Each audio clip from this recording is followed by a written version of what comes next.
Hey, Lodi, how are you doing?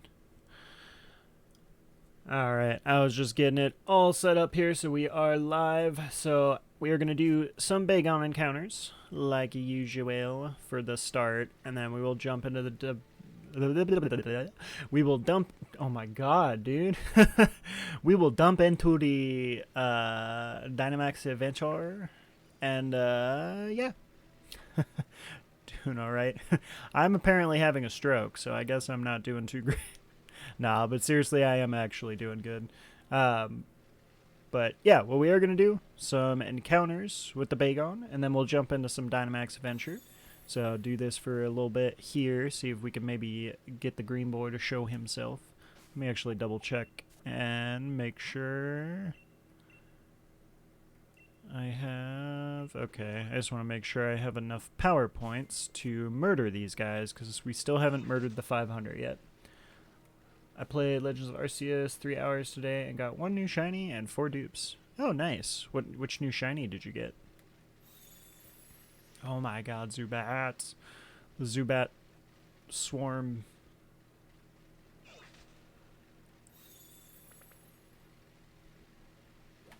Shellos. That's the first form of Gastrodon, right? Is that one at least better than the Gastrodon? Because Gastrodon's shiny is so far one of my least favorite.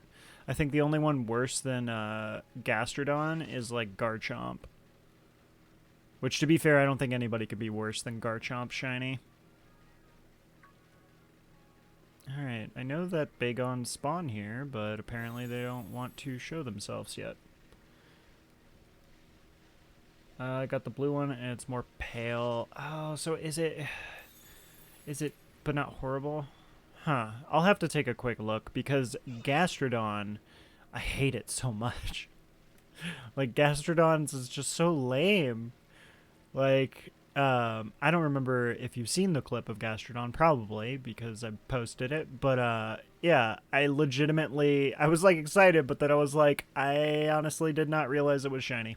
Like, if I didn't pay attention to those stars in the corner, I would have had no idea. But I caught, like, 1K Pokemon. Luck's not on my side today. So, uh, I'm confused. Why did you catch one, like, over 1,000 Pokemon?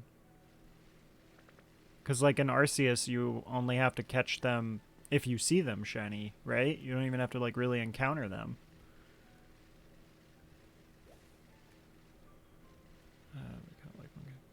Huh. Oh, Bagon, finally. Jesus.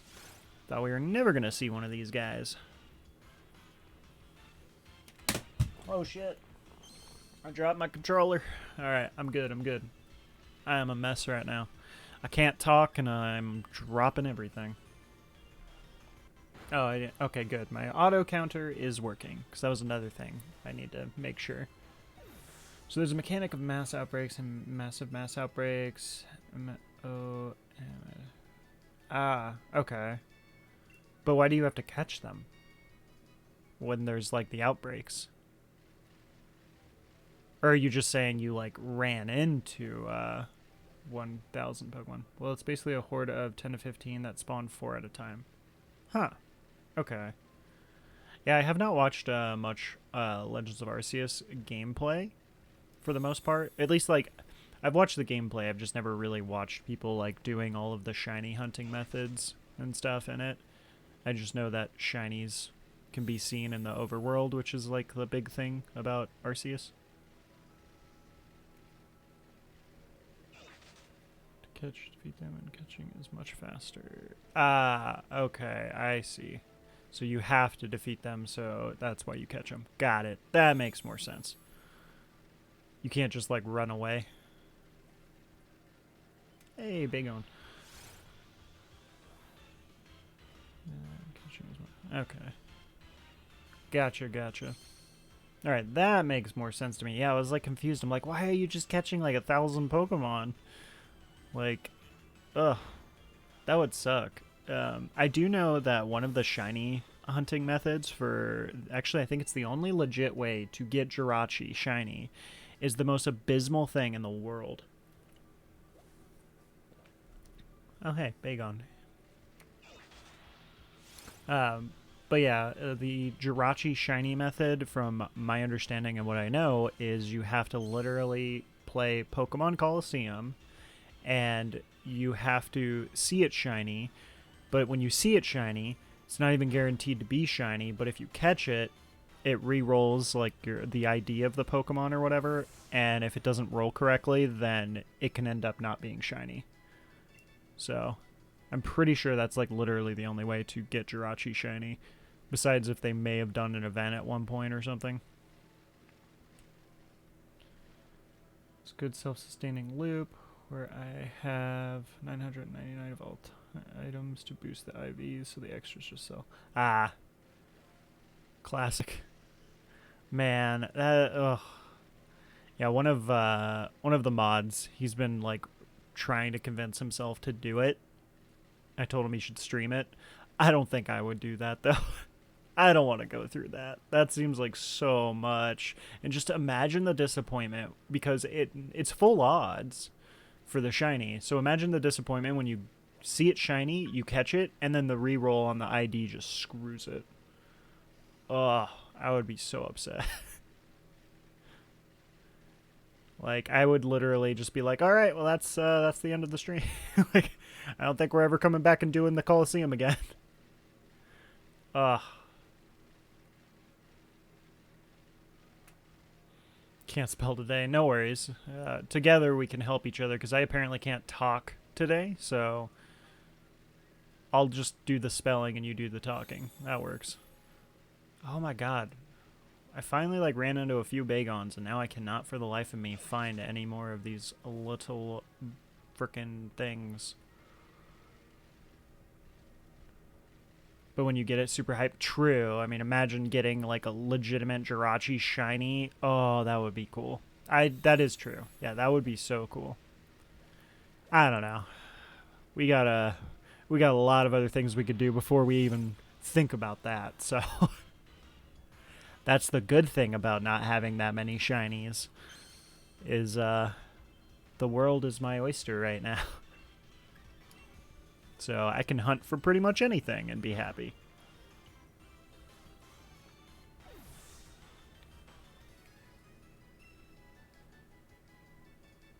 Great for the talk. Yeah. Truth. Yeah, actually, speaking of which, I don't even think I've seen many people even actually do that. Get the Jirachi, like, legitimately shiny. Which is understandably so. I mean, that, and also on top of obviously having Coliseum to begin with, is, you know, a bit of a feat. Just because of the fact of, I don't know how much Coliseum is going for nowadays, but I'm pretty sure it's pretty pricey for like a legit thing of Pokemon Coliseum. Except TikTok has been torturing you lately. Why's that? Why's TikTok been torturing you? Getting sponsored videos of 30 to 40-year-olds just being horny, or their dating profiles? I don't know why. What the fuck? That's so weird. But I'm not a fan. You know what probably happened? You clicked on something that you shouldn't. You clicked on something you shouldn't have, Lodi. It looked like it was just completely a normal little TikTok, and you click on it, and then you realize it's some weird, like, TikTok thing, and then it's like, well, the algorithm now thinks that you want all of this every, like, 2 or 3 TikToks. I haven't clicked on anything. You watched a video a little bit too long. Something happened. This is a cycle.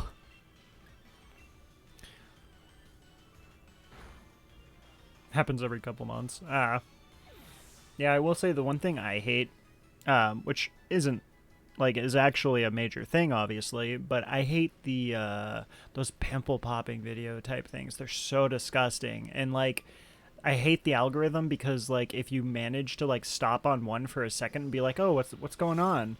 Then suddenly it's like, oh, you want all of these disgusting videos? We're going to frickin' do every other video, and it's going to be like a pimple or some type of nasty-ass thing that you don't want to see.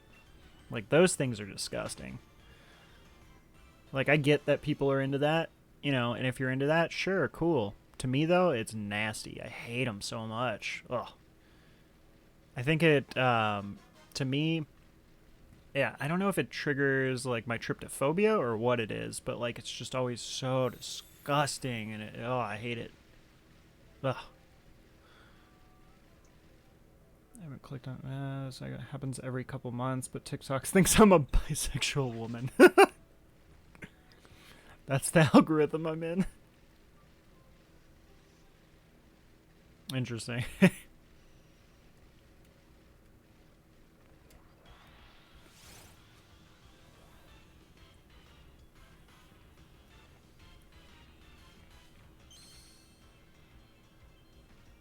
Yeah, for me, my TikTok generally consists of just anything anime related nowadays, which that I'm fine with. You know, I'm fine with the little cosplay people and the anime and, you know, that stuff. That's cool. I'm fine with that.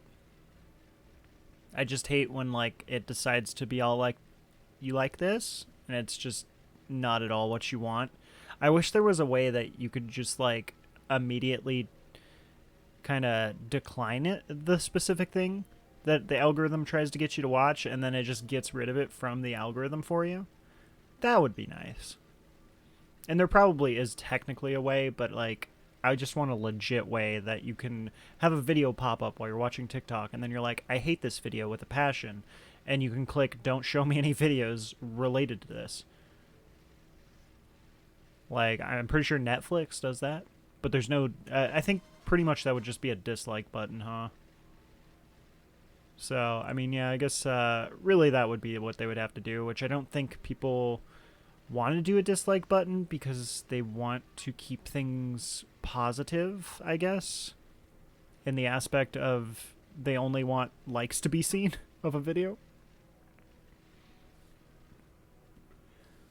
I get some real interesting videos on women's menstrual health. I know how to insert a Diva cup now. That's so... Oh, you never know when that's going to come in handy. So, like, that's really good that you learned that, you know? So, that's a good skill to have, I think, Lodi. I don't know if I'll ever need to know that. No, it'll come in handy. It'll be that one time, you know, for some reason. God, I don't know why. I don't know why you would need to know that. I can't even come up with anything creative on that one. Yeah, that's pretty random thing.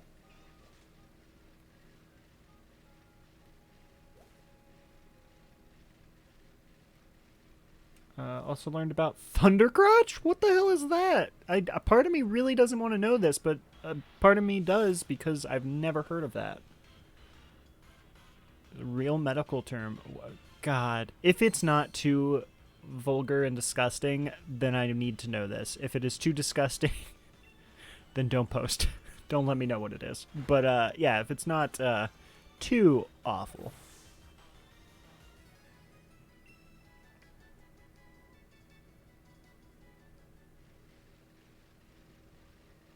God, that sounds just uncomfortable.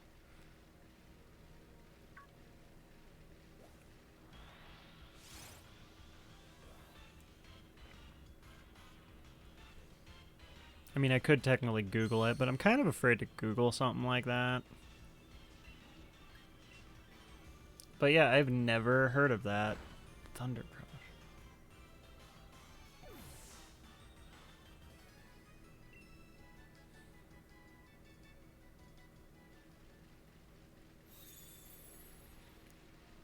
When a pregnant woman gets sharp pain in their genital area. Oh, okay, that's not bad. I thought it was going to be something nasty. But that... Huh. That's the actual medical term? What? That's interesting. Man, what are these TikToks that you're getting? Like, how are you getting all these TikToks with that much detail in them? What the heck? God, that's so weird. Like, I can't really think of any TikToks that are like that, to where it's just like totally off the beat of anything that is relevant to me. I mean, the pimple popping videos kind of are, but I mean, at the same time, everybody gets pimples, so it's like, okay.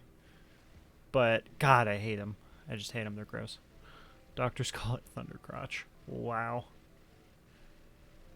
Yeah, the only thing I remember is back in, like, middle school, I remember the term firecrotch, which is what we called the redheaded kids. Not what we called them, but it was the reference to that. I remember those days when kids came up with stupid shit like that. But yeah, I've never heard thundercrotch. That's new to me. Yeah. You see, I didn't want to say that word, but I'm pretty sure it's technically, like, not a hateful thing to say. I don't even know anymore, to be honest. So, you said it, not me. But yes, that is the term we used back in those days.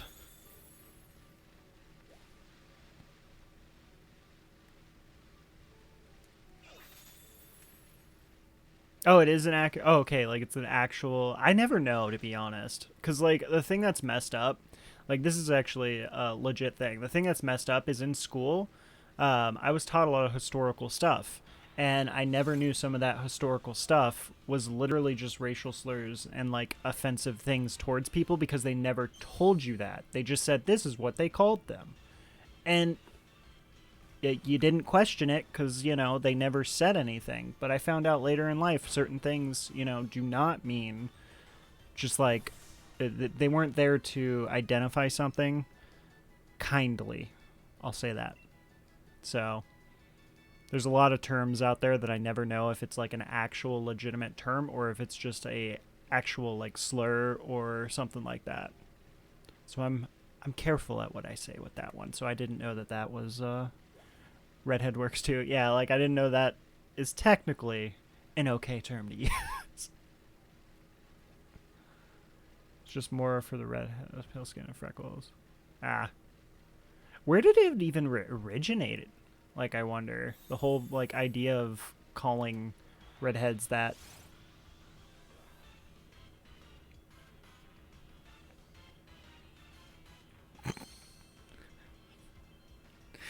Ray's like, what's going on in here? Too many shenanigans.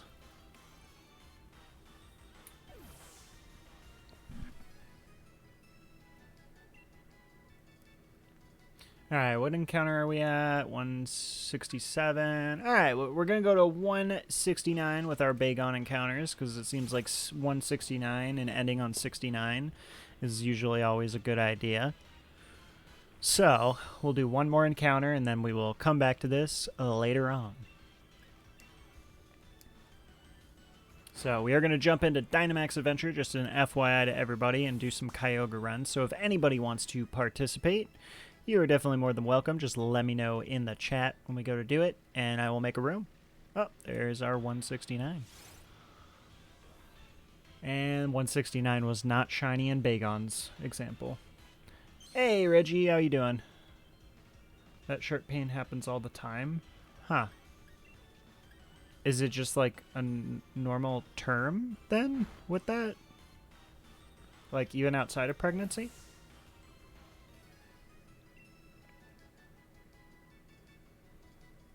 Alright, so we are going to jump into some Dynamax Adventure. Let me get out of this area so I can fly over to the Dynamax Adventure.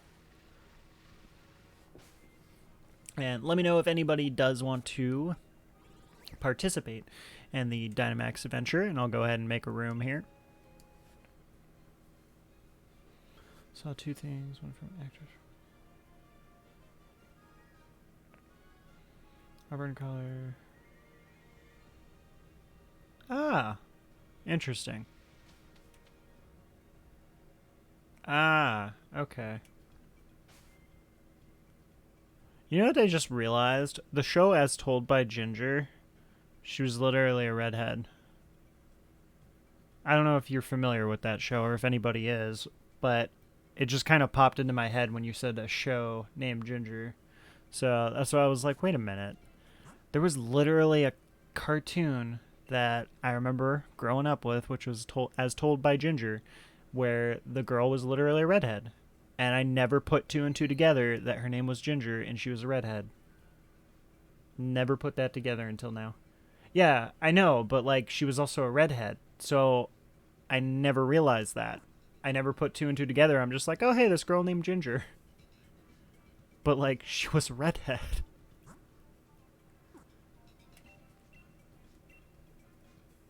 And for the record, this is obviously a very obvious thing, but for some reason my young self did not put two and two together. I'm sure we were talking about the same show. Oh, it was the cartoon show?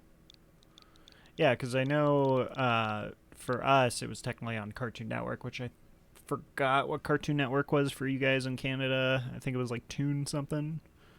I don't know. Whatever thing you had like Kids Next Door and Adult Swim type shows like anime and stuff on and Toonami, that's what Cartoon Network was. And on that channel was As Told by Ginger, which was literally a show like that. Was it Nickelodeon? I thought As Told by Ginger was on Cartoon Network. Maybe I'm wrong. Scratch what I just said. What? Maybe it was. I'm wrong. Yeah, it might have been Nickelodeon. Oh, it was Nickelodeon. Why did I think it was Cartoon Network? Never mind, never mind. It's a Nickelodeon, which that I have no idea what would be the Canada version of that. Tina Louise is the actress I'm talking about. Let me see. Oh, and room is open, by the way, for anybody who wants to join.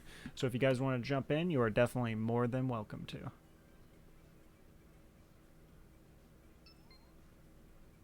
Oh, that was in Gilligan's Island, dude. Now I see where. Okay. Yeah, Gilligan's Island. Her name was Ginger in the show of Gilligan's Island. So, that makes sense because Gilligan's Island was old. I remember watching Gilligan's Island.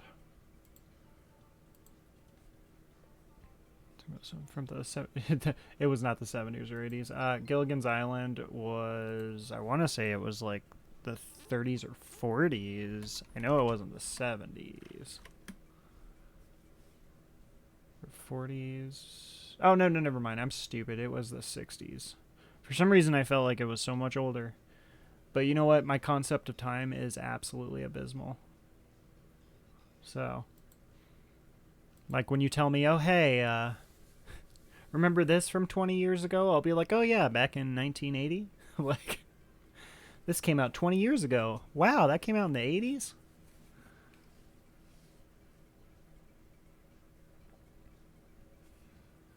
I think the Sandagast is trying to kill me. Are you just doing Sandagast encounters there, Reggie? Hey, Hamma and Queso, how you doing? 63. Yeah, it looks like it was the 60s. I thought it was so much older, but I guess to be fair, that's 60 years ago. Yeah, it's almost 60 years ago. Ew. But her character can be attributed to the... I actually didn't know that, but that does make sense because we are... all terms like that are definitely usually based off film because that's what the U.S. bases all of their learning and education off of is movies and stereotypes. All right, we are going to jump in, though, here. If anybody missed out, you can catch us on the next run. Oh, well, I'm going to actually pop up a prediction for you all. And then let me switch out the Bagon. Oh, God, my bad. For some reason, I forgot that I'm picking first. Oh, hey, Clang. That's not too bad. All right, encounters, auto encounters. There we go, there we go.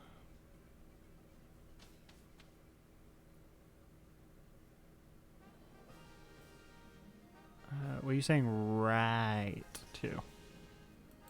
I don't know what you're saying right to. What was I doing? Oh, yeah, prediction.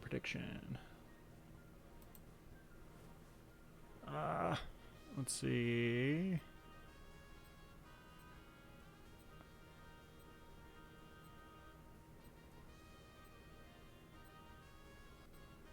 don't see anything. Let me know if you know. Yeah, I didn't see any wide guard. Alright, so I'm going to open a prediction for you guys, so if you guys do want to partake and bet in some channel points, you are more than welcome to. What else did I think I already have the... Yes, I already have my counter open. Just trying to make sure everything here real quick. Alright, yeah, I think I'm good. Alright, let's murder this crusty crustal crust. What is our team? Grovile, Clang. Okay, so our team actually isn't that bad. Like, the only person that's not that great is me. I can't really do much. Do you guys have super effective moves? Oh, yeah. I'll let Clang do the Dynamax. Use Thunder Wave. The Krusty Krab. Hell yeah, that's a good name. If I get a shiny Crustle, I'll name him Eugene.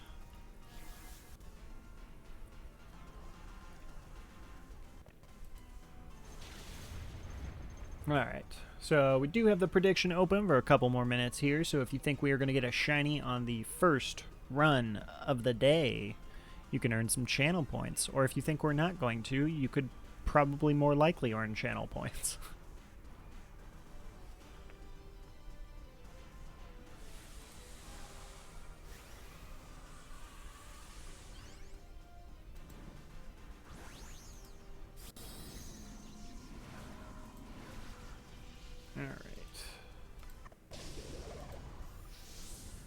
Okay, so I didn't actually see anything really as far as any good Pokemon, which sucks because we actually have minus for one, so it would be really cool if we could have got a Toxtricity or something that has plus, so we could get that synergy. Wasn't the plus and minus ability like originated from Plusle and Minel? Minen? Yeah, Minen. My bad. Not Minel. Plusle and Minen. Weren't they the ones that, like, originated that? Or am I, misremembering?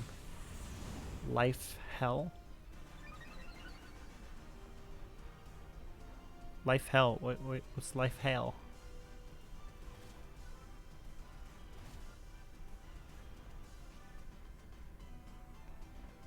The original pair. Yeah, I remember they were like the whole... They worked together, and that was when Double Battle. Oh, no plus for your minus. Yeah. No yin to my yang.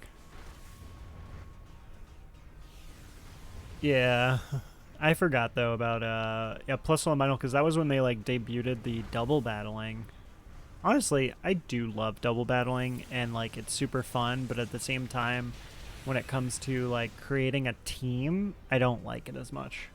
Like I always liked doing double battles, like when you're going like in against NPCs and stuff, and like gym battles, but I never liked it in the competitive aspect. I always liked single battles better.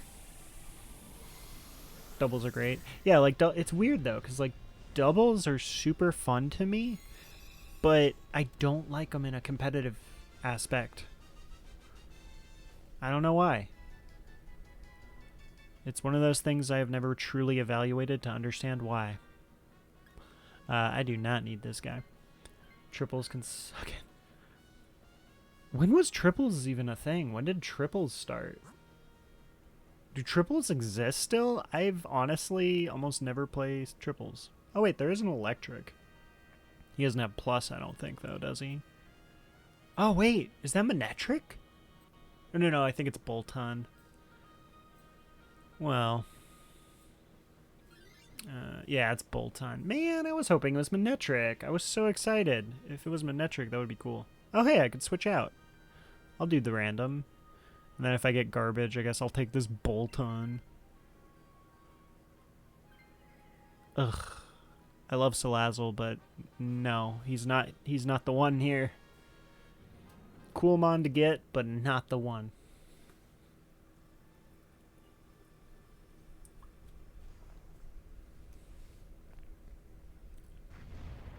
Gen 5 was triples. Are triples even still a thing? Because, like, I don't remember triples at all. Like, I never really did triples. Alright, let's see what we can do here. Am I physical or special? Let's take a peek. I am hella special. I am hella special, guys. Alright. Last time was 5 or 6. Okay. Yeah, I was going to say, like, I don't even remember it, to be honest. So that makes sense. They ended up stopping it, like, right after doing it. So, understandably so.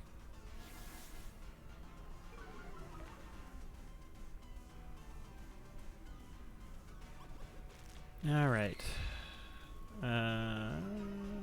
What is Bolton shiny? Bolton has a garbage shiny. I'm pretty sure it's a garbage shiny. Isn't it just like... I don't even know. I think it's greenish, but I don't know. No. It's like brown with like a really weird yellowish green. That sickly yellowish green. Yeah, it's pretty bad. I just dislike Bolton in general. I just hate that that's the evolution of Yamper. Yamper is such a cool Pokemon. Damn. Well, that works. Alright, I guess I'll take this lame Pokemon.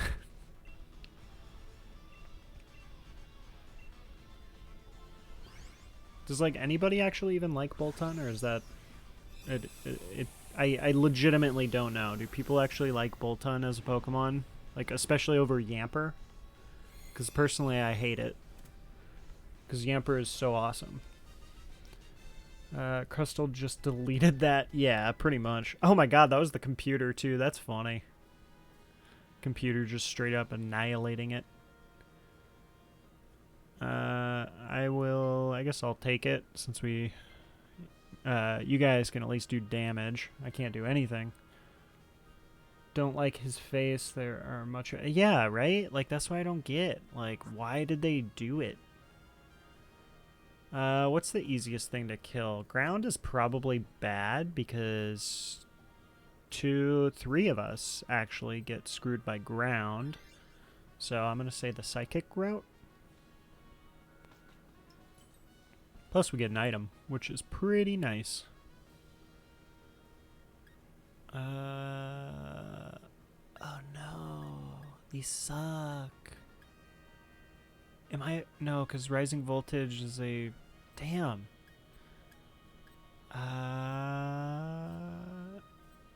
Whatever. I'll do Bright Powder. Lumberry's pretty good, but I don't think I'm going to need it.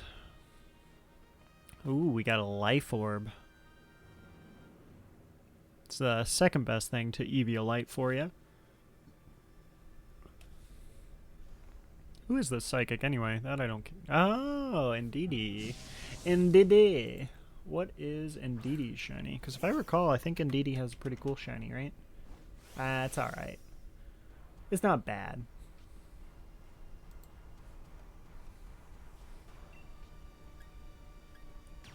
Let's see. Bright Power would be better if it activated and lowered accuracy by a stage. I have no idea how it actually works.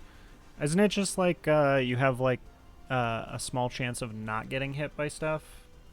Like as long as it's not a guaranteed hitting move?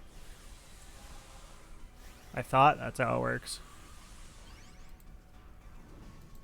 Let's see. Bright Powder. I always thought it was just like it lowers accuracy slightly. Not really lowers the accuracy, but it gives an accuracy check for things that don't normally have accuracy checks unless it's guaranteed. Maybe that decreases actually. Moves targeted at the holder have an additional chance. Yeah, so it says it has a reduces accuracy of moves targeting the holder by 10% of what their accuracy would be otherwise. Yeah, so it's 10%. Bolton has a horrible learn set like Luxray. Gets Spark at 20, then Wild Charge at 48. I mean, Luxray is at least super cool. I love Luxray. But yeah, Bolton is just Like, Manectric is better, Luxray is way better. Yeah, the only thing I will say is Yamper is better than, like, most of all of the dog Pokemon, in my opinion. Like, the only one that I know can compete with Yamper as far as adorableness and the awesomeness of the design is the new one, Fido. Oh, Fido looks so good. I just love Fido. So excited for that. Of anybody, you just can't take advantage of his typing and higher attack stat. Yeah. Let's see. So it gets like purple head, purple horns or whatever. Some more accuracy. Yeah. So yeah, as far as the bright powder though, with the accuracy, yeah, it's just the 10%. But I mean, it's still better than nothing compared to my other options. Lumberry wasn't gonna do anything, and then White Herb, I don't think. I mean, I guess Lumberry. Well, no, because actually, I probably won't get paralyzed. Yeah, I legitimately can't think of a reason why I would have wanted Lumberry or White Herb against the Kyogre. Luxray is wild charge at 60 or 80, which is way worse.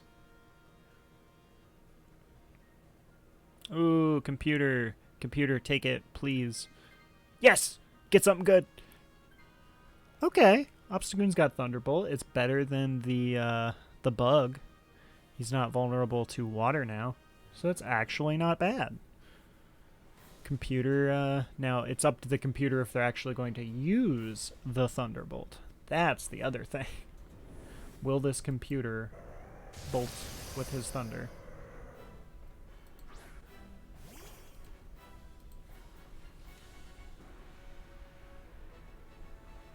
Alright. You know what always kind of made me sad about the Pokemon anime was the factor that we never really got too much of the legendaries and the actual, like, canon anime. And that always made me so sad.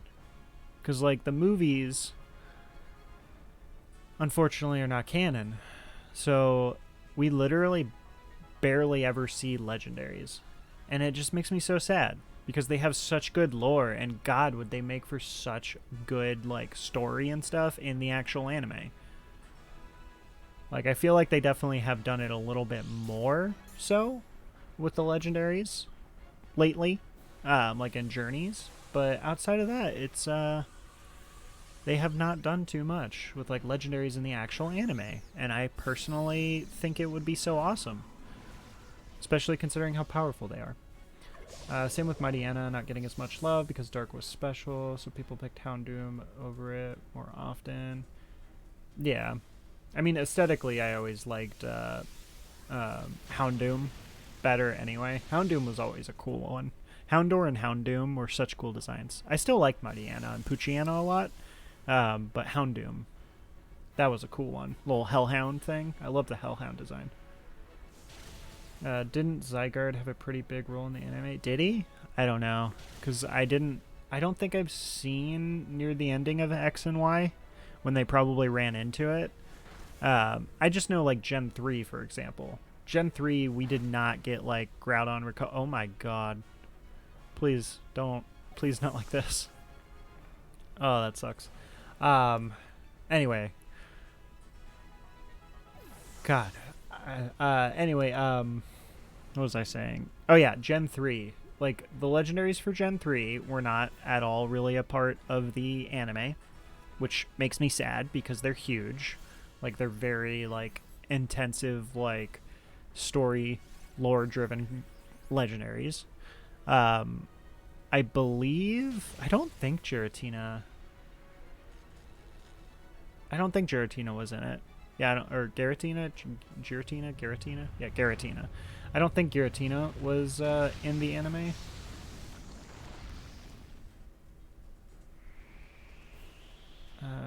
Yes.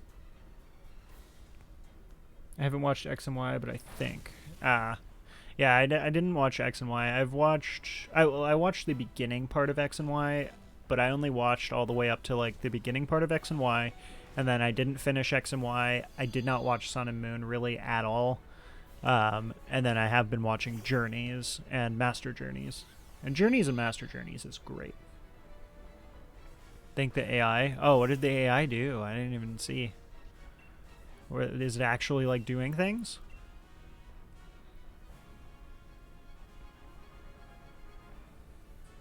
See if that. Why no max lightning there?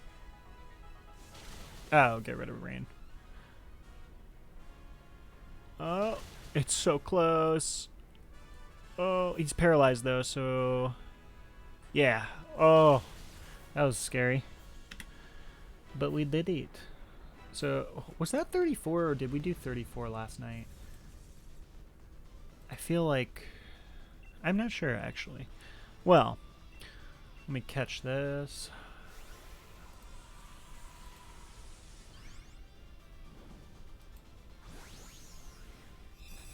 Let me see from the VOD last night.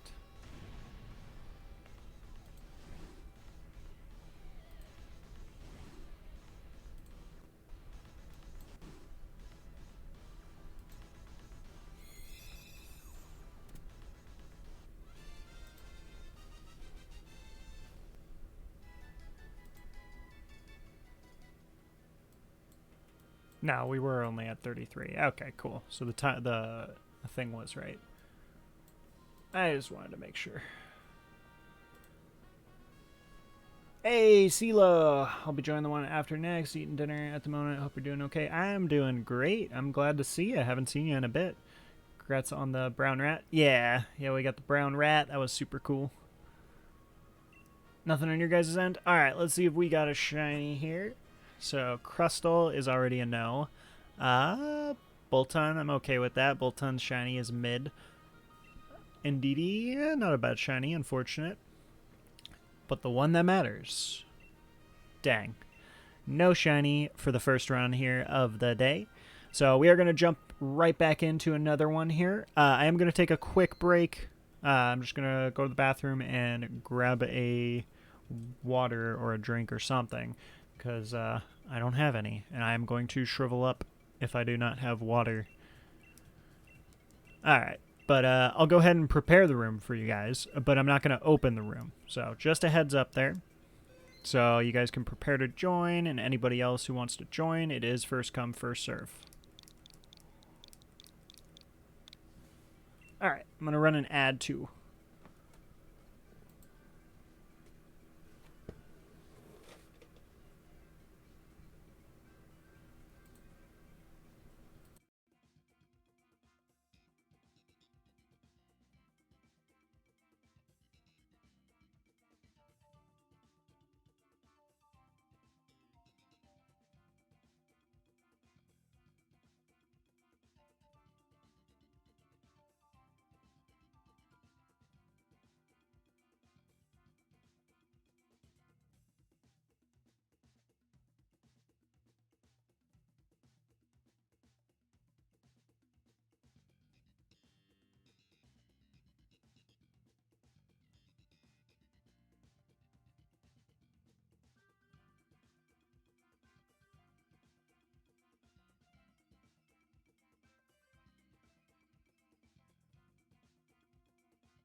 Alright guys, I am back, so we are going to jump right in. So anybody is welcome to join if you want to jump in with us here.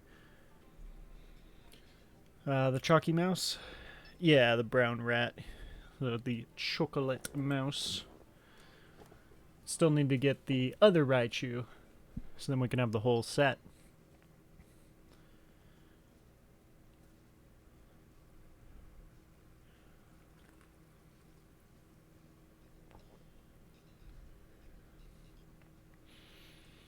Alright, we do have one more slot open here, so if anybody wants to join, you have a chance here.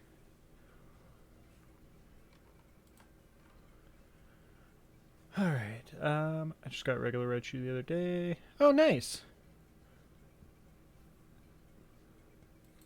Yeah, I really want the regular Raichu, just to go with it, the Alolan.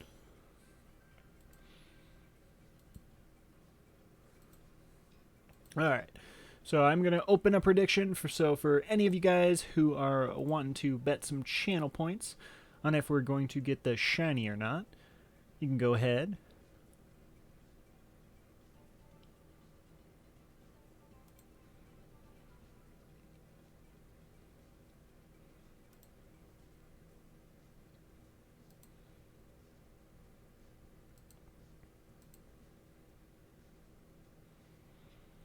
Alright, we are going to jump in about a minute or so here, so if anybody does want to join, you guys are definitely more than welcome here.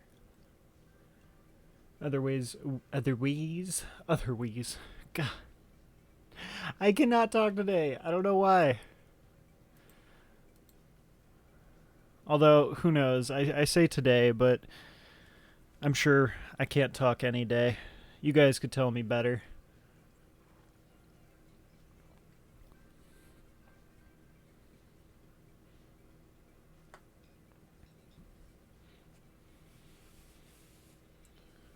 Alright, I am wanting to get a shiny, though. We definitely need to get a shiny, because this mouse... When did this mouse show itself? I'm going to take a quick look here before we jump in. So, still have a few seconds before we start, so if anybody is trying to join and you're having any trouble too, feel free to let me know in the chat. We can always remake the room here for you. Okay, so it was about 3 days ago, so it looks like the beginning of the week. So we at least have gotten a shiny this week. So that's at least okay. I'm okay with that. Alright, so we are going to jump in. Hopefully we can get a sweet, easy run.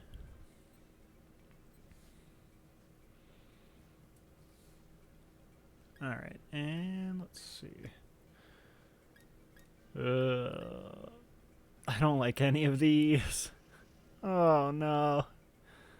Alright, it's, yeah. Oh, hey, Magneton. Okay, okay.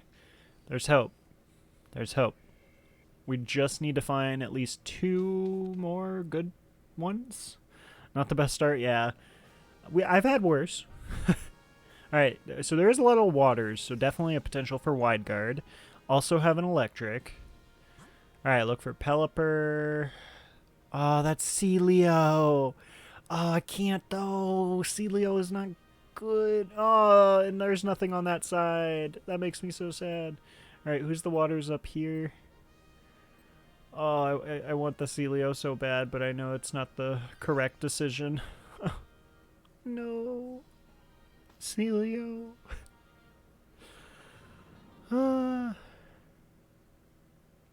We can't beat it? I mean, I don't know. We got an electric up here. Yeah, rip Celio. I wanted him so bad. We get 1 electric type and a gamble. You didn't see anything in the last row? I didn't get a chance to look at it all. We got this. I have metal sound. Maybe, yeah. That could be helpful. The only problem, though, with you having metal sound... Or no, wait. You're the Lyron, right? Are you the Lyron, or is Lodi the Lyron? I wasn't paying attention. If you're the Lyron, then that's good. If you have metal sound, because literally the Magneton is the only way. Yeah, I'm Lyron. Okay. Because I was going to say... Technically, the Magneton at the moment is our only form of damage, so we can't really have him debuffing. We need him to actually attack. Lyron has sturdy, so it's fine. Okay. I mean, I can go ahead and I'll just do the gambling and all that jazz and stuff and see if maybe I can get some. Or the gamble is it after the electric type, actually? If it's after the electric type, that does kind of suck. Damn. Combuskin just spanked it. Didn't that happen like last game where the computer was just like murdering everything for us? Like... It's fine. Oh, it's after? That blows. Is the electric at least good? Well, there's you and the Combuskin. Yeah, but the Combuskin's the random. We can't really manipulate him much. And the other issue is the fact that he won't make a decision until I make a decision. Which is the dumbest thing. Literally the worst thing right now.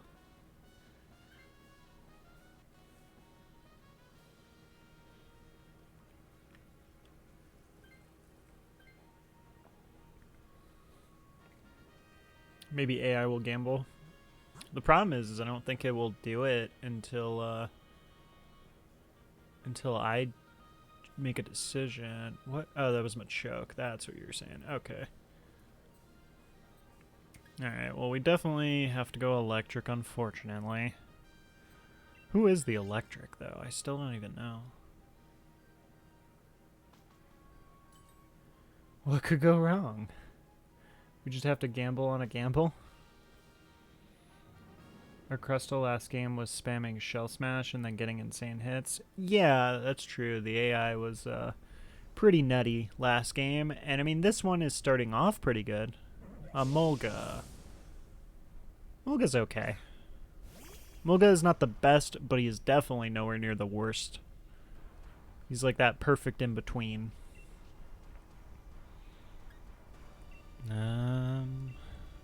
Man, it sucks though too, because like, if I could see the computer, if he was going to take the Emolga, then I would let it have the Emolga, and then I would just do the gamble. Of course, the only problem with that is obviously the computer could take the last choice, which would be bad.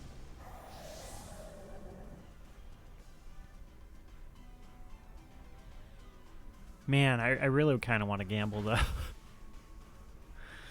Like, is that a bad idea? Is it a bad idea for me to skip the Emolga and just hope that the computer takes it? Speaking of computer, that is very unfortunate. He just got murdered in one hit.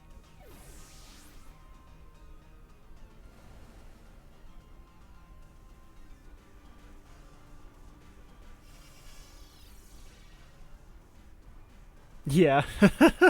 Okay. Fine, I won't gamble.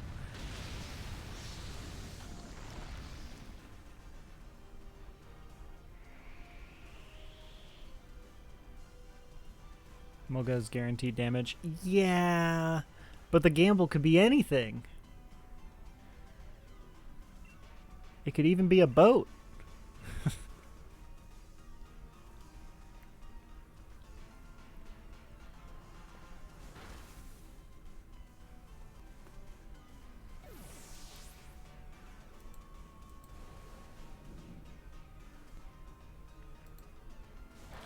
If you get something bad, you get a bug. And AI stays on Combuskin. Oh yeah, that's true. AI staying on Combuskin is really bad. I just wish that the AI would choose before I chose. Crap, I already forgot Emolga's shiny. We've ran into so many, but for some reason I can't remember this boy's shiny. He is a... Oh, he's like that. Yeah, it's an interesting shiny. I'll catch it with a luxury ball. Doesn't really have a good thing to complement it with. Luxury ball works though, I think.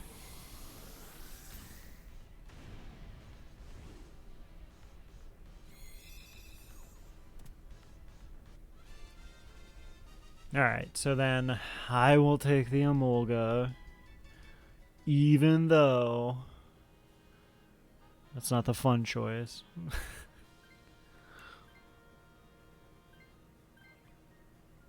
Okay.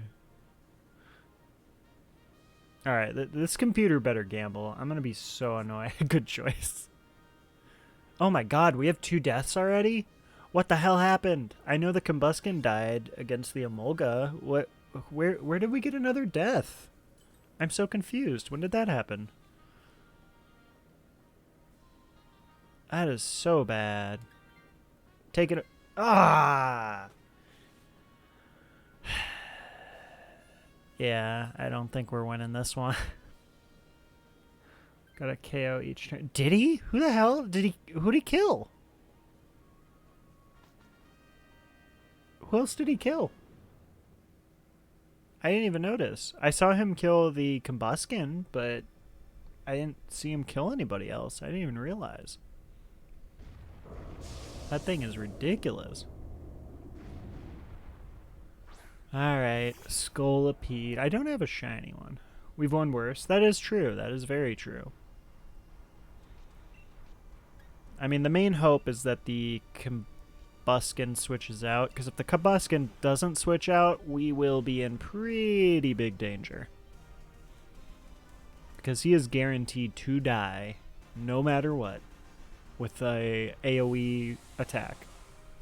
I mean, to be fair, I think most of us will actually die. Like, I guarantee I'm going to die. Lyron at least has Sturdy, but I probably am going to die from an AoE water attack with Drizzle going on. So this is literally one of those situations like last night where it's like, please just do the what is it? Is it Aqua Ring? Yeah, Aqua Ring like 4 times. If we can get him to do Aqua Ring 4 times, we'll be safe. That's all we need.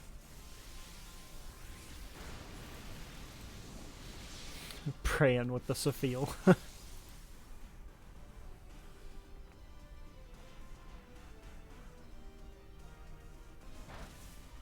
Oh. Ew. That did no damage.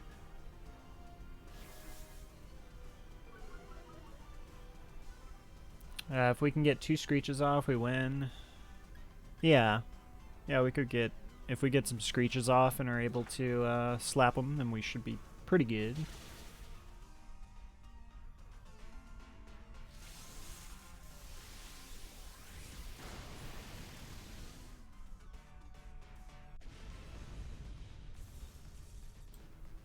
Let's go. Figured it out. Are you saying figured it out on how to win, or are you saying you figured something else out? The only thing I remember about its shiny is its rings are blue. So I will go ahead and we will Oh, you sub? That's weird. It didn't pop up with notification. Did you share the resub? Yeah, it didn't pop up. I see your badge, though, came back. That's so weird. Well, nonetheless, I mean, thank you so much there, CeeLo. I do appreciate you. But yeah, that's weird why it didn't pop up. Did it give you an option to share? Because I think you do have to, like, share them sometimes. At least AI took the bug. Oh, okay, that's good.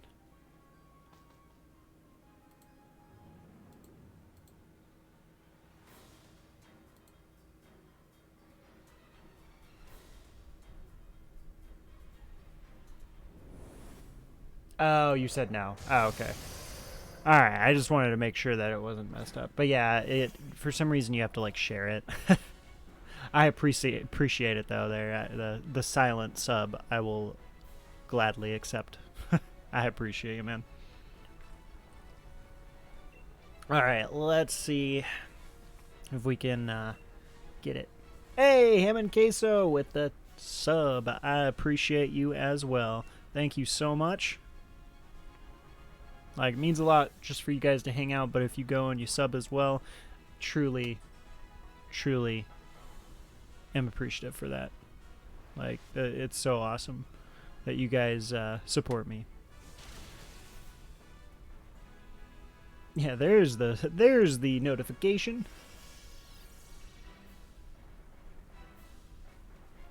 We will be having some emotes, some official, original emotes. They are going to be happening very shortly. So, be able to get you guys some sweet emotes that you can use with your sub. Get you guys some awesome perks there. I will go ahead and Dynamax.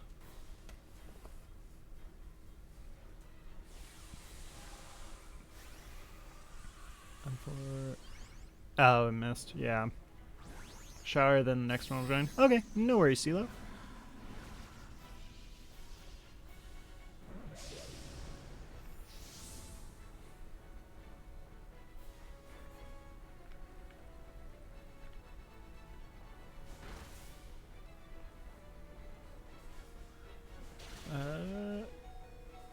Oh, that's sturdy.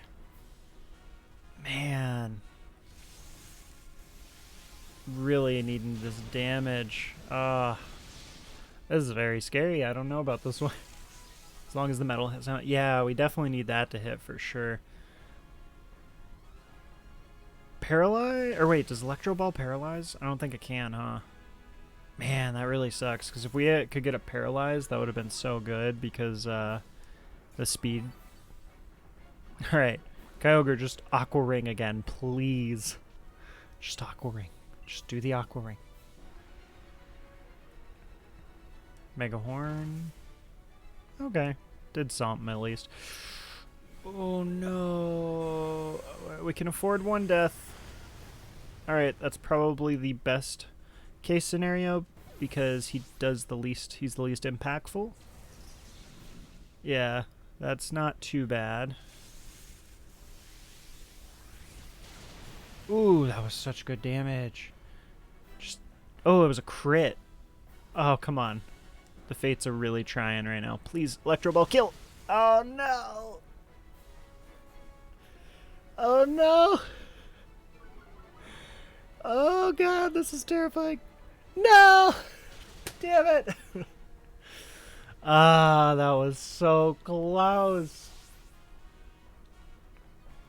Should have attacked. Yeah. Oh, well. To be honest, even if you attacked, it may not have even gotten it. Couldn't see the crit coming. Yeah. Yeah, I mean, that was too close of a, like, game there. Yeah, the first Metal Sound missing definitely lost it for us. That was unfortunate. Alright, let's see if we get a shiny for participating. Lanoon, I'm perfectly fine with, because I have this boy shiny, like, everywhere. So, Emolga, I would have loved shiny. That's sad. And, oh, we got the shiny Scolipede! Oh, it's actually really cool. I love that blue. Oh, that's cool. Oh, my God. I need to make sure that I grab this boy. That's really cool. Oh, we got a shiny. Hey, yeah, we can distribute points to the people who voted that we would get a shiny. So we get to say, you know, no to the non-believers.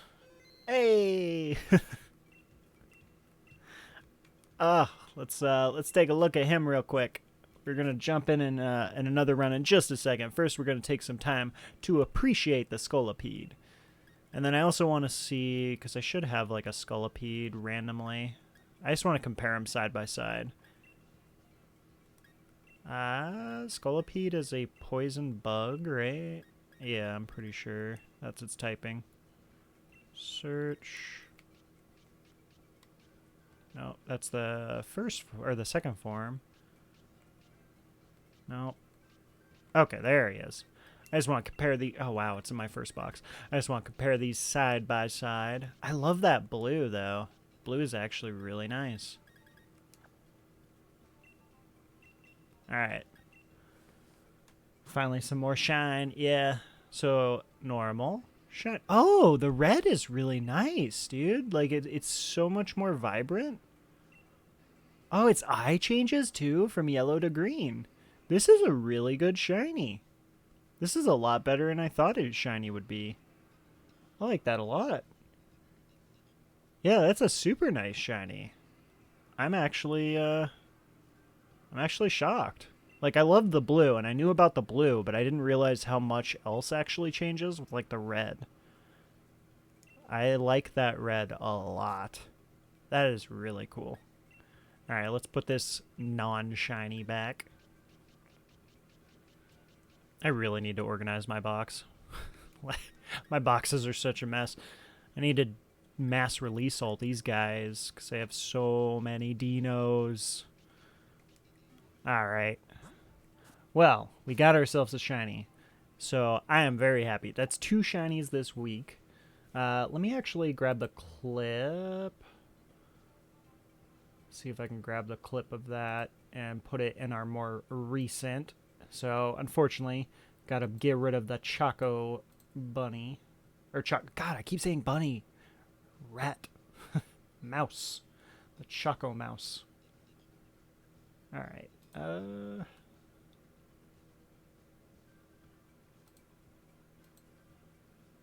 Rip Choco Mouse, yeah. Oh, whoops. I did not mean to clip that. I think I just clipped something random.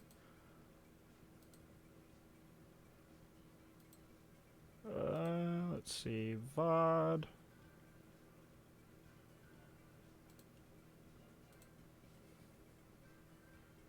Finally, some more shiny. I need shinies. I've been playing Horizon Forbidden West for like 70 plus hours in like less than 2 weeks. I'd be nerding. Dang.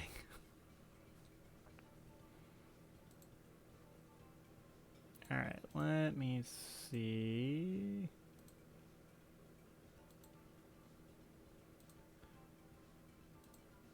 I forgot. I totally forgot that we actually lost to the Kyogre. Like, looking back at the VOD, I'm like, oh yeah, we lost to that. I don't care, though, because we got the shiny.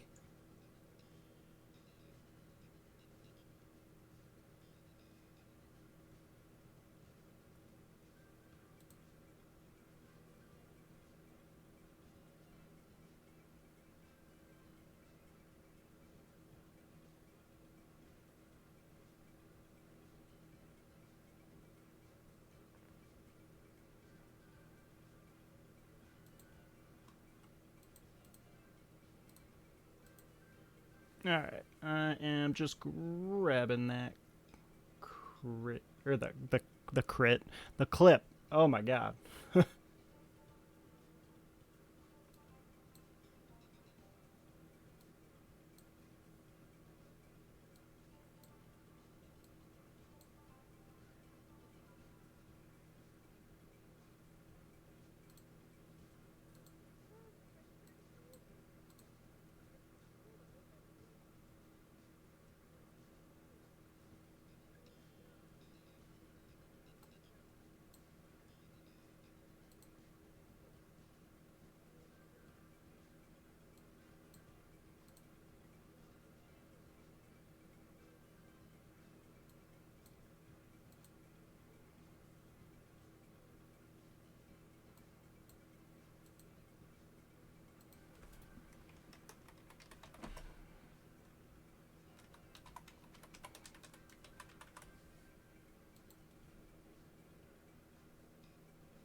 Alright. Just grabbing our stuff here to switch this boy out. It's real nice, shiny for sure. Every color changes. Yeah, it's always nice when like all the colors change on a shiny like that. Like, that is so nice.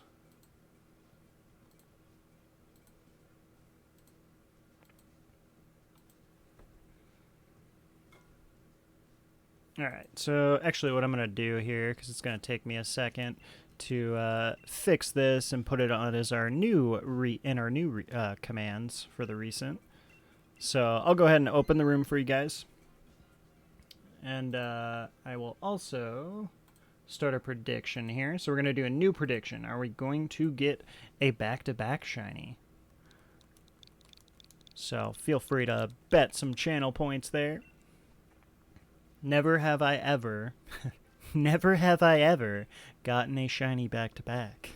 So, alright, but room is open for you guys, so if you want to jump in, and we'll start here as soon as we fill up, or if we don't fill up, then we'll start at about like 20 seconds or so remaining. And then I'm going to go ahead and let me get the shiny Scolipede. Sprite here to put in.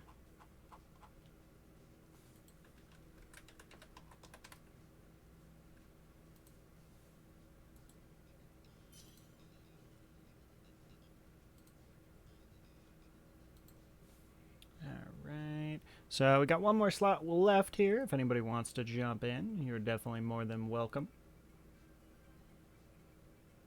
Alright, and let me do commands.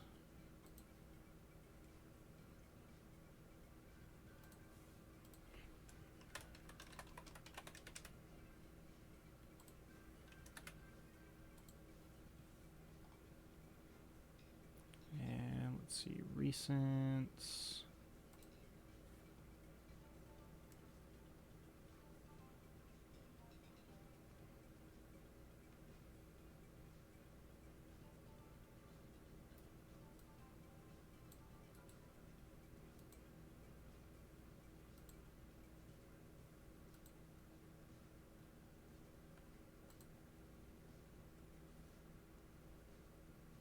Alright, we still have a slot open. We're going to start in about a minute here if anybody wants to jump in.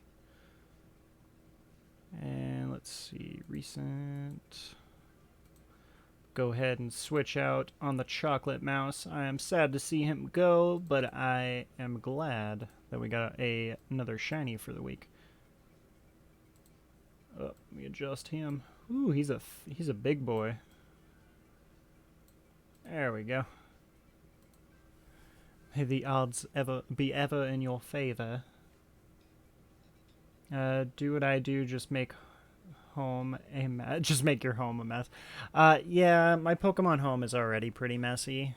Like, I need to fix my Pokemon home too.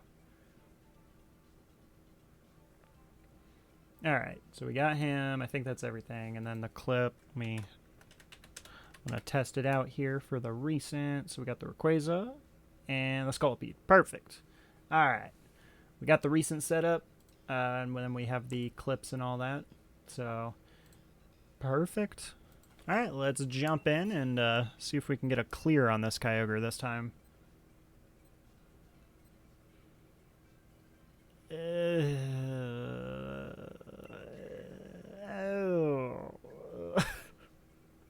I don't like any of this. I mean, the Dragonair is okay, but man.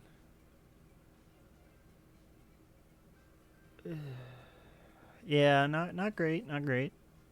We could definitely get something though, in the process. So hopefully we can get a good path. Good path. Garbodor. That's not electric. Okay. Oh, that's a Whalmer. That's not what we wanted. We wanted a Mantine. Excuse me, sir. I need you to be a Mantine. So we have an electric. Oh my god, is that electric Charge-a-Bug? I think it might be Charge-a-Bug. Ugh. This is literally the same run we just did, isn't it? Like, this is pretty much the same thing, right? Like...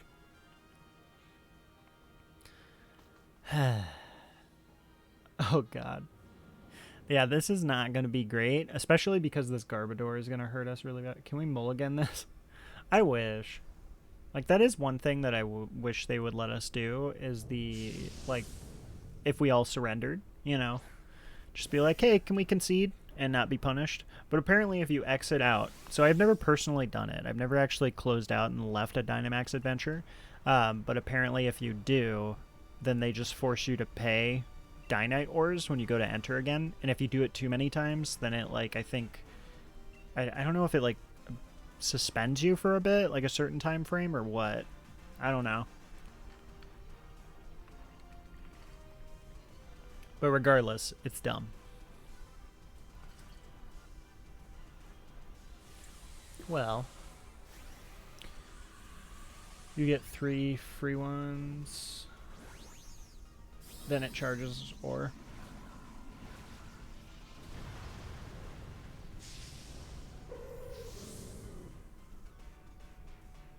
Path doesn't... Oh. That's so dumb. Oh yeah, huh. That's right. Because that one time I left, we had to leave because of maintenance. When we went back, it was the same path still. Yeah, that's the real problem, is the path doesn't disappear. That's right.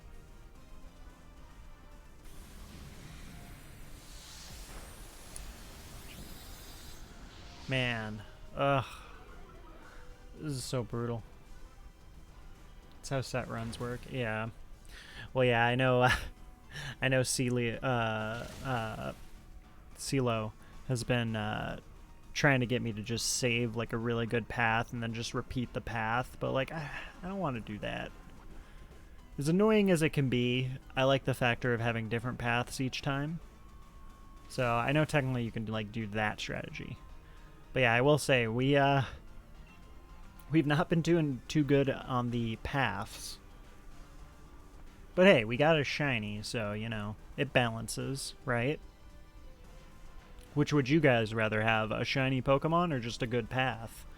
I'd rather have a shiny, because good path don't mean crap unless I get a shiny.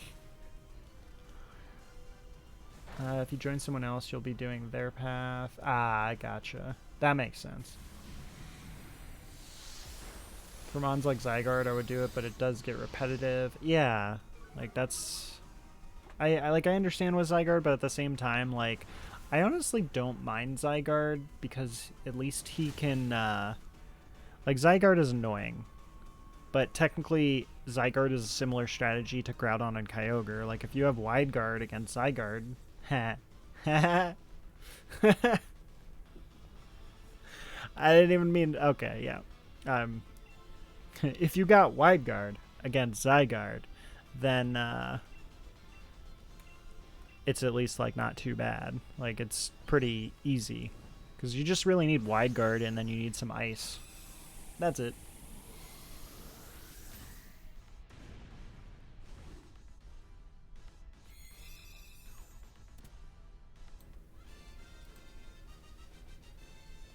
It lands Wrath on Zygarde. That hits flying types as well.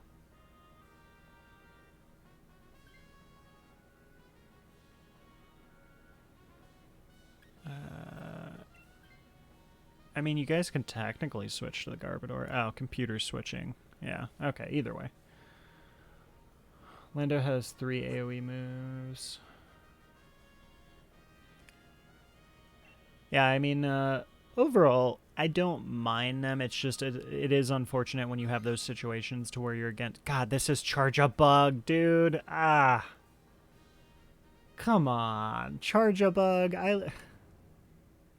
That's our electric. That's the one electric we get, is the Charge-a-Bug. It really was Charge-a-Bug. Ugh. Possible, but very much a harder task. Yeah. Well, the good news is I do not plan on doing Zygarde too soon anyway. So we'll see if we even get to Zygarde before Scarlet and Violet come out. But I mean, who knows? Like I've said before, I mean, with Scarlet and Violet, who knows if technically Dynamax is still going to be very popular and we'll be going back. You're going to get a red Charger-Bug watch. Oh, I would love that. Back-to-back shinies, too. I've never gotten them back-to-back shinies, so if I get the Charger-Bug shiny, that would be awesome. I mean, I actually like Charger-Bug. Like, don't get me wrong. I like Charger-Bug. Its moveset, though, and its damage is abysmal against Kyogre. That's my real complaint. Charger-Bug in itself is so awesome. I love it. It's a little caterpillar. It's great. It's a little chonky caterpillar. Charger-Bug will become the MVP. Just watch. Full faith in Charger-Bug. I mean, it has, what was it? The Eerie Impulse, which lowers the special attack, which is actually pretty good.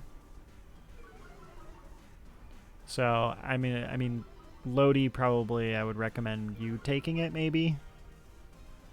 Because I at least have a Thunder move. One way is to just KO each. The other Mulligan way is to just KO each other. Yeah, that is true, actually. I never even thought about that. Much cheesier way. Yeah, we could just technically murder ourselves. That is funny. I never even thought about that one. But you definitely have to get a all-everybody mutual to agree.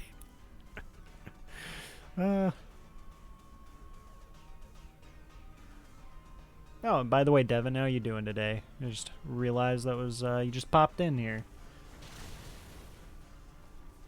Oh, well, if there was berries, I have guts, so I'm doing more right now, but there isn't, so.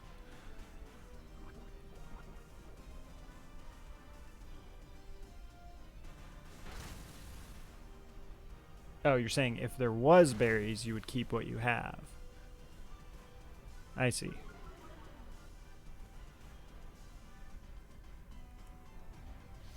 Girder.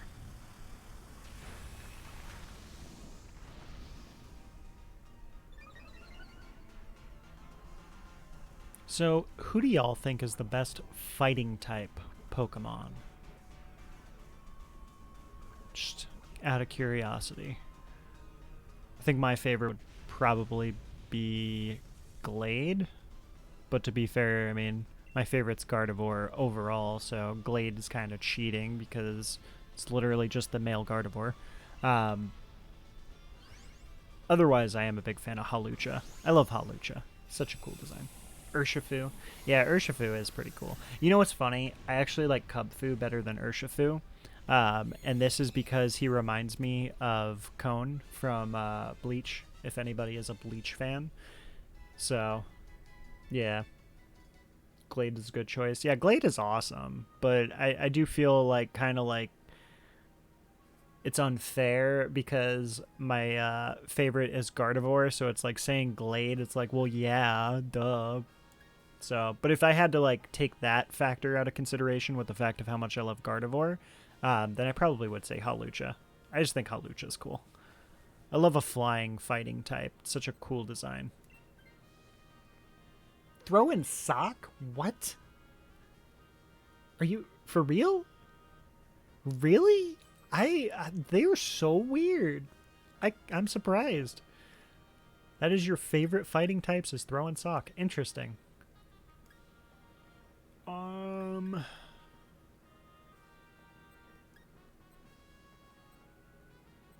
God, these are so awful.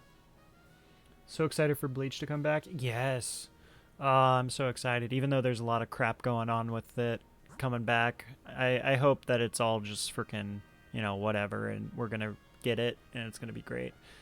Combuskin. I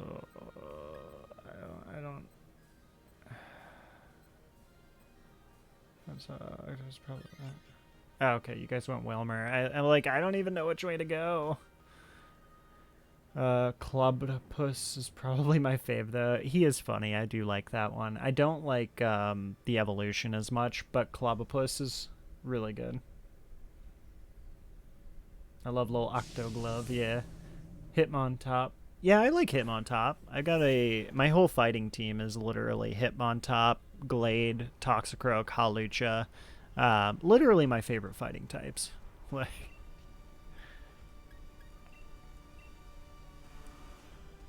hey, Anubis, how you doing? Clobopus is probably my favorite fighting type. He's real cute. Yeah, he is adorable. I love Clobopus.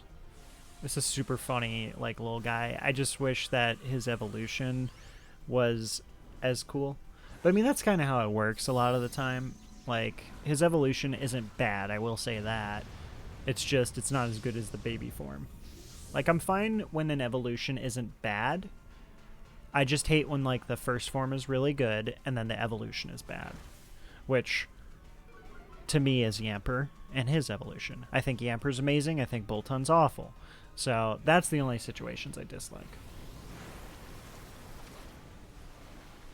Hitmontop's fighting animation is great. Yeah, I like Hitmontop's fighting animation. My only complaint about Hitmontop is I'm sad that when they did the 3D sprite, they decided to stop him from twirling on his head.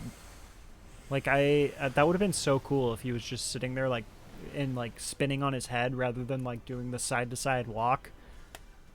Like, it would be cool even if he just did the side-to-side walk and then occasionally he'd, like, flip up and, like, do a spin or something. That would be a super cool animation. I would love that. Yeah, I'm not a big fan of Grapplock. Yeah, Grapplock, it's okay. Do you happen to be a JoJo fan by any chance? I've been meaning to actually watch JoJo. That's on my list of animes to watch. I saw like the first season, but to be honest, I did not fully watch it enough to where I would say I actually knew exactly what was going on. But yeah, I definitely want to get into it and give it a chance since I do like shonens a lot.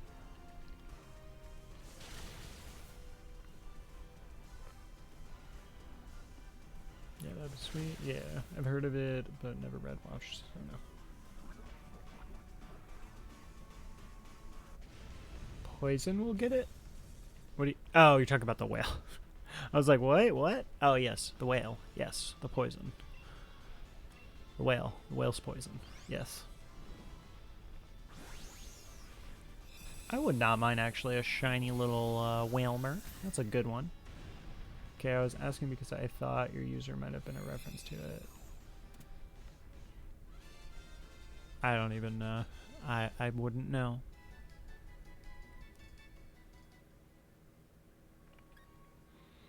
Yeah, as far as animes go, JoJo is on my list, but I just have not watched it yet. It's hard for me to really get into it immediately just because the animation being so funky. But it's not the factor of it's funky, like as in like I think it's bad, it's just weird. So it'll probably take a minute.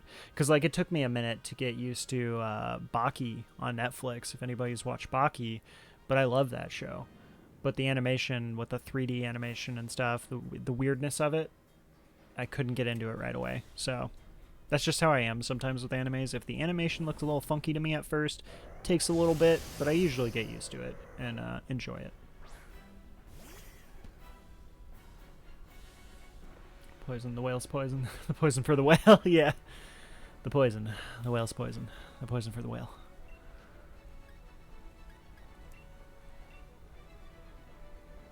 Tyrantrum is also weak.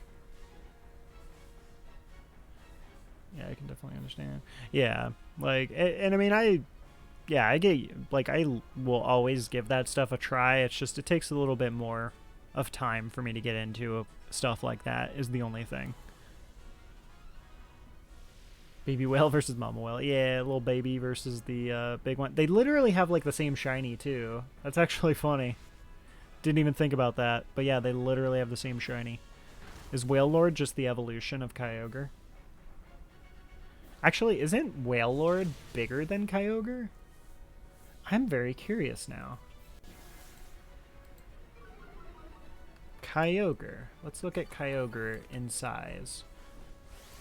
Because, like, I'm pretty sure Wailord is, like, one of the biggest little Pokemons. Let's see.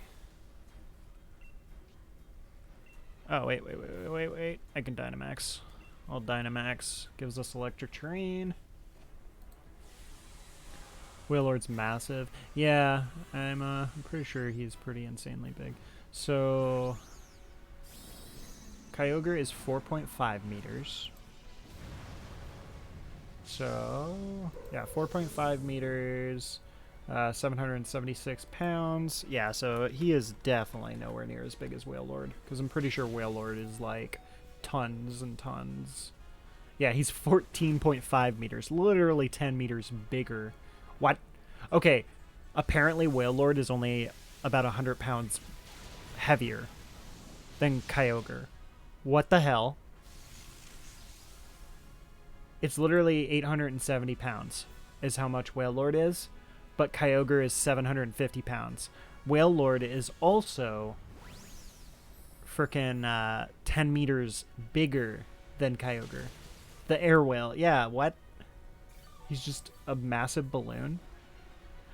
I'm surprised Wailord actually isn't a water flying. They could have made it a water flying with how light that thing is.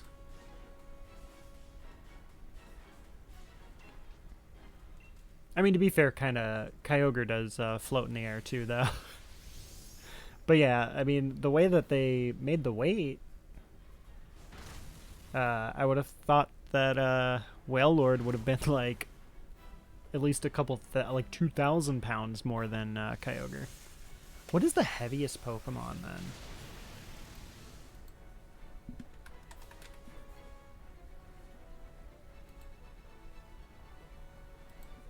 heaviest Pokemon.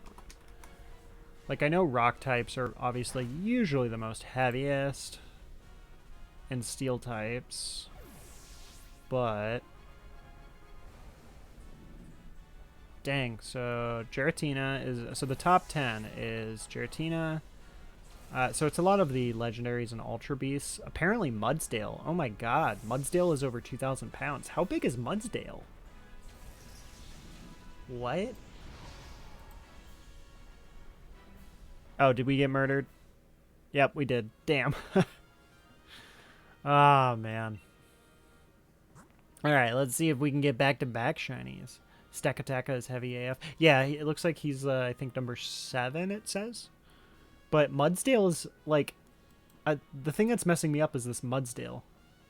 This Mudsdale is number 6 for the heaviest Pokemon. What the hell is Mudsdale? Alright, Garbodor. No. Charjabug, no. And Wailmer. Dang, no back-to-back shinies. Yeah, Mudsdale is literally the 6th heaviest Pokemon, and I don't understand because it's just like a regular-sized pony, right? Or regular pony, horse. All right, we are gonna jump in, guys. Womp womp. Hey, is that Shy Lily reference? I don't watch many VTubers, but I love Shy Lily.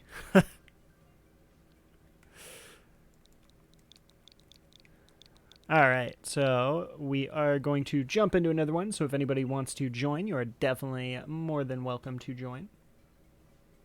And I will go ahead and distribute the points as well for the prediction. So non-believers get all the points. And then we will open up another prediction here. So if anybody wants to bet some points, you are more than welcome. Oh, crap. You guys right. Entei. Oh, no. My bad. You caught that, Lodi. Thank you. Yeah, no, we don't want to do Entei. My bad. We could. Yeah, I didn't realize, though. I don't want to do Entei right now. My bad, guys. My bad. All right. Sorry about that. Room is open this time for real. This time for real. The wrong Pikachu? It's a good thing you guys noticed. I literally was not paying attention. I would have went in and been like, hey guys, what are we doing? Why are we not grabbing more grass type Pokemon here? Alright, let's try this again.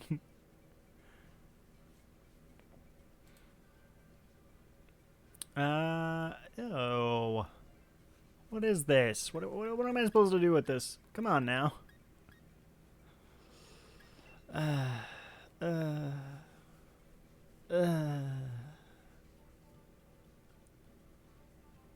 don't like this.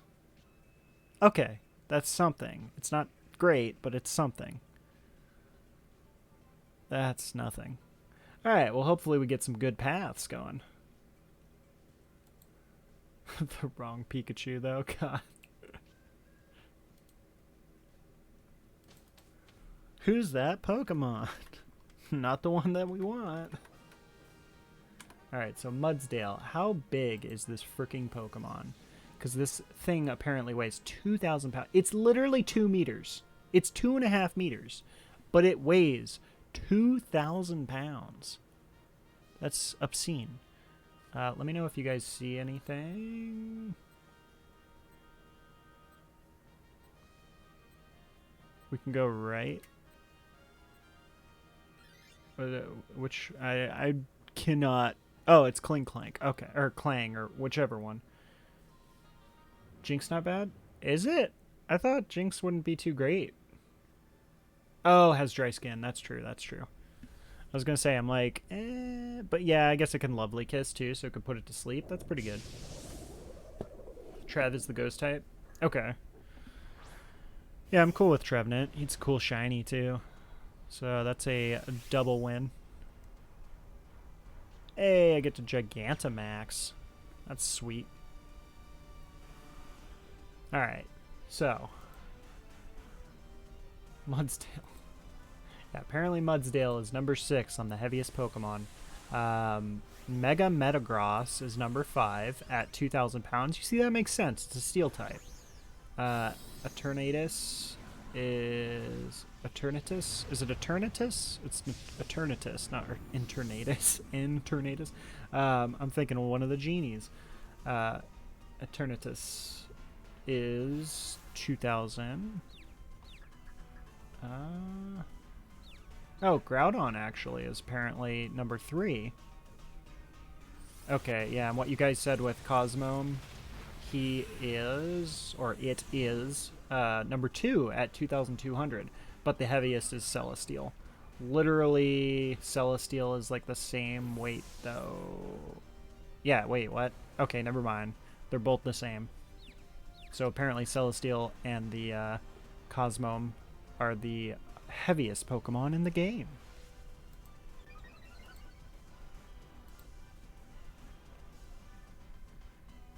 Let's see. If we had more from damage, Jinx would have worked. Wait, dumb shit. Yeah, but Sleep Kisses would have been nice. Yeah. Inaccurate? What's inaccurate? Are you talking about the paths, or are you talking about the fat mons that I was talking about? I only remember Groudon. Yeah, I did know Groudon was thick. I didn't remember if he was like number 1. The thing that was always crazy to me was I always thought Groudon was a lot bigger than he is. Like, Groudon's actually not that big size-wise.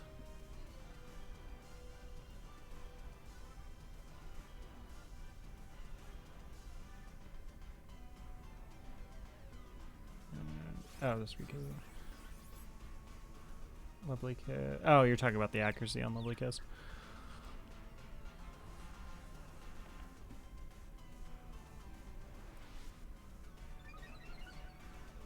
I mean, I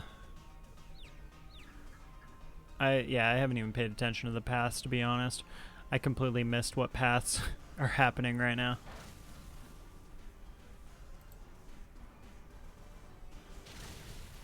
But yeah, I mean, you guys are more than welcome to choose your own paths.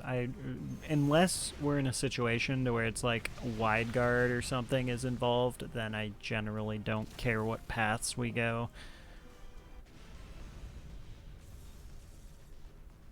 Especially when relatively whichever way is going to give us something that's at least useful.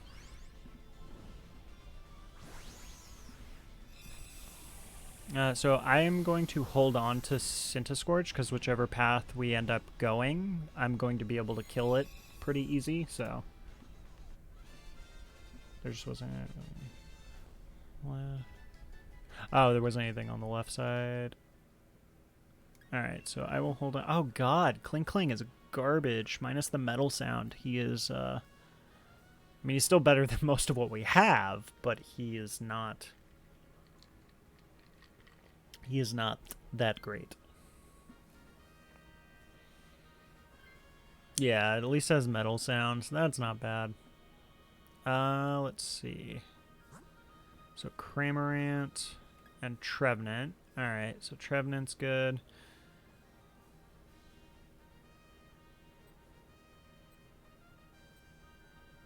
Who is it? It's Mr. Mime, Durant.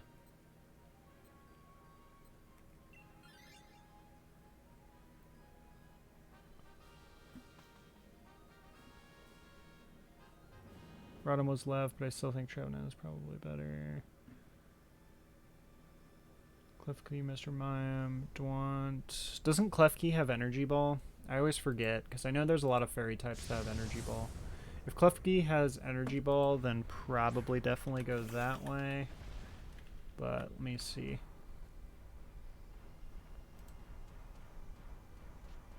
You guys might already know, but I'll use my cheat sheet.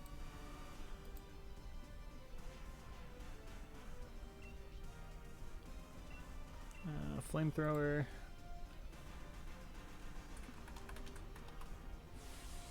Klefki. No, never mind. It's Flash Cannon, not Energy Ball. Damn. What does Durant have? Durant. Oh my god, where the hell is it? There it is. Oh, Durant actually has Metal Sound as well, and Thunderfang. So actually Durant's not too bad. So I guess I'll hold on to Scorch again because I can murder the Durant pretty easy. Where do you check movesets? I just go on Cerebi. Cerebi has a list of all the Dynamax Adventure Pokemon. You literally just have to type in Dynamax Adventure Pokemon, and it'll show you every single Dynamax Adventure Pokemon you can get, as well as their movesets and ability. But yeah, Durant is the best one. Because, wait, what was it? Yeah, Mr. Mime's garbage. I mean, minus light screen, he's garbage. So, easy. Use Cerebi. Yeah. Easy. Or Durant for Thunderfang. I mean, yeah, and Durant technically has Metal Sound too, which is pretty good. But yeah, I recommend that's what we do. We go to the Durant. And then I'll hold on to my Scorch. So if either CeeLo or Lodi you guys want to switch out, you can. I mean, Executor is at least grass, but at the same time his Solar Beam does kind of suck. That's the only downside with him.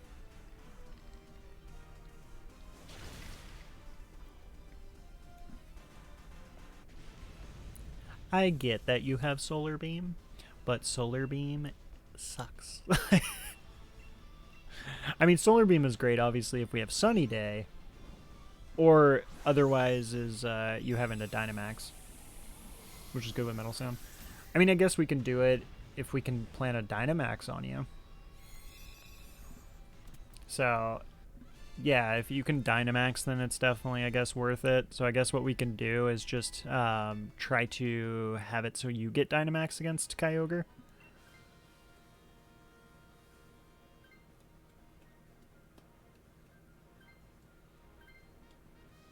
Yeah, so this should work.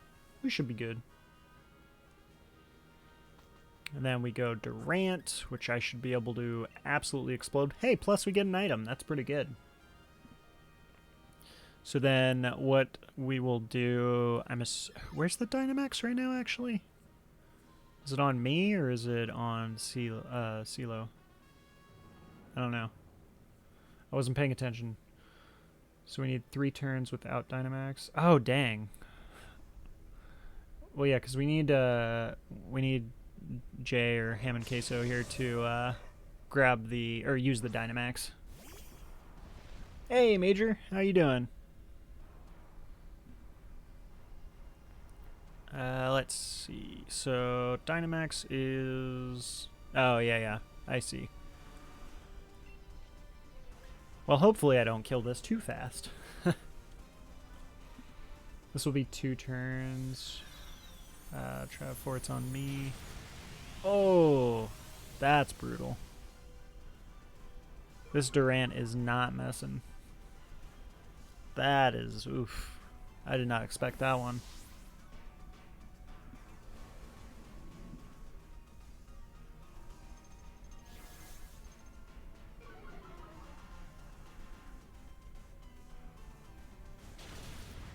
What? Okay, never mind.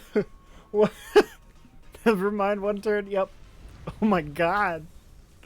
I mean, it is 4 times, but damn. I thought it would at least, like, live with a little bit. Shoot. What's the shiny? I forgot Durant's shiny. I think it's green? No, it's like a sand. Well, its eyes are green. Whatever. Nest Ball. Nest Ball it is. Damn, though. Oh, was it a crit, too? Okay.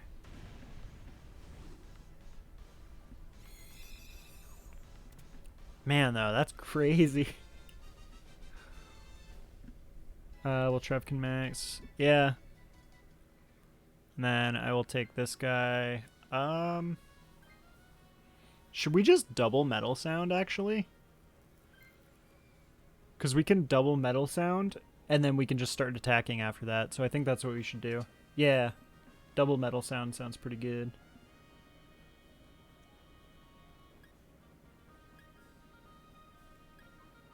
Focus. I don't think I'll die in 1 hit. Could regret this, but I'm going to take Quick Claw because if I can Metal Sound first, that's pretty good. Yeah, we should double Metal Sound, and then at that point you can Metal Sound again, Jay, and then I will probably I'll probably attack with the Thunder Fang just to do a little bit of damage, because there's no reason to Metal Sound more than 3 times.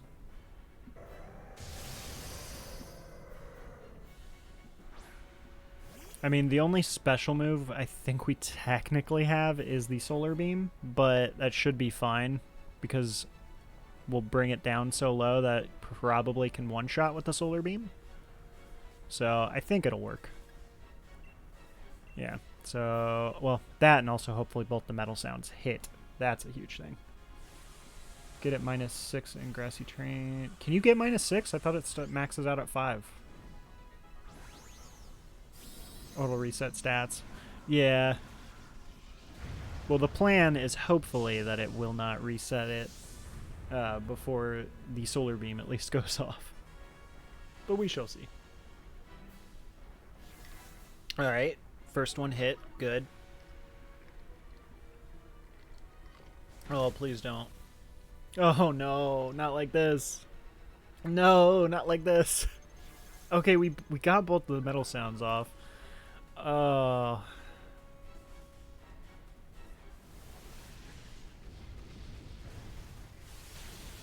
Ooh, that's a good amount of damage, even though it's physical.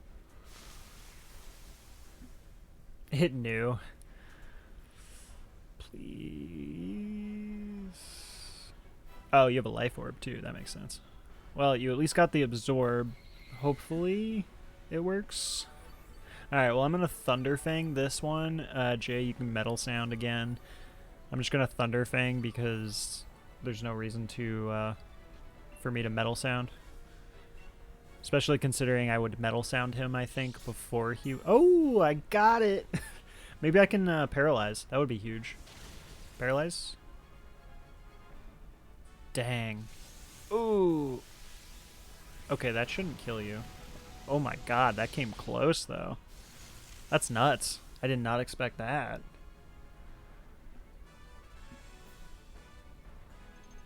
Oh, we got the Metal Sound. Alright, just don't reset. We got those. We'll break through. The Solar Beam ought to be OP, hopefully, yeah. Kyogre has much higher special defense. Yeah, I know. It's just still, like... He has a lot of HP, though, on top of, like, his defense. That's the only reason I was kind of like, wow, that actually dealt a good amount. Hey! I wonder how much damage that actually would have done. Like, that probably would have just one-shotted, I'm assuming. Alright. That was actually pretty good. Like, we didn't even have the best team, to be honest, but we made it work. So, that was pretty good. That was a very nice run, actually, considering what we had.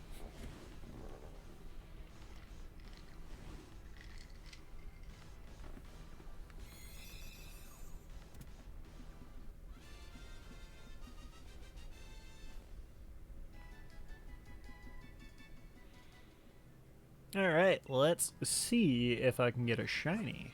So, Clink Clink. No. Trevenant. No. And Durant.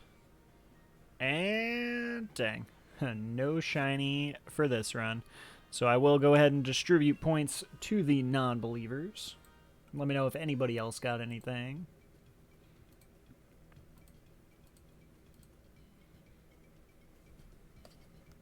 Alright, so we're going to jump into another one. I'm going to take a quick break here. I just need to go to the bathroom real quick. It'll only be like a minute or two, though. So I'm going to run a 1-minute ad. But I will be back before that is, or by the time that is done. And we'll go ahead and jump in. So I will go ahead and prepare the room, but I'm not going to open it. So everybody can get ready to jump in.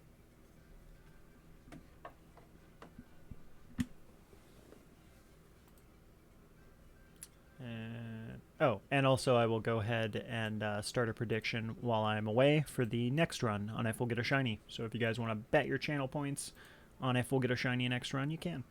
Alright, I'll be right back.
Alright, I am back. So we will go ahead and I'm going to open the room. So if y'all want to jump in, room is going to be open. You are more than welcome to join here. So far, pretty good. Not too many clears, but we've at least got a shiny, which I will say is pretty nice.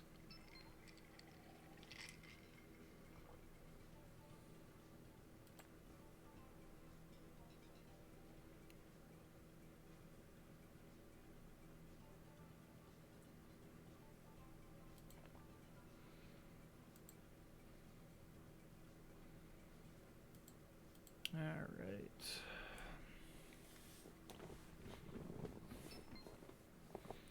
Alright, so we are full. We're going to go ahead and jump in here. Hopefully we can get a better, like, team than last run, even though it ended up where... Oh my god, that is Maractus. Maractus is amazing. Yeah. Butterfree, actually, is not too bad. I really wish Schnotik was better. Schnotik is not good.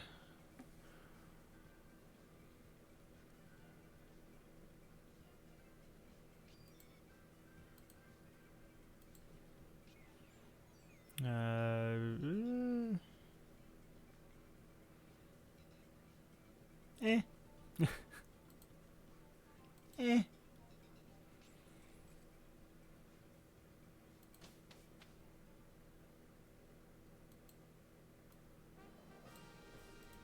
Alright, we got a electric. Oh, wow. What in the world? This run is bananas. We have a electric right off the bat. We also have 2 grass. I'm not seeing any wide guard, so I mean, I think we just go electric, grass, grass, right? Like, no matter what they are, it's still the best route because we get the best possible choices. Unless you guys are seeing some magical thing that I am missing, because I do not see anybody else that would be worth it. Bad electric. That's fine. Which one is it? Yeah, this way sounds way. Stunfisk ain't bad. What you mean? You talking bad about Stunfisk, Sela? What? You think Stunfisk is bad? Yo, this guy has made it through Kyogre runs for me. Like, he's not bad. Why you gotta be talking bad about him? Let's see. I have Storm Drain, so the only time I'm gonna use this is most likely Dynamax. Man, I love Stunfisk though. Now, if you told me it was the other Stunfisk, then yeah, Galarian Stunfisk blows. But like OG Stunfisk, he's great. Real talk though, he's actually not the worst electric. He actually has a good moveset, and he has electric terrain, which is actually really good. He's generally the best. He's like the best electric type you can get when you have other electric types on your team, because he sets up rising voltage beautifully for like the rest of the team. But by himself, he's not bad. He's not the worst electric. I want to talk about bad electrics. Oh man, there's a lot of those.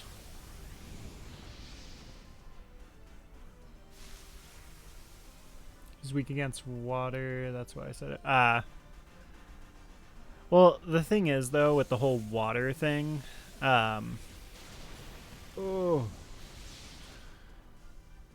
is the AoEs from the water moves. Unless we can change the weather, people are gonna die. That's just how it is. You know, it's it's a horrible outlook when I'm just like, people are going to die. There's going to be sacrifices, but I am willing to make those sacrifices.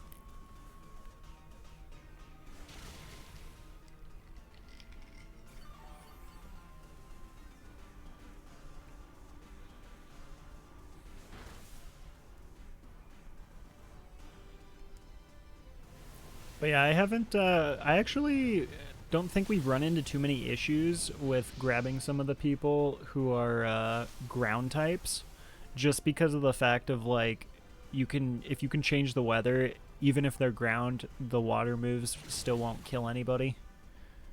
Or if we have wide guard.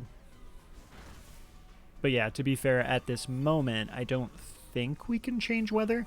But there might be on the grass type. I don't know if Sharam was there, but Sharam is literally the greatest grass type in like against Kyogre, because of how much it excels with the Sunny Day and how much Sunny Day annihilates Kyogre. So that is what we want. But I didn't pay attention to who the grass type were. I just saw grass and was like, yep, this is the way. Alright. He is a blue shiny. So make sure you guys compliment this amazing Pokemon for its shiny.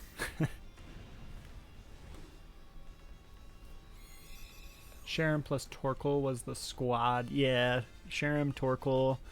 It's so funny too, because like Torkoal obviously sounds absolutely awful against Kyogre, but that ability is just insane. Who would have thought a move that only a legendary had is absolutely obscene?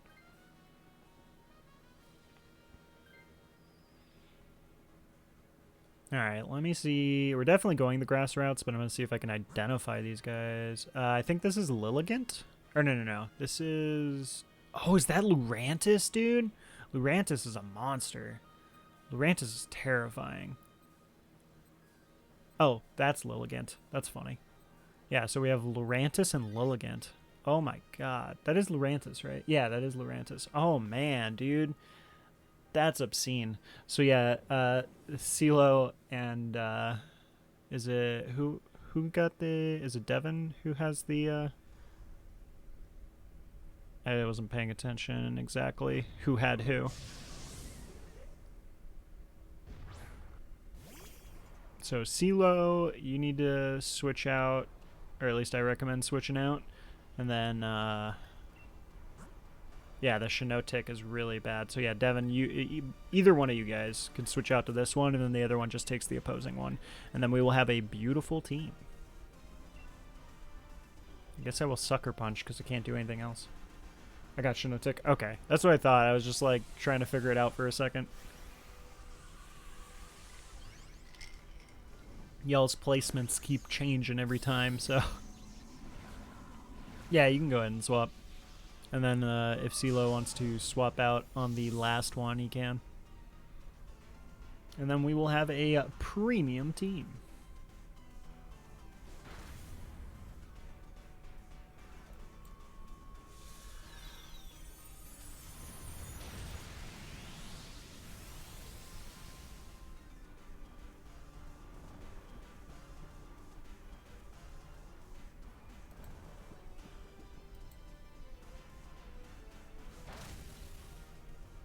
Man, I have too many tabs open. I was like looking at so many different things we were looking up as far as like who's the heaviest Pokemon. So I have like a tab with like the list of heaviest Pokemon, and then like I have like 3 Cerebi tabs open. That's usually how the stream goes. It's just like I'm sitting here streaming, and then on my second monitor, I just got like a dozen Cerebi windows open.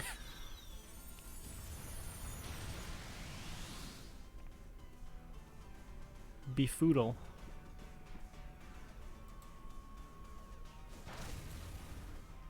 Yeah, I absolutely love, man, this team, dude. This is a really good team. I love this team. Like, on top of the factor of how nice of a team this is, these are all such good shinies. Oh my god. Like, Lurantis it's the green shiny, and it's like such a nice green shiny, too. Oh, man. Always have the DA pokes in another window. Always got to check. Yeah. Yeah, but like I have the shiny decks I always have open. And then I have the usually the list of the Dynamax Adventures Pokemon. Alright, so one of y'all switch to this. Yeah, no, Leaf Storm is insane on Lurantis. It is terrifying. Oh my god.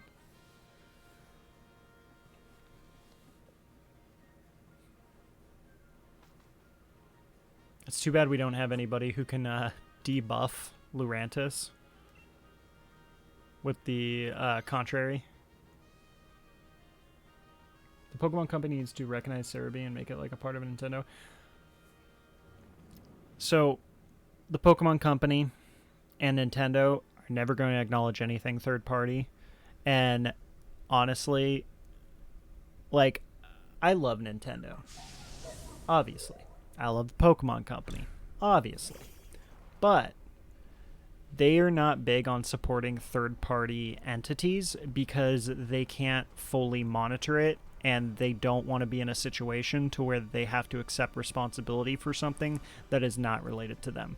And that's how Nintendo has been always. I mean, it's the same thing with Sony. It's mostly just Japanese companies in general try not to like do sponsorships or represent third-party things that are not directly underneath their company because of the very reason is they can't reprimand them and they can't monitor it as much as they can their own thing. So that is the only unfortunate thing that I will say. Like, it's unfortunate, but at the same time it keeps everything, you know, safe. Yeah, pretty much. Like, the US is a whole different thing. Like, you'll see all the time, like, Microsoft sponsoring people left and right and, like, joining up with people and partnering with people. But Japanese companies are not like that. And to give you an example, there's a lot of people that are probably going to disagree, and I'm about to probably start a war right now in this chat, but I'm going to tell you right now, Samsung and Android phones are more sophisticated than Apple phones. I don't hate Apple phones. I don't hate Apple products at all. But they're not as sophisticated. And the reasoning why Apple products are so popular is because of the fact that American companies are not afraid to sponsor and advertise like crazy things and jump outside the box with marketing. But if you ever pay attention to the marketing that Japanese companies do, it's bad. Like, it's not good marketing. So I just unsubbed.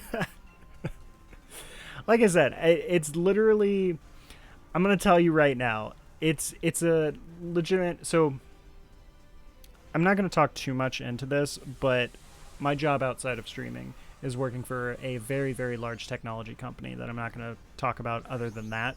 And I know for a fact, because of my experience, that Android phones are actually more sophisticated in the aspect that they have a lot of technology that's better.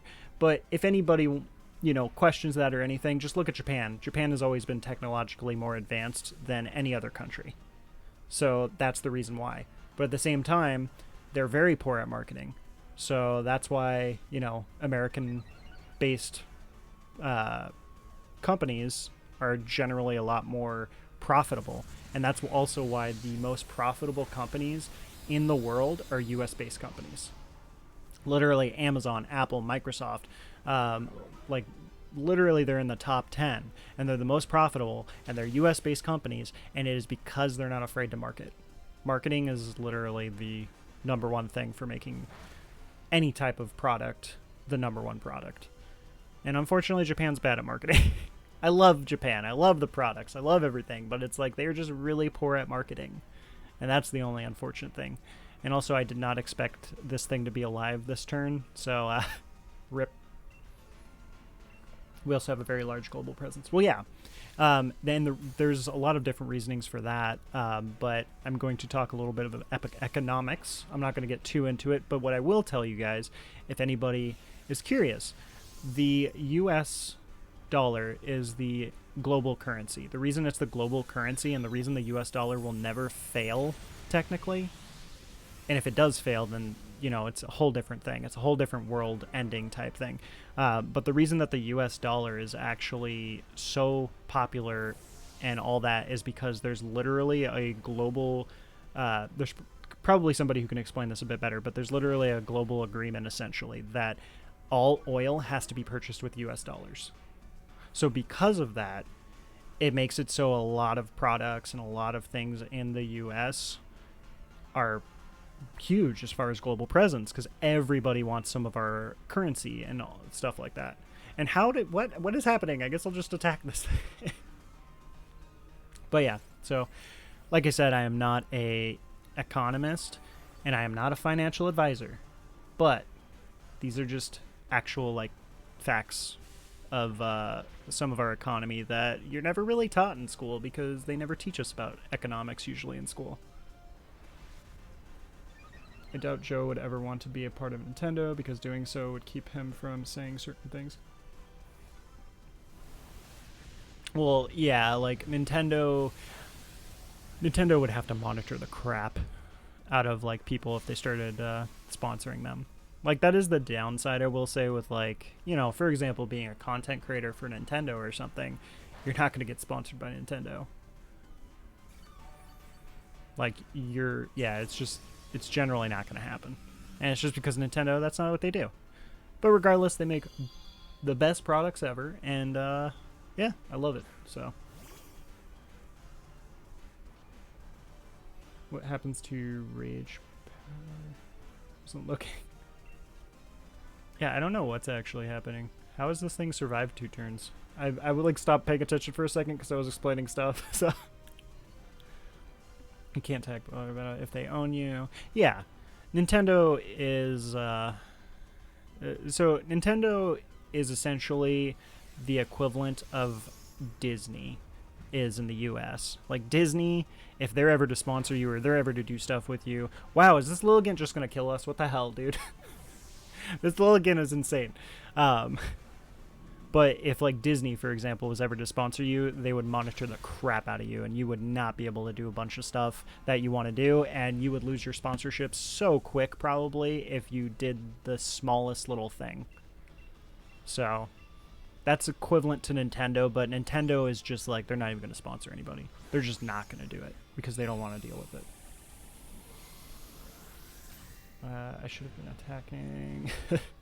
Rip. He has a impeccable relationship with Nintendo. I think it's best at that. Yeah, I mean,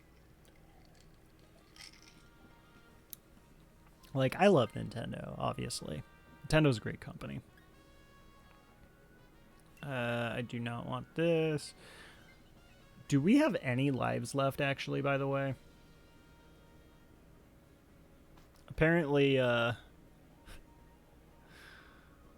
apparently Lilligant was not a fan of the discussion of economics and such. That was my bad. I caused our death there. I caused those deaths.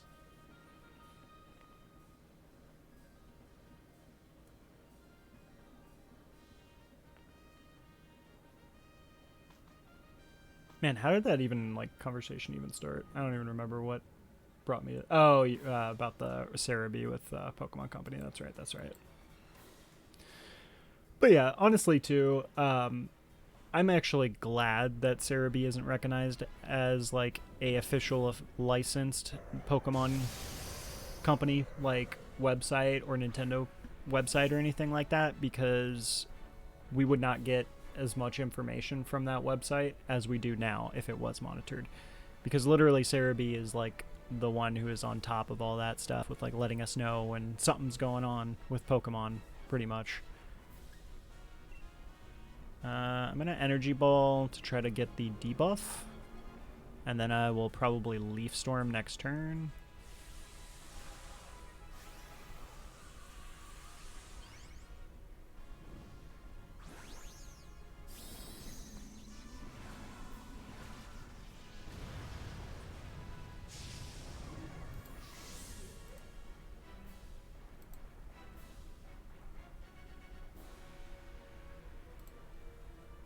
Contrary Leaf Storm was probably better. Oh, instead of the Dynamax.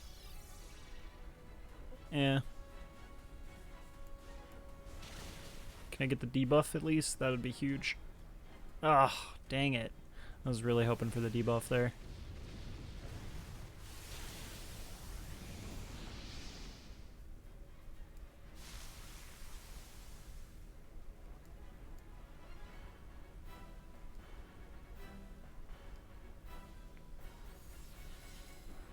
Electric Tree. We are like not working as a team right now, guys. Oh, that was funny. Alright, I'll go ahead and Leaf Storm because I'm hoping that he'll reset stats after, maybe.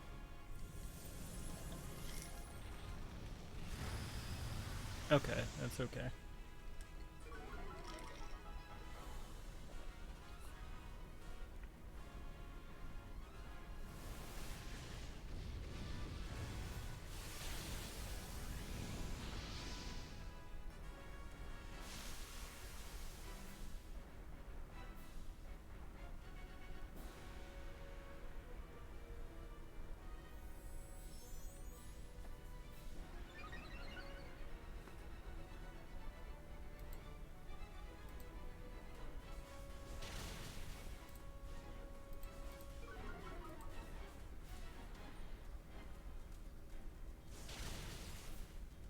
Paralyze? Dang.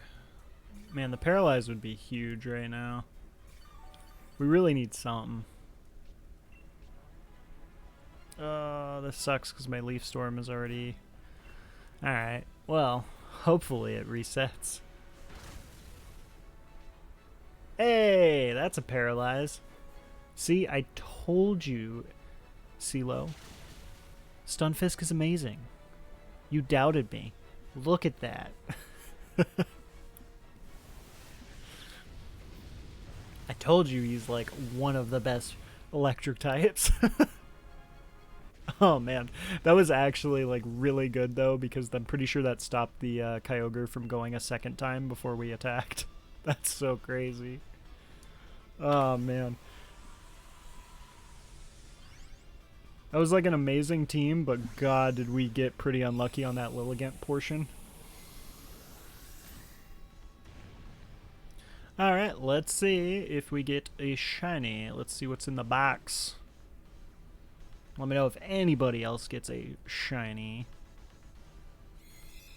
What's in the box? What are we at? We're at 36. Let's get another shiny. That would be cool. How about Lurantis? Dang it. Alright, Lilligant? Nope. And dang. No shiny for us. Rip. Let me know if anybody else got anything. We are gonna jump in though to another one. Yeah, I wasn't up on Rage Powder's updates. Did they change Rage Powder?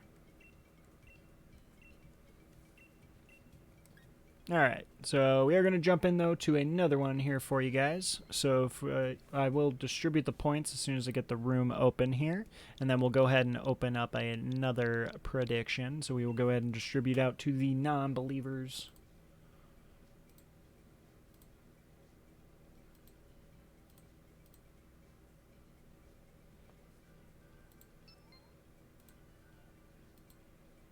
Alright, and then new prediction.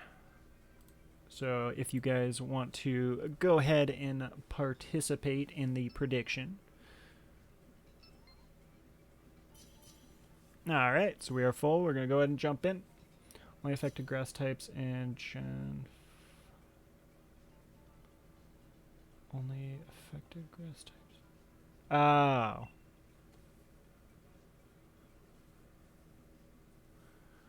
Ew, dude. What is this? Bruh, no. I don't want any of this. I guess Porygon's not actually awful. I'm being overdramatic. Oh, hey, Bisharp has Metal Sound.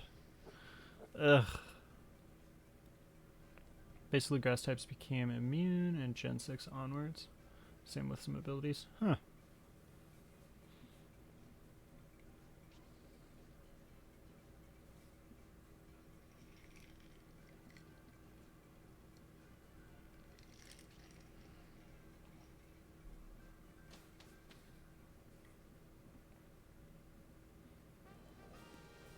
Alright. We have a water, and I think there's a grass. Unfortunately, they're on the two opposite sides. Is that water a wide guarder?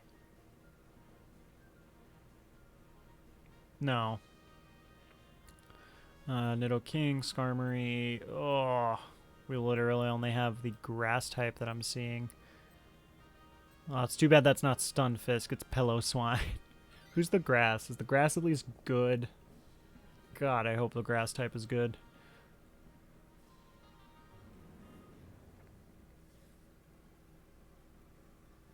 Do we at least have like a gamble up top on the third row? Oh, okay, it's Serena. Alright, I'll accept that. Yeah, she ain't bad, she ain't bad.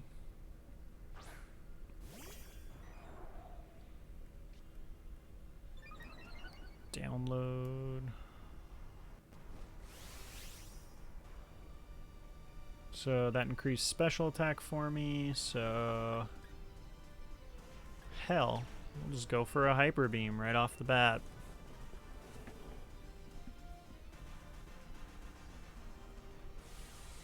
Catch up later, I'll keep the stream up though on low volume. Alright, no worries. Thanks so much for hanging out there, CeeLo.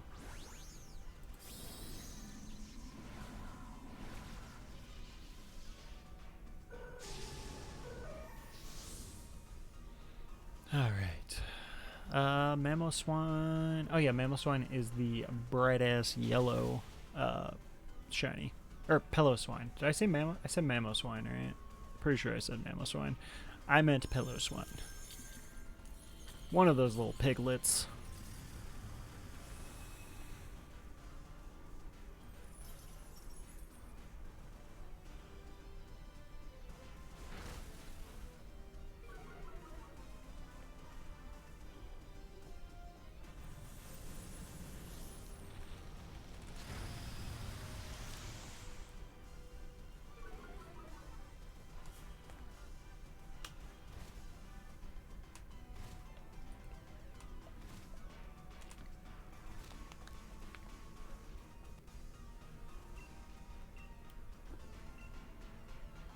Dang, what is Porygon's attack? Well, I got the download on the special attack, and then plus I have stab with the normal type attack.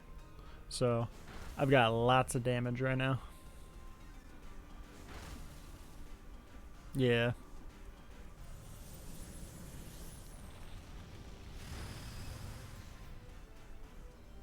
Yeah, I love Porygon. I will say, Porygon is legitimately one of the weirdest Gen 1 Pokemon. Like, am I wrong? Because, like, Porygon was just such a weird design of a Pokemon, and I feel like Porygon is such a forgotten Pokemon a lot of the time because of it being so weird. Like, what is the lore even behind Porygon? I don't even know what the heck it is. The shape Pokemon.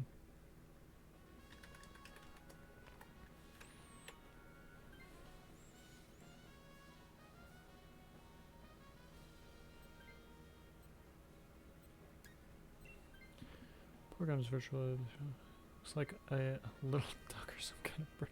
So essentially, Porygon is just based off of like OG 3D animation designs. That is so weird. That's such a random design to make a Pokemon based off of, especially early on in Gen 1. Do I have a favorite Pokemon? My favorite Pokemon is Gardevoir. I love Gardevoir. How about yourself there, Dadlier? Is that how you say it? It's a robot. Yeah, I guess it's a 3D animation. They based it off of the 3D animation models that they would do for like animation and stuff back in the day. It's just so funny to me to think of that somebody at the Pokemon Company, especially early on, was just all like, hey, what if we make a Pokemon out of this weird blocky design that pops up when we do the 3D rendering of like animals in animation? So it's just a really weird design. I just never even thought about it. Did it boost my special? Well, regardless, this is super effective, so. Garchomp, I guess. Right now, not sure. Garchomp? Garchomp's pretty cool. I like Garchomp. Like, as far as pseudo-legendaries go, I would say Hydreigon is my favorite of the pseudo-legendaries. Porygon didn't appear in the show after that banned episode, I'm pretty sure. Yeah, I know Porygon ended up not being in the show because of the whole, like, banned episode. I don't know if they ever actually put Porygon later on in the show, though. Like, I just know that one episode they didn't have Porygon because of the, like, flashing and stuff, because of the seizures and all that. Hey, I got the freeze. Nice. That's real good. The one that gave all the... Yeah, and the one that gave all the people seizures. I mean, you see, banning that makes sense. I'm fine with that. But why'd they have to go and ban James with boobs? Like, makes no sense. It's truly an outrage. But that's 4 kids for you at the time.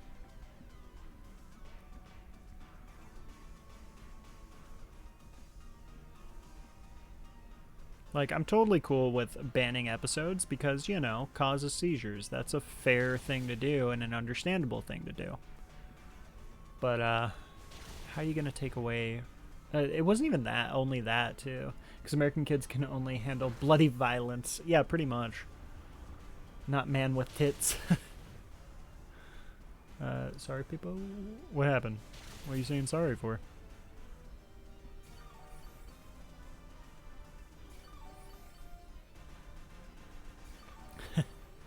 We can handle guns, and we can handle murder, but men with tits, no.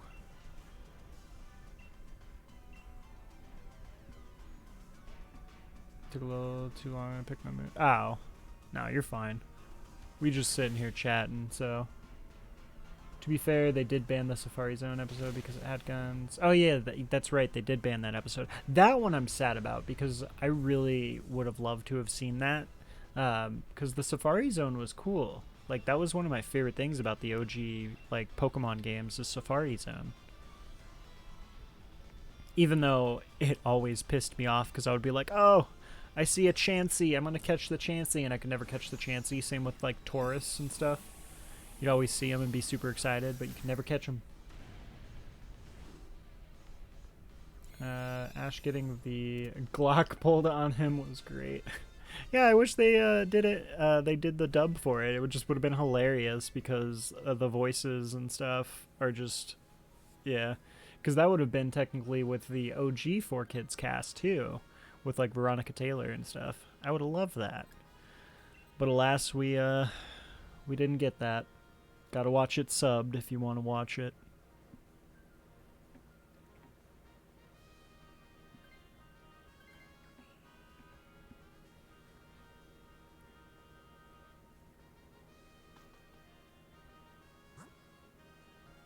I didn't even pay attention to what the normal is. I think it's Banary. Man, I'd rather have Skarmory, but I don't know. I think the Banary is technically easier for us to kill is the problem. I really want Skarmory, but whatever. More so about us trying to win than it is about me getting the shiny I want. Does Skarmory get Metal Sound too? I don't know, actually. That's a good question. Let's see. No, it doesn't. Steel Wing, X Scissors, Assurance, and Fly. So, yeah. Unfortunately, Skarmory doesn't have a good moveset. So to give you an idea, most of the Mons in Dynamax Adventure that are actually really good and strong don't get actual good movesets. So they have to balance it by giving them crap movesets. Did I get the special boost? How do I see it again? Oh yeah, info. Yes, it was the special attack boost. Okay, I'll do the thing again. Do the Dynamax, and then I'll blast it. Like the old Stadium games. Ugh, I miss Pokemon Stadium. Pokemon Stadium was so good. I love the voiceovers with Pokemon Stadium. God, it was so great. I really miss that game so much. The trainer is not budging an inch. What's the matter, trainer? Like, oh, that was so great. I miss it. They need to do that with the new game to where you have like an announcer the whole time and it's like legitimate voiceover. Oof. Yeah, that was a lot more damage than I thought it would be. Because Lopunny actually has like a good amount of health. Now I just hope I can get my special attack boost again against Kyogre so my Thunderbolt does damage.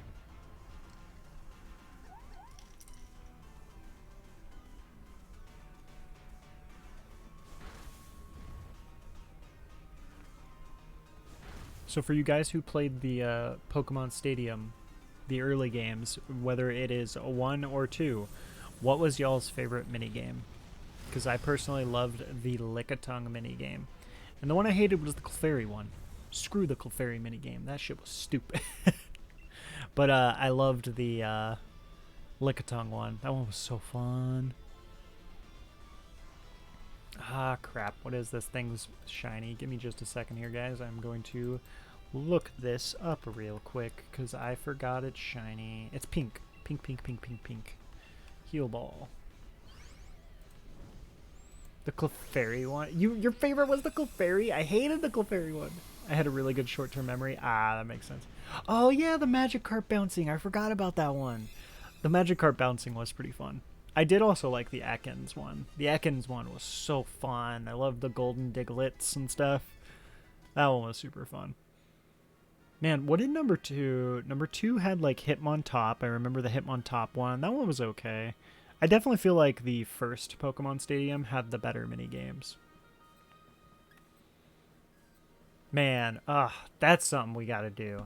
That is something we gotta do one of these days. That makes me so sad.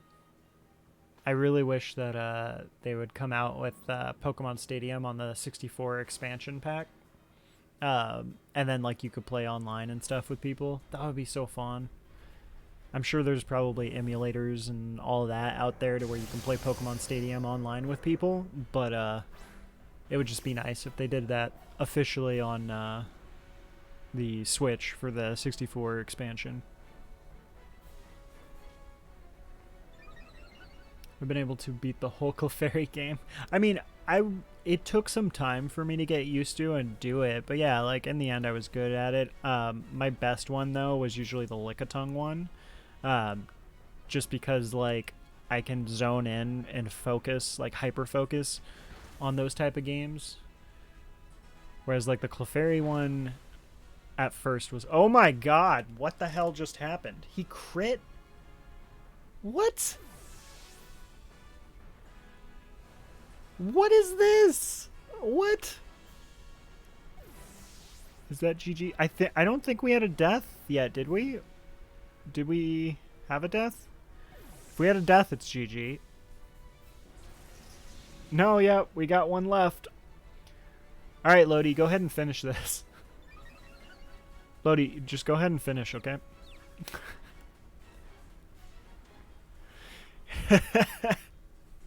Don't worry, maybe, I swear, if we all have Feeble with this cheer.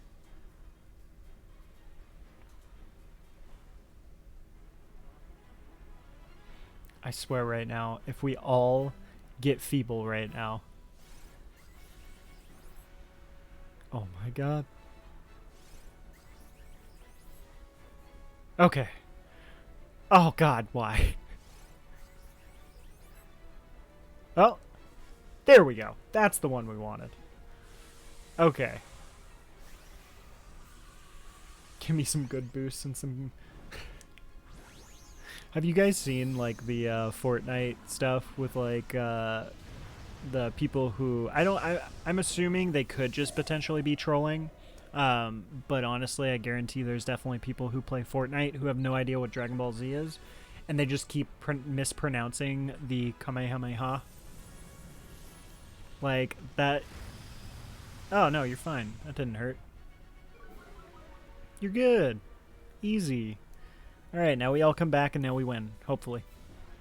But yeah, have you guys seen that? Where it's like a video of all these, like, younger generation and they're mispronouncing the Kamehameha.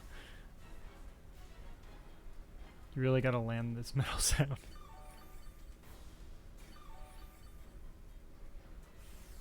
The Kamehameha.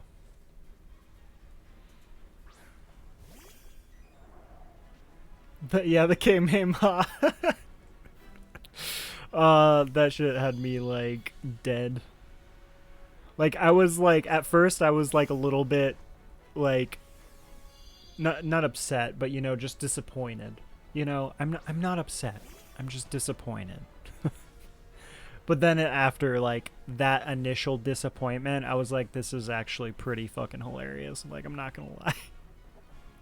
Like, it was pretty funny.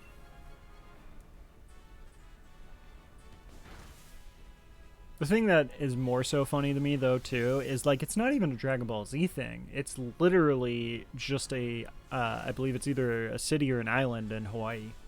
Like, that's where it came from.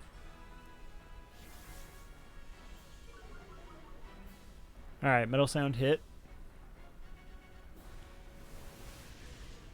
Alright, pelvic thrust. Okay. Oh, this is so scary right now. Okay. Paralyze? Please. We need the paralyze. Oh, no. Oh, I avoided it. Okay. Oh. Oh, come on. Really? Full health. Literally the two people that were low health dodged it. Yet it still managed to kill one. Light screen couldn't save it. I don't even understand that, though. Because, like, Origin Pulse is a water move. No bulk. Yeah, true. Ugh, that is brutal. Well, let's see if we can get a participation shiny. Pillow-swine, no. Serena, no. And Luppity, no shiny for us here. So I will distribute points to the non-believers. And then we will go ahead and we're going to jump into another one here. So anybody is welcome to join. It is !join. Or you can just put in the code when you go to join, which is 85698569. And just a heads up for you guys, too, who don't know, you can actually redeem some channel points to get priority into Dynamax Adventure entry if you just really badly want to enter or you haven't gotten the chance to or something. Then I will make sure that you could at least enter here. So at least everybody can get a chance. But otherwise, I'm going to go ahead and open the room here. And then let me go ahead and distribute the channel points. And then I'm going to go ahead and open up another prediction. So if anybody wants to bet those channel points, you are more than welcome to. And you know, while we're plugging these channel points, have I told you all about the Discord? So the Discord is a community of people that are all here. And if they're not, then y'all should be, because y'all should be in the Discord. So Discord, no, but for real, guys, any of you guys who are not in the Discord, I do highly recommend joining the Discord, because that's where I'm generally always going to be active, posting updates, posting when I'm going live, as well as I will be posting like anything that may be like changes to the stream or event things that we're going to do with the stream, special stream type days or games or something like that. At the moment, we're kind of on a schedule to where we gonna hop off to play with some friends. No worries. I appreciate you hanging out though. Here at Ham and Queso. Hope you have a good night here if we don't see you back. Anyhow, as far as Discord, highly recommend for you guys to join the Discord. That we will be posting like all the stuff there, and it's just kind of chill to hang out in the Discord and chat. And if you ever have questions, then it's a good place to go. But in the meantime here, we do have one slot open, so if anybody wants to jump in and join, you do have a chance here. We will start in about a minute or so if we don't get a fourth person.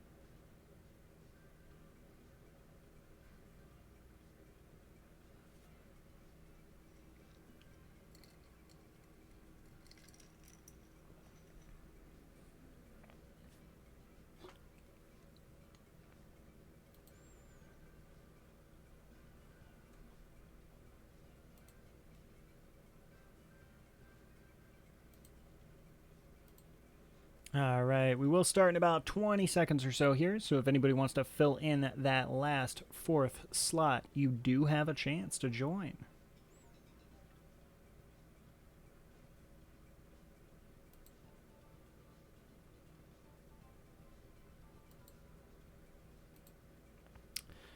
And all right, we'll go ahead and jump in then here. So if you did miss out, then you guys are definitely welcome to join in the next one. And then the code will generate out if you do !join, so you can prepare for the next one, or you can just jump in when we make the room. Either way. But on a side note, these Pokemon suck. I hate this. Why? Not that they suck. They suck against Kyogre. Let me rephrase that. Because I love Skarmory. Skarmory is an awesome Pokemon. But, God, is this a bad setup?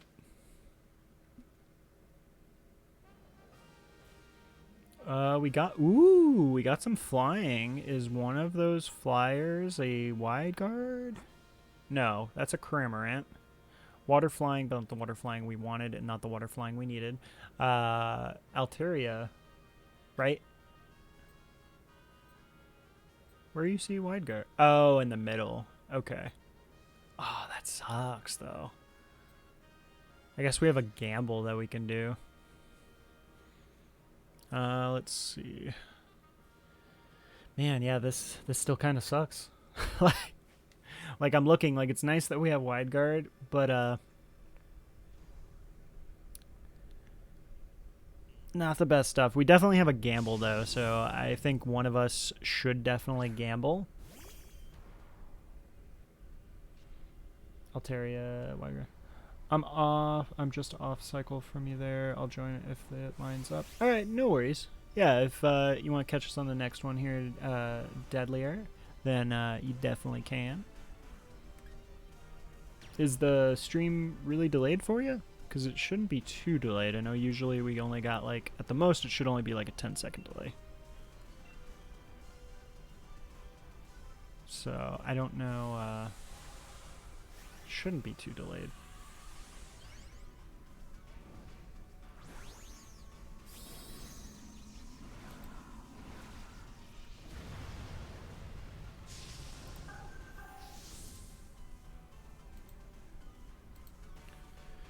Alright, so yeah, as far as options though, so wide guarder, obviously we take, probably should just take the Garbodor, because Garbodor at least does some damage. What was it, Combuskin was the one to the right, and we definitely shouldn't take Combuskin. Oh, did I Dynamax? I didn't even realize I Dynamax. I'm just catching my own. Oh, okay, gotcha. I was just making sure because when you were saying you're off cycle, I was just making sure that it wasn't lagging too much for you. Because normally shouldn't be too long of a delay. Which mons are you catching, though? Are you, I'm assuming you're shiny hunting or doing encounters for some shinies? Yo, I don't know why I Dynamax, though. Like, I legit don't know why I Dynamaxed. I did it, like, unintentionally. I mean, I guess we'll still be fine, probably. Maybe. Oh, please don't. Oh. Yep, that's a rip. Yeah, just catching all the rares before Scarlet Violet. Yeah, that's pretty much what we're doing with the stream. We stream Monday through Friday. We just be doing them Dynamax adventures. We do occasional encounters and stuff and just kind of hang out and chat. But mainly been doing Dynamax adventures lately. Just because I want to try to get as many shiny legendaries from Dynamax Adventure as possible before Scarlet and Violet. Because who knows what Scarlet and Violet is going to do. What I do this time? What you mean? What you mean what I do this time? Oh, you're talking about because you're getting murdered? Hey, Deadly Air, thanks so much there for the follow. I appreciate that. I mean, to be fair, I think Garbodor is just trash. So, that's just how he is. I got Max Knuckled twice. Alright, he does have a blue shiny, so we will go ahead and catch that in a dive ball.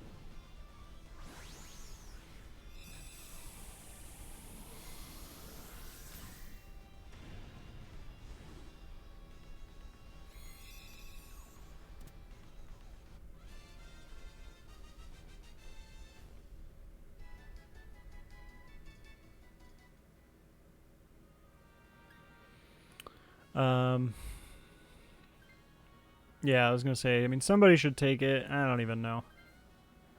How about Grafai? What do you think? Oh, I love Monkey. I love the new Monkey. I'm a big fan of poison typings, so I love how they're doing. It looks like a lot of poison typing. So what I'm thinking that might possibly happen, which I kind of mentioned this a bit in the Discord. I don't know if I mentioned it on stream, but I'm thinking what they're going to end up doing, because we have Wooper that is now a poison type. And then we also have this Monkey, the Grafai, who is a poison type. So I'm really curious if they're going to do like a town that is like poison designed or like contaminated, essentially. Like, what is it? Polluted. Yeah, polluted. That's what I'm looking for. That's going to be polluted, so the Pokemon adapted and became poisonous types because of the area, essentially. So I'm curious if they'll do that. I think it would be a really cool design and a cool idea. So, but yeah, I love Grafai, and I'm very curious to see if he is going to have any type of interaction or relation with Smeargle. I'm assuming he's probably just going to be his own thing and he won't be related to Smeargle, but I am curious if it's going to be like an enemy to Smeargle or something, and like Smeargles hate Grafai's because they do poisonous art. So there's just so much I'm curious about with him. But Grafai is it's definitely cool. I like it a lot. Just hope the story doesn't suck. Same. Like, I love Sword and Shield, but the story sucks. But to be fair, I haven't enjoyed a Pokemon game story since I want to say maybe like Black and White. Black and White had a really good story. Outside of that, I haven't actually enjoyed the stories as much. So I will say I am excited for the concept that you're like at school. That kind of sounds cool to me. Like the fact that you're in like a school and everything, because I always liked, this is a side thing, but I always liked Yu-Gi-Oh! GX, and the whole concept of that show was always awesome to me, that you went to school to learn how to play, you know, Yu-Gi-Oh! Or the card game or whatever. And I'm assuming it's going to be similar to that. Like everybody's going to school to essentially just learn all about Pokemon in the world. So that's a cool concept. And I'm actually excited for that. I just hope the story doesn't suck. That's the only thing. But it's to a good start. It is off to a good start. And they somehow made the post story worse. Which one are you talking about? You're talking about Sword and Shield? Or oh, that's a Celio. Oh, but we got. I almost went to the Celio because I'm like, that's a Celio, guys. I forgot this is wide guard. I almost went. Oh, that would have been awful. That would have been awful. I will miss the stadium battles though. The crowd noise and music in the rink battle is great. Yeah, I mean I like the crowd battling thing. To be honest though, I still wish that they would do like the stadium battle from like Pokemon Stadium, where you have actual voiceover of like the announcer. Cause like the whole like Pokemon Sword and Shield, it's just all about that little like iconic music, which is pretty good. I like the music for the battling with like the gym leaders and stuff. It definitely gives me Mirror B vibes from Coliseum and XD Gale of Darkness, and I love Mirror B and Mirror B's theme. But yeah, unfortunately, I just didn't. I would have liked it better if it was like similar to the what's it called? The Pokemon Stadium, where they like actually had the announcer. I just wish that they put more voiceover in actual Pokemon games. Because it definitely feels more immersive. Like, I love games with voiceover, so it always feels more immersive to me when you have a game with, like, really good acting. I mean, you're gonna gamble. You're trying to take that away from me? You're gonna make me be the wide guarder? Why do you get to gamble?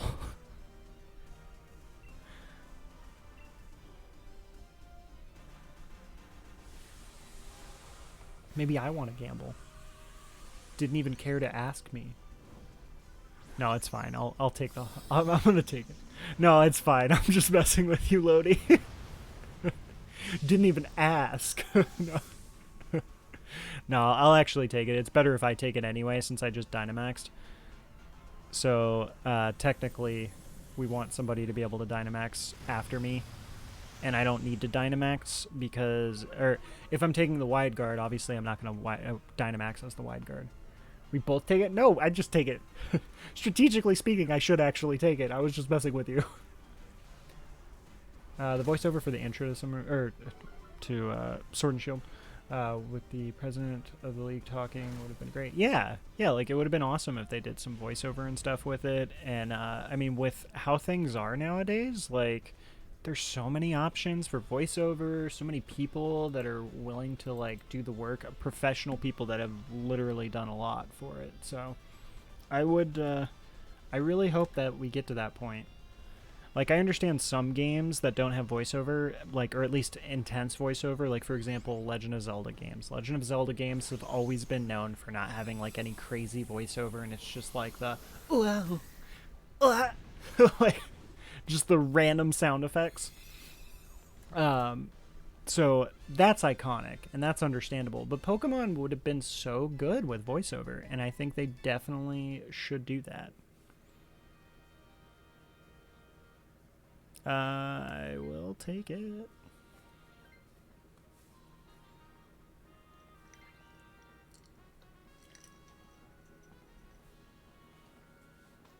All right. And then you go ahead and gamble. You better get something good. Oh, yeah. Yeah, literally the only, like, actual words in all of Legend of Zelda. Hey, listen! Like, that's it. So, yeah, that is actually funny. I forgot about that. Listen! There you go. It would be great if they do an anime for Scarlet Violet and they get some of the voice actors to do the voices for the game and just tie it all together. Yeah, that would be awesome. I mean, I will say though, as far as anime wise, I do love Master Journeys a lot, so I would hope that if they do an anime for Scarlet and Violet, it's like a whole nother character thing, like they did with man, what's that series called? There's a series that they did, and I guarantee you guys know it, but it's like that one where it's, I think, with like Red and stuff, and it was like was it on like YouTube or something? I don't remember, but that was really good, and I loved that. Hey, it worked. Oh damn, you got Maractus? I wasn't even paying attention. Or wait.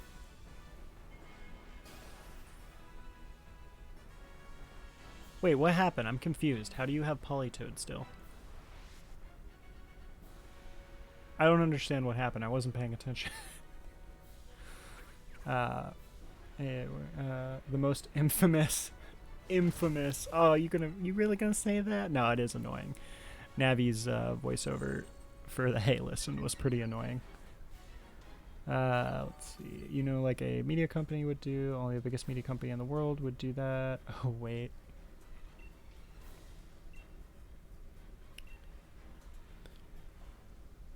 Yeah, I I would love it though. I would love if they decided to do like an anime in general. And I've expressed this, I think, before, probably on stream. But the one thing that I will 100% say that I really, really want is I really want them to pursue the aspect and the avenue of, hey, maybe we should come out with a Pokemon anime that is a bit more like anime related, like, you know, more teenage audience rather than a younger audience. Because there's a lot of things not touched on in the Pokemon world, such as death and things like that are really serious things, and a lot of concepts we don't 100% know or understand how they work because they don't want to touch on it because it's not kid friendly. So I'm not even asking for like some like gory like Pokemon. No, not at all. That's ridiculous. I'm just asking for something that's like a bit more of like explaining the hardships of like certain areas with the Pokemon and people, because it's kind of goofy that like all the bad guys we know from the animes are always like the most cheesiest villains. And I mean, some of them do some pretty messed up things, like pretty effed up things, but they play it down so much on what they're actually doing because it's a kid's show. So it's like, I don't want that. I don't want them to play it down. I want them to really show some of these people who are absolutely villains. Like, that's what I want. A little more world building. Yes, exactly. Like, we don't have much as far as world building and understanding on a global level of Pokemon and the Pokemon universe. And I feel like doing that with a main character that is maybe a little bit older, you know, a main character that's maybe in their like late teens to maybe early 20s would be awesome. Like, people would love that, especially considering the people who, like, there's obviously people who are younger. You know, everybody who likes Pokemon can vary all over in age. But when Pokemon first was a thing, a lot of the Pokemon fan bases are probably in their 20s. Like, that's how it is. 20s, some even in their 30s, you know. It would make more sense if they actually did something heavily to cater to that group. And yeah, I think that's what everybody wants, is a story with Pokemon that really fleshes out the world a lot better. Wasn't Black and White trying to get down into the dirt a little bit? Yeah, no, Black and White is definitely a very dark story and plot, but they just play it down the whole time is the problem. 41? Yeah, exactly. That's what I mean. And for the record, I'm not saying like, obviously, you know, there's older people who, you know, older age groups. In general, Pokemon is a wide age group. And I would say the people who actually like love Pokemon the most are going to be the people that are older. So yeah, sorry, 40. To be honest with you, Deadlier, I'm going to tell you right now, I am awful at the concept of time. Like, if you ask me, do you remember that one thing from like 20 years ago? I'm going to be like, oh yeah, back in the 80s, right? So just an FYI, I am horrible with the concept of time. So don't mean anything by it or anything like that, but I just genuinely am awful at concepts of time. But yeah, in general, like 20s, 30s, 40s, you know, whatever. That's a lot of the Pokemon fan base. So it's like, why haven't they come out with an anime, a main anime too, that has catered to us? It's something they really could do, and it just doesn't make any sense. I think Jesse and James are two of the few characters with an interesting backstory. Yeah, they could honestly age Jesse and James and make a story about them if they really wanted to. And them, like, actually facing the traumas that they had to go through in the factor of being a part of Team Rocket and being pretty much abused and manipulated by Giovanni and like Team Rocket, because technically they were super young. And if you're going to tell me that they didn't go through some trauma like with being a part of Team Rocket, they absolutely did. So they're also the most developed villains. Yep. Yeah, that's true. I mean, they're still around to this day too, so I mean it makes sense as to why they're so developed. Like that and Giovanni. Giovanni is another character that I feel we have not gotten enough of in the actual anime. We definitely got him, you know, in the movie and all that, but like the movie's not canon, so unfortunately we don't actually know the backstory of Giovanni. Alright, so let's see if we got a shiny here real quick. Oh, we got a shiny Combuskin! I genuinely don't actually care for Blaziken's shiny, but I don't mind this. He actually looks a lot cooler than I thought. Dude, that's like 2 shinies this stream. That's nuts. That's actually not bad, though. I'm surprised. I don't like Blaziken shiny, but Combuskin is not bad. I love the red eyes. That's really cool. Let's see, though, first, because we may have gotten the shiny Kyogre, so we may have to say goodbye to him. Let's see. I'm okay with that, by the way. This is the one thing I wouldn't mind releasing for Kyogre. Dang. Okay, I'm still fine with this. It's a shiny. Man, 2 shinies. This is great. What a good thing to end the week with. Getting 2 shinies. That is so nice. Alright, we are going to jump into another one here in just a second. Let me go ahead and... man, I got to change the recent again. That's cool. I can't believe we got a shiny. A second shiny in the same stream. That's cool. I like that. I don't care for Blazikens, but I like Combuskin, so I probably will not evolve them unless we ever happen to get a second one from Dynamax. Man, I'm going to have to move over my shinies. Oh, that's so cool, though. Alright. I got to catch up in chat here and distribute some points, and then I also need to cut that, or clip that, so we can have the exclamation mark recent. So let me go ahead and... I'm going to open the room, so you guys are more than welcome to join if you want to jump in. So a room is going to be open. And then let me go ahead and distribute some points, and then I will catch up here. Oh, so we did get a shiny, too. I get to distribute it for the yes on the shiny. Worst time to be a non-believer. Yep. Oh, man. All right, we will go ahead and open another one. I mean... what are the chances we get 3 shinies in one stream? That has never happened, but if y'all want to bet on it, you are more than welcome to, because I did go ahead and open that up here for you guys. And then I am going to try to grab the clip for that.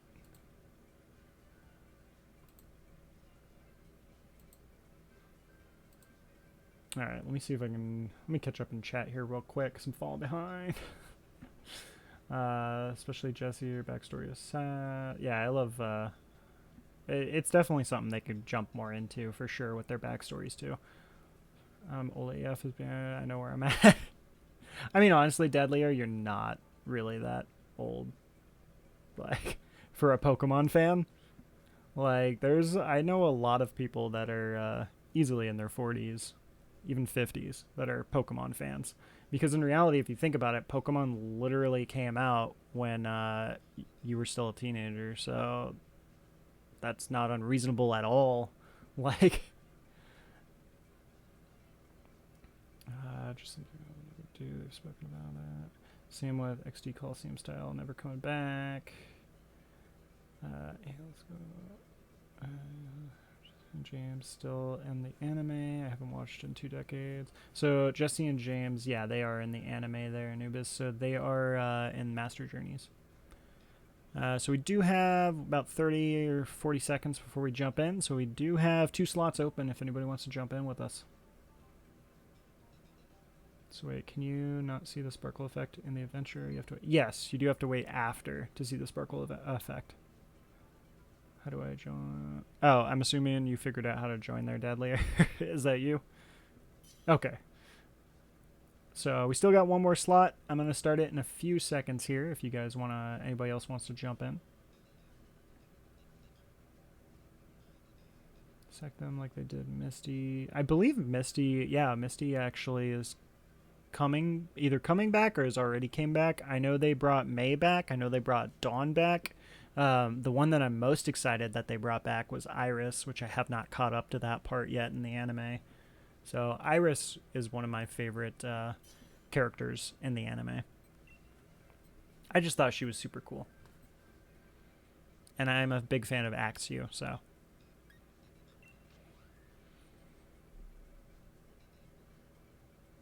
Alright, so let me go ahead. I'm going to grab the clip here while we are playing through this, and then I'll go ahead and change the recent as well, since we got the sparkles.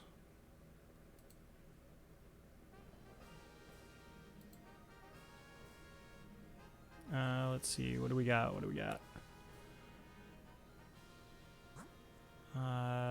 Grass.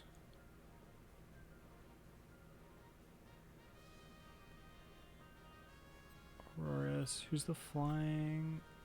No, it's Togetic. I don't see a wide guarder. Yeah, I'm gonna say we go left.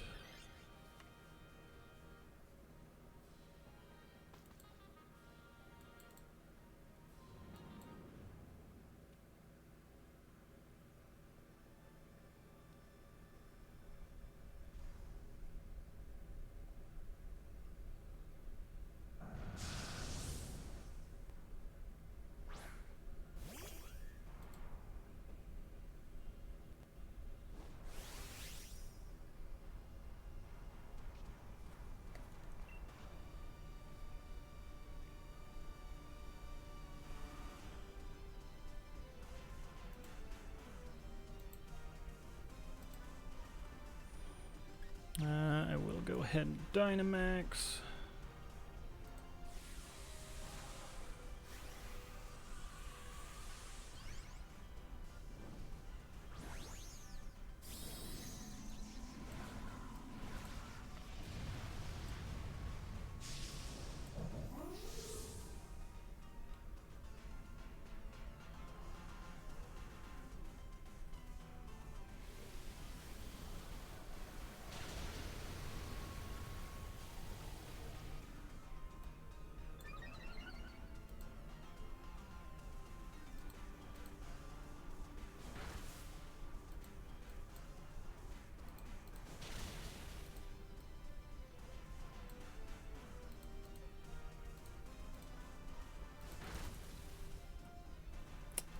For some reason it's giving me trouble on trying to clip this.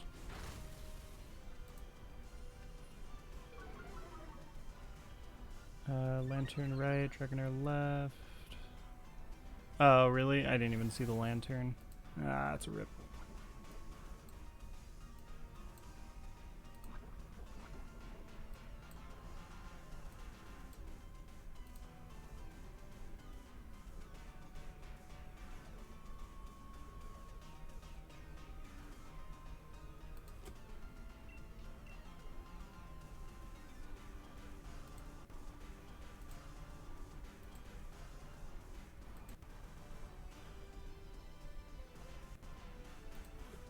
Oh, my bad.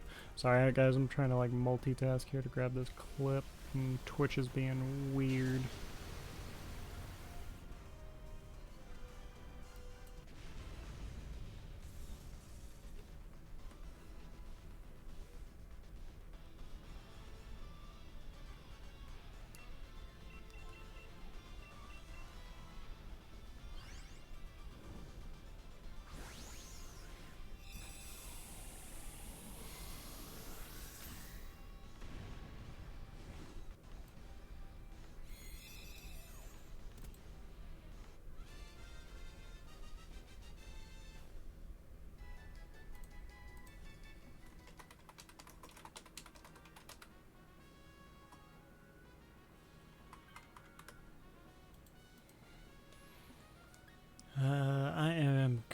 with Whimsicott, so I will hold on to that. Another tip with these, if you choose to take a legendary at the end, you won't be...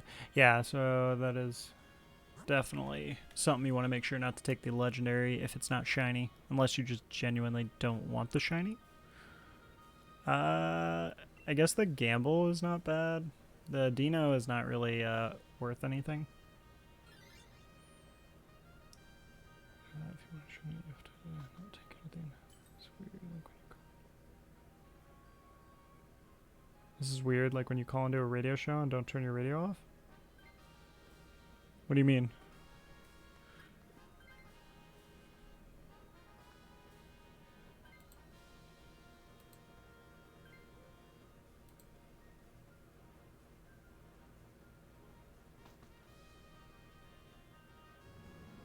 Oh, is it because of the game sound you're talking about? Because you can hear your game sound and the game sound on this end? Is that what you mean?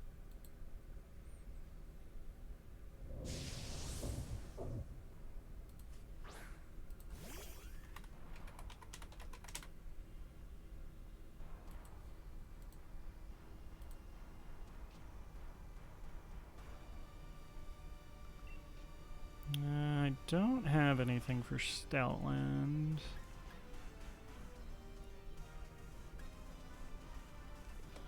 Let me actually check my stats, because technically, okay, I'm pretty much attack and special, so I'm just gonna play rough because I know Stoutland is a physical attacker, so I'd rather try to lower its attack. All right, let me edit recent. And poor Scolipede didn't even get to hang out on the screen for more than a couple hours. Alright,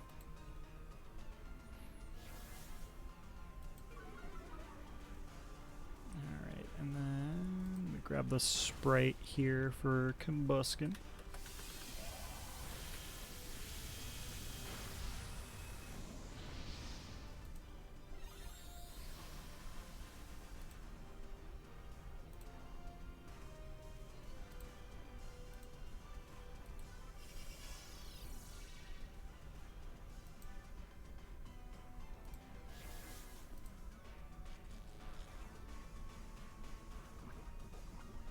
You're reacting to shit that happened, like, yeah, there is generally a little bit of a lag, about like 10 seconds or so.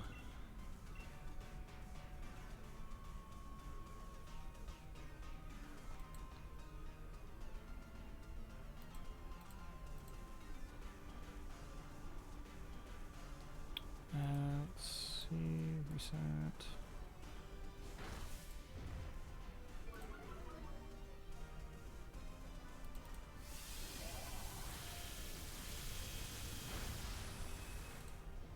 Man, that's so weird though, because Combuskin, like, this is shiny Combuskin's model, but I don't believe this is in Sword and Shield.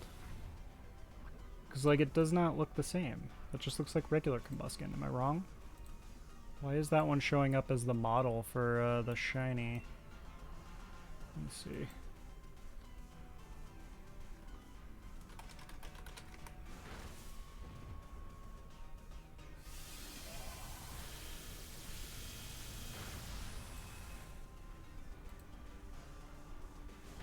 Yeah, no, that's technically the shiny because the red eyes. That's so weird. Oh, this is the Sprite, I think, from Gen 4? Or no, it's Gen 7. Stoutland. I actually like Stoutland shiny. Catch it with the Premier Ball. Yeah, that's interesting. I'm looking at the Sprite for the shiny of Combuskin, and if you guys look at the Sprite for, like, back in the older games for the shiny, it looks bad. Like, it does not look good at all. But if you look at Sword and Shield, it's really nice. So apparently they improved it for Sword and Shield. I did not realize this. I wonder then, his Blazikins look different in Sword and Shield? Because I'm so used to it in the older games where it looked like really bad because it was just like a slightly better shade. So I wonder if it's cooler in this. Maybe worth to evolve our Combuskin. Let's see.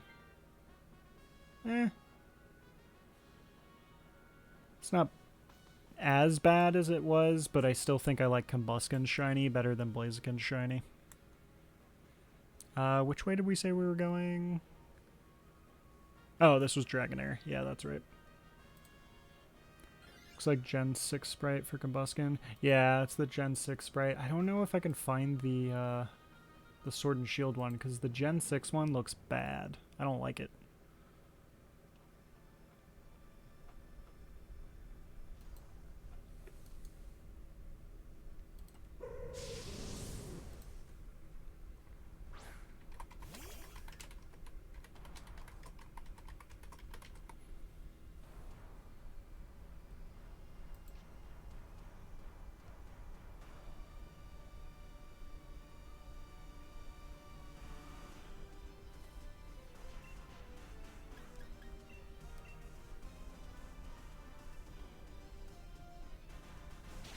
Yeah, I'll worry about it later, I guess, for the Combusken. I'll just leave it as it is for now, and then we might end up switching it up. Who knows? Maybe we'll switch it out before the stream ends.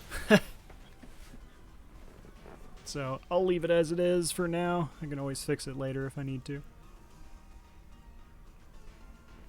But for some reason, the one that I could find was a Gen 6 sprite. And yeah, looks pretty lame. Which is why I was surprised when I saw it too, because I like genuinely never cared for its shiny. And funny enough, I've told this story before, but for you guys who do not know, my first ever shiny was in Pokemon Emerald, and it was a Torchic, and it was from, I didn't even realize it was shiny. I just thought it was a new animation, because if you guys are familiar with Pokemon Emerald, and Pokemon Emerald was when they first introduced the sprites physically, like, or no, I'm sorry, they might have introduced it in Crystal. I think Crystal, the sprites technically moved too. I could be wrong, but I remember Emerald, the sprites moved, whereas in Ruby and Sapphire they did not. So when they moved, I saw Sparkles come out when I first got my Torchic. I thought it was just a new animation because it just looked different. So I did not realize it was actually a shiny. And I went literally my whole Pokemon Emerald career not realizing I had a shiny Blaziken the whole time because it didn't look much different. So I never caught it that it was actually shiny. I only found out like literally in Gen, I think 4 or 5 that it was shiny, because that was when like Gen 4 was when shinies I think really became popular and like was so cool to have a shiny. So yeah, that was my first ever shiny, and unfortunately I don't have that game anymore. Have no idea what ever happened to it, and whole time I didn't even know it was shiny. Minus, of course, the Gyarados you get at Lake Rage, but that doesn't count. Like, everybody got that one. That doesn't count. My first ever shiny was today. Cresselia. Dang. What'd you get Cresselia in? Were you doing soft resets, or?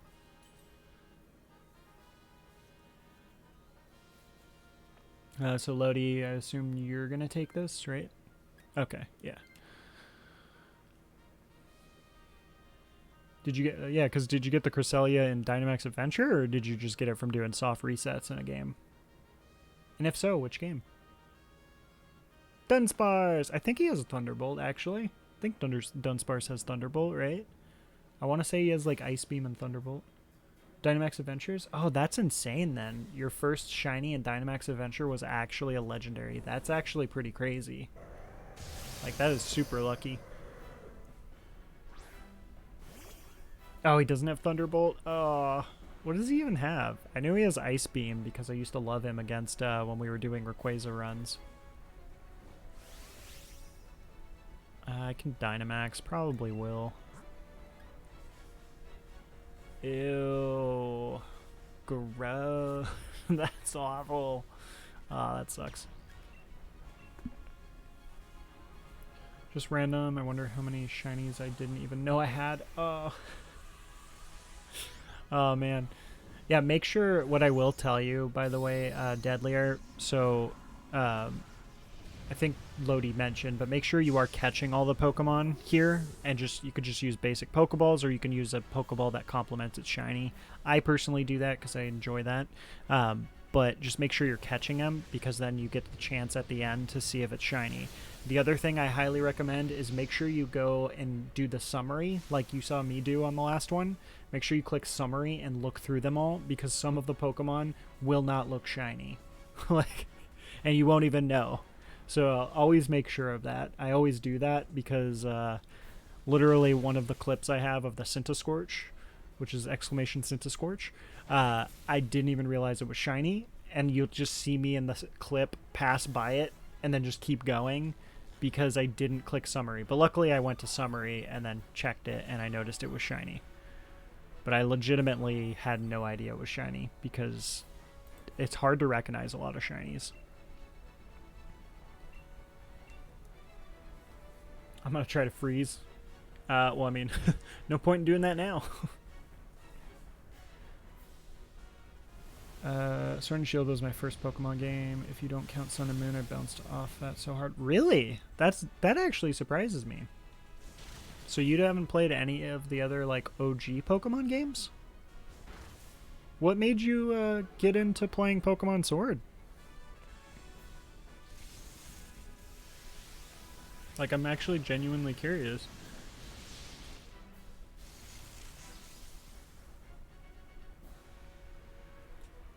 Because, like, I know for me, I actually never played Sun and Moon, but I've played every other Pokemon, like, Pokemon generation since then. Or, I'm sorry, not since then, because obviously this is what the only thing that's been since then. What I mean to say is I've played every other generation except Sun and Moon Gen 7. So, I'm just, yeah, I'm just surprised that, your first game was, Sword and Shield. It's definitely a good game, though, I will say, to be your first game. Like, Sword and Shield is a fantastic Pokemon game, as far as, like, the actual endgame content and everything. My first shiny was way back in Gold, a shiny Raticate in the patch of grass above the Pokemon Center outside of Rock Tunnel. I have terrible memory, but that I remember. That's crazy. Yeah, I don't even know in Gen 2 if, like, I ever ran into shinies in the wild. That's another thing that kind of does make me sad, because I never understood the concept of shinies 100% until Gen 4. So who knows if I ever ran into shinies in the wild, because in Emerald, I literally thought the shiny animation was just like a new animation for Emerald. That's it. So who knows if there was other things I missed. And oh god, we're dead. That's a rip. I don't know, actually. My buddy keeps talking about it. He wants to find a game to play with his daughter, so I kept playing it to try and see the appeal, and I want to play a game with my daughter one day that it just hit. Oh, that's so nice. It's a really good game, too, to, like, play with your kids and stuff. And that's why I say, like, Pokemon's amazing because of the factor of, like, age range. So, it's by far a fantastic franchise. Yep, we did not clear it, but maybe we can get a consolation shiny or a pity shiny. Let's see. And this would be back-to-back shinies. And no back-to-back shinies. I still have not accomplished that yet. Still have not gotten back-to-back shinies yet. Alright, so we are going to jump into another Dynamax adventure. So if you guys do want to join, you're more than welcome. I do have to use the bathroom real quick, so I'm going to take a couple-minute break here. I'm going to run an ad while I'm away, but I will be back by the time the ad is done, and then I will go ahead and open the room. So I will prepare it. Don't jump in yet. Wait till I am back, and we will go in.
All right, I am back, so we are going to go ahead and jump in. Oh, here's my controller.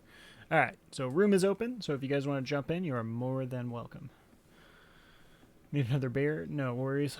Got another entry in the decks. Yeah, I was doing that for a while, too, to where I was like, yeah, I'm doing the Dynamax adventure, might as well grab Pokemon I don't have in my decks. But I kind of got, like, I kept forgetting which ones I've taken and which ones I didn't, so I just stopped.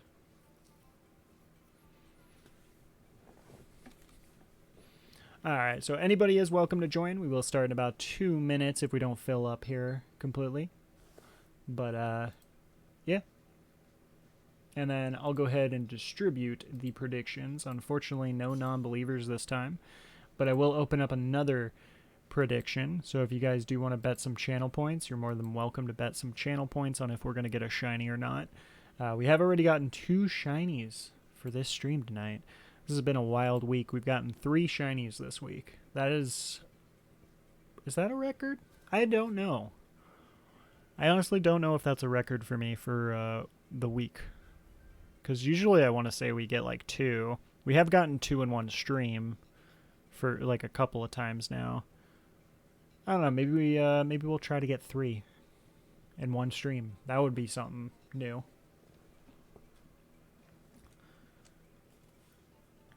I seem to have a good memory for dex entries. Yeah, not me. I'm awful with remembering which ones I've taken. Seem to have a good... plus with Pokemon Home, if my kid ever gets into it, she can just have the Pokemon I catch. Yeah, Pokemon Home is amazing. Like, thinking of that as, like, something that exists now for, you know, compared to how the Pokemon games were before, it was always... The most annoying thing for Pokemon was transferring your Pokemon from one generation to another. At least in my opinion. Like, they obviously made it possible, but it was always a pain, especially in the olden times when you got to plug your little cords in and stuff to like and have like 2 Game Boy Advances or 2 Game Boys, and oh, that was awful. But yeah, Pokemon Home is definitely an amazing feature for sure. Pokemon is definitely one of the easiest games for kids to get into. Yes, that is true. Pokemon is definitely the best game, I think. Honestly, I think Pokemon is the best game franchise in existence for young, like the younger kids and stuff, as well as for like older adults to enjoy with their kids. It's by far probably the best game out there to play with your kids. I will tell you, if I had some, I would play. I do not have any children. At least none that would be able to play a Nintendo Switch. My child is a little wrinkly, squished-faced, fuzzy child. For the record, it's a pug. Figure you guys probably got that, but just to clarify for anybody who didn't know, my child is a pug. I do not have a child with Benjamin Button disease. And it helps with pattern recognition, with learning types, and what they're good against. Oh, yeah, huh. I never even thought about that in the educational purposes of Pokemon. But, yeah, that's true. Oh, Galvantula is to the left. Let me know if you see, like, a wide guard or anything crazy. But it looks like hard left, because we have Galvantula, and then we have a grass type of some sort. Yeah, full left. That's what I was thinking. Oh, it's Toxtricity, too. Oh, damn. Oh, damn. This is actually really good. Yeah, we got grass type. We got Toxtricity. We got, what was it? The electric. Oh, man. This is really good. Clump stuff starts to get more serious once you start learning about IVs and EVs. Yeah, that stuff is definitely tricky. I remember learning about like it's not tricky, but like it's once you get a grasp around it, it's a lot easier. But I do remember when I was younger trying to understand that concept, especially with EVs. IVs are easy because IVs are obviously, you know, all they're all set, so like you don't actually have to do anything as far as IVs go for the most part. IVs are just essentially genes. But EV training was always confusing to me. And it was a pain back then, too. EV training things. I hated it, where you had to, like, actually fight random Pokemon.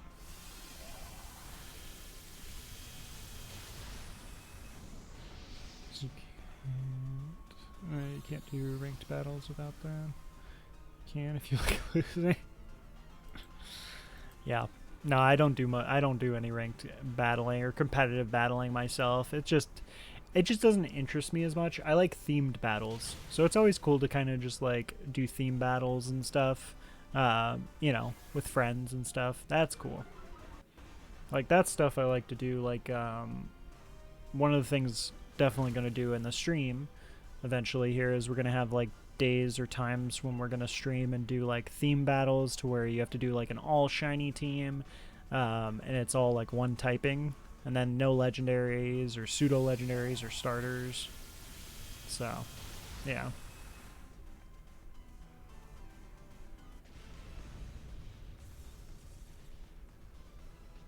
So, Deadlier, I know earlier you mentioned your favorite Pokemon you think is Garchomp. Do you have like a favorite legendary Pokemon? Or what's your favorite legendary? Because for me, it's definitely Groudon. But that's just because Groudon is very nostalgic for me, because Ruby was my favorite Pokemon game ever. And Gen 3 is my favorite generation.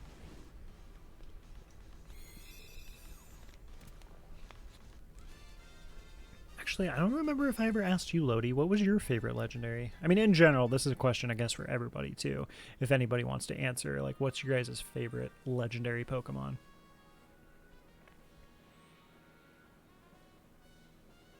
Obama Snow gives HP EVs. I don't need to switch out. You guys are the ones who should probably be the ones to decide. How do you... Yeah, Cerebi or Bulbapedia. I use both. Personally, I like Bulbapedia for like looking up specific, reading up on like a specific Pokemon. I actually prefer Bulbapedia, but when I want general information about Pokemon, I always go to Cerebi. But to be honest, you can get all your information from Cerebi too if you wanted, and vice versa. Let's see. I'll take Shelbell. Palkia right now. That was my first one. I actually, I like Dialga a little bit better. Palkia was cool, but I always liked Dialga. I don't know. I just like the design of how it was on, like, 4 legs.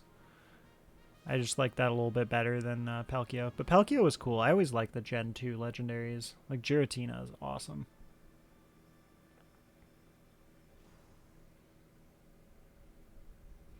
Check the site, but they should tell you in game somehow, right? Nope. You can see overall. Yeah, you can actually see the EVs, and I mean nowadays you can reset your EVs too, which is really nice. And then keep in mind, as far as like fighting Pokemon, you can use always make sure to use like nutrients to make it significantly easier when EV training, in my opinion. And you can get nutrients so many different ways nowadays. So I do recommend, if you're going to EV train, use nutrients first.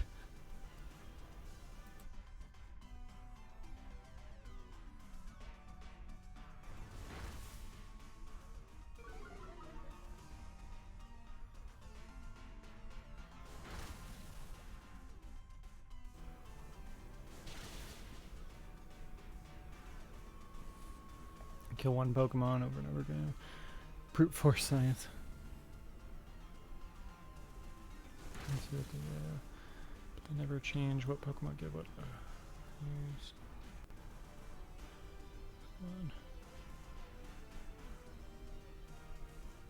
You can also kind of like assume what gives what EVs too, based off of like, oh my god, I almost died. Based off of what their main stat is. Like, for example, Chansey obviously is an HP EV. So that is one thing to keep in mind. Like, if the Pokemon that you're fighting against has a dominant stat, that is always going to be their EV. Sometimes if a Pokemon has, like, not too crazy of a dominant stat, though, you will have, what's it called? it will have 2 EVs. So it'll have like 1 and 1 for each EV or something. But overall, the easiest thing to be aware too is that they, like, each Pokemon, you know, that has a dominant stat, that's the one that's going to have, like, God, off the top of my head, I can't even think. I know Chansey, obviously, but I can't think of the others. It's also looking at the code of game. It's in there somewhere. Let's see. Galvantula. What is the next one? Yeah, I guess I'll take it. I'm pretty low. I technically, like, Raichu is still good, but yeah. Deadlier, I would definitely recommend you taking the grass type, just because you're gonna die like real easy to any of the water moves.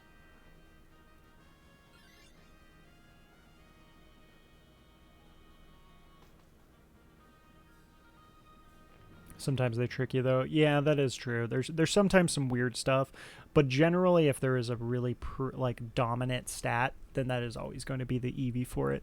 But when it is situations to where it's like, oh, this Pokemon is technically dominant in attack, but like it also has really high special defense, and then for some reason it's all special defense, you do have to kind of take a look at that. But I guess what I'm really saying is the factor of, like, still obviously look them up to make sure, but it gets a lot easier once you kind of understand that most of the time it's a predominant stat is the one that's going to be the EV for that Pokemon. So you'll literally catch it and get it really quick, and you'll also catch on the factor that there's certain areas that have the specific Pokemon, so you're literally only going to ever fight against probably like 6 different Pokemon in the whole game to train your EVs, because you only really need one for, which, to be honest, probably not even that many, because you're rarely ever going to train an EV for like defense and special defense. Like, competitively speaking, the main stats you're always going to EV train for is going to be speed, attack and special attack, and then HP. And generally, HP is the later one. So it's usually just going to be speed and attack and special attack, I believe. So one of those things, depending on what type of Pokemon it is. That's usually how EV training works, at least as far as competitively speaking, unless they've changed that.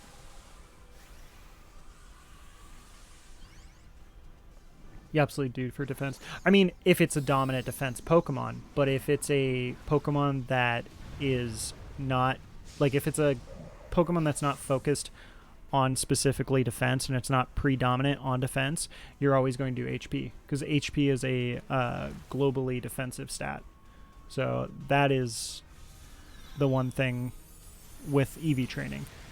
Like, I definitely know you're still going to do defense, but what I'm just saying is the predominant stats you are always most likely going to EV train are going to be attack, HP, and speed.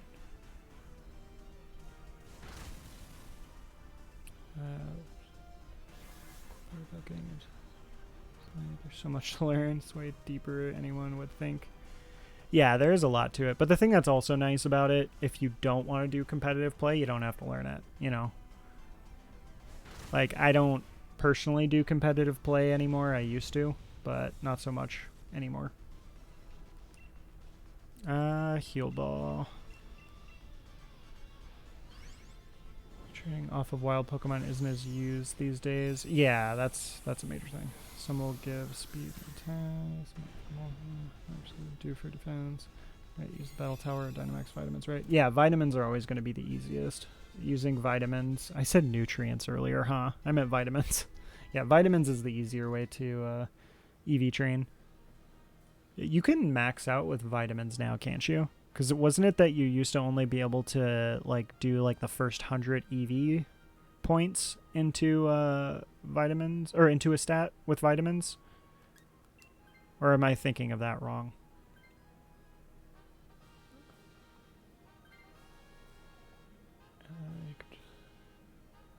There are a lot of Pokemon you put a specific amount of defense or special defense to live certain attacks. Yeah. I mean, I'm not saying... All I'm pretty much saying, Lodi, is just the factor that defense and special defense is the ones you will not do as much as far as EV training. That's it. I understand you're still going to do it, and there's a lot of Pokemon that you're still going to put some defense in, especially because EV stats are odd numbered, which is weird the way that they did it. So you always have a few points left over into a stat. So generally, yeah, people will put it in for defense or special defense as opposed to, you know, HP, but generally speaking, HP is a universal thing. So that's why I say that will be most likely the main thing you're going to be doing.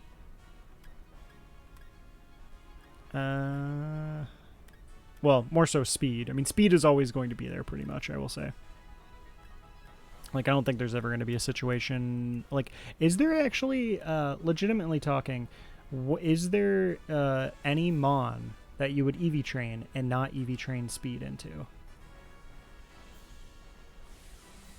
Like, because I can't actually think of one. The closest I could think is maybe Toxapex and those type of Pokemon, but even those, I don't know if I would not do speed in the EVs.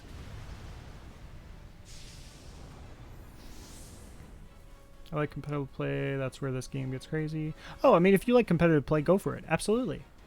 Definitely. I mean, I'm not saying at all, like, competitive play is bad. I just used to do it for back in, like, Gen 5 and a little bit of 6, and I got tired of it. And the reason I got tired of it was because it was very repetitive. I may change when Scarlet and Violet come out. Maybe I will try out competitive. Because with Scarlet and Violet, I think it's going to change competitive a lot, and it might be interesting. So I'll definitely probably try it. Ferrothorn. There you go. That's another one. I was trying to remember. I'm like, there's really not many. But yeah, Ferrothorn, absolutely. That makes sense. 0 IV speed for sure on that one.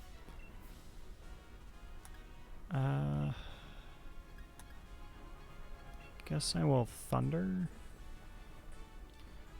It's 5'10 with a 252 a stat, so 2 always gets thrown away, and 4 will usually go to HP.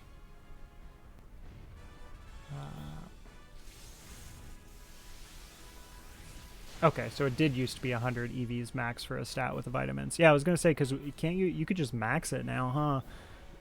Which is really nice, because I always hated the whole having to kill Pokemon route thing. That was always a pain.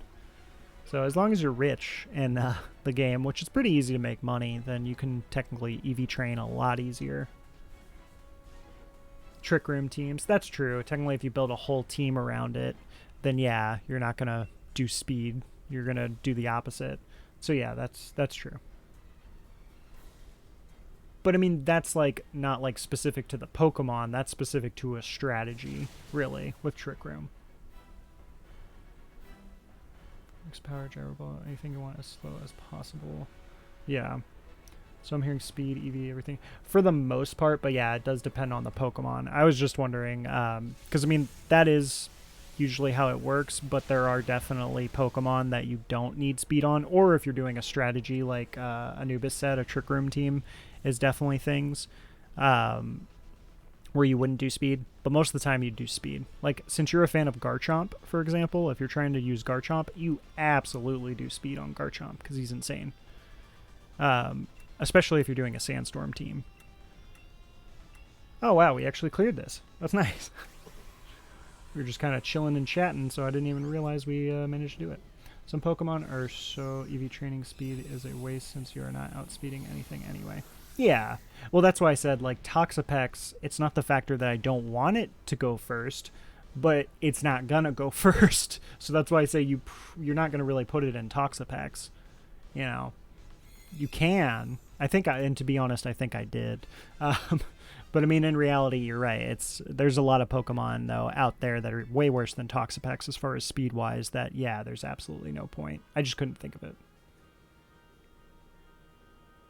The red stat is higher than the blue stat, right? So nature will get... Yeah, okay, you got that one. Nature means how fast. So the nature... what the nature means is that's essentially how you can get the max possible stat. So if you ever go online to Cerebi or like Bulbapedia or something, it'll tell you the stats, like the max stat of what that Pokemon can have.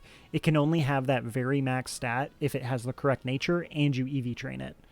So keep that in mind too. If you're ever wondering, like, oh, why does my Mon's not HP not, you know, have this much when it says that's the max one and my IVs are perfect? that's because it's including EVs too. So just a heads up there. That's something I learned later on. And I was like, what? So the 10% is focused on all stats when you look on Cerebi or Bulbapedia. All right, let me see if I got a shiny here real quick before we jump into another one.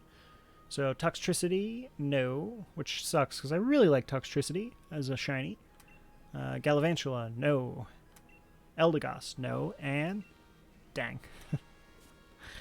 All right, I want to try to get 3 shinies. I really do. Oh, wow, we didn't die. Dude, that's like the first time. That's like one of the first times I think we've done a Kyogre run and nobody's died at least once. We might have had a couple of others, but that is very rare. All right, guys, I am going to go ahead and open up another room, and I will distribute the channel points and open up another prediction. So if anybody wants to join, you guys are definitely more than welcome to. And then as far as prediction, we did fail, but we will open up another prediction. Will we get the 3 shinies?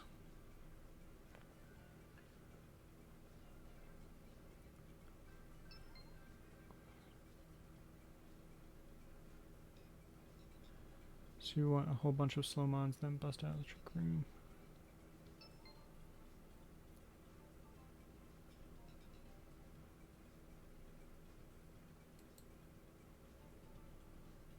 That's all loaded right there. It's like math class. Yeah, pretty much. I mean, Pokemon is intense when it comes to numbers, so it's all math. We do have a slot open if anybody wants to jump in. We will start at about 20 or 30 seconds remaining if we don't get the 4th member. But if anyone wants to join, you guys are definitely more than welcome. Code is 8569, 8569. You can also do !join to jump in.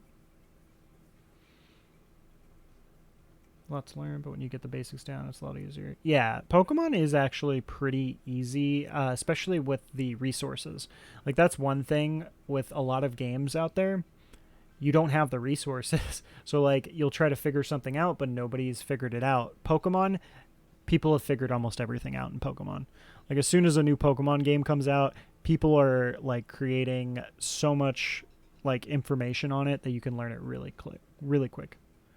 So I highly recommend, if you haven't Deadly Air, checking out Cerebi or even just Bulbapedia. Check out one of those sites if you are interested in competitive play, because there's so much information on there. And you can literally like type in either one of those websites, EV training, and it'll probably tell you every single thing you need to know.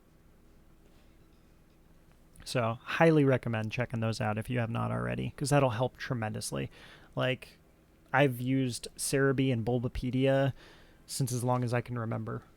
So it's intimidating, honestly.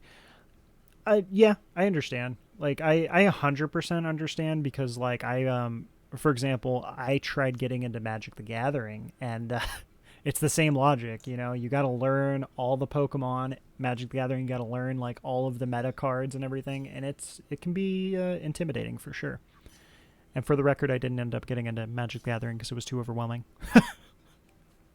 But I feel like Pokemon isn't quite as bad. Oh yeah, Smoggin too. That's another good website for competitive. So if you want to know basic information, I probably would say Bulbapedia or Cerebi. But if you want to really get down to the competitive, like, tier list type things, Smoggin is really good. I haven't been on Smoggin in forever, though. I forgot about it, to be honest.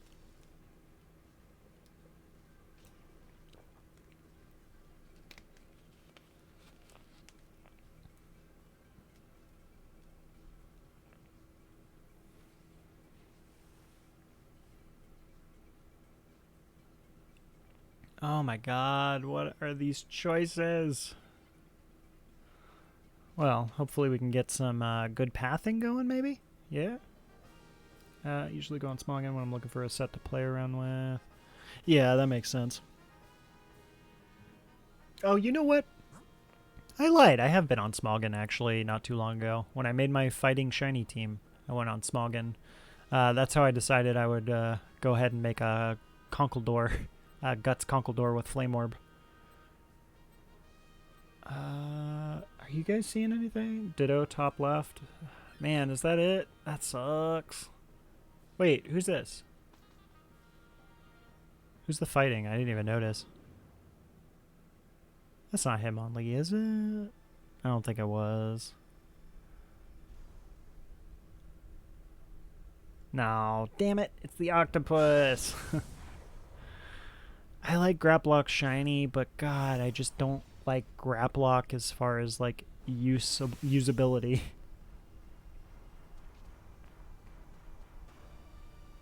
I usually take a set, see what the meta is for it, and change it for what I need. Yeah, I will just occasionally look at like what is a interesting, something that interests me, pretty much. Like I am, like I was interested in the Conkeldurr thing with using him with Flame Orb. Another one that interests me that I think is super fun, which actually I don't even know if it's competitive because I kind of looked this up. I think it used to be, but Technician Hitmontop, which I love Technician as an ability in general. So I use Technician with my shiny Hitmontop because it's just fun. I love Triple Axle with, what's it called? With Technician, and then plus Power Up Punch also works with Technician, and it's just cool. I like it.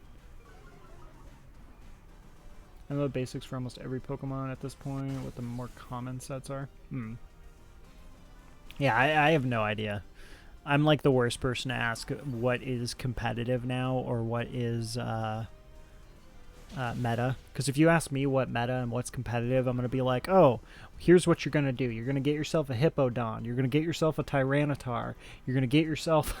like, that's going to be my version of, hey, here's a competitive team, which is like, what, Gen 5 or something? That was like a competitive team back in Gen 5? I don't even know.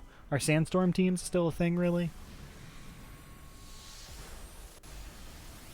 Items change more often than moves. That makes sense, yeah. The rules for S3 are... There are no rules. Moves are usually changed if it gets access to something new. What? His shiny is cool, but I honestly forgot it. It's like red? I don't even know what to catch it in. I guess a Premier Ball is fine. You can take in any mon you want right now. Yeah, it's the last comp season for this game. They're letting people do whatever. I don't like seasons like this one. I honestly have not played the competitive in Pokemon Sword and Shield at all.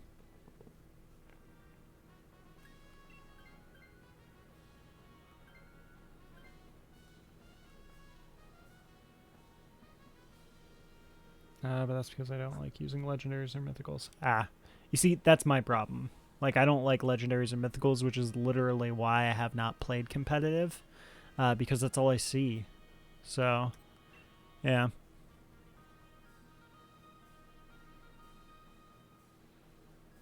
Like, I love doing teams with, like, Pokemon you just don't expect. Or at least, not necessarily don't expect, but, you know, aren't just straight up always used.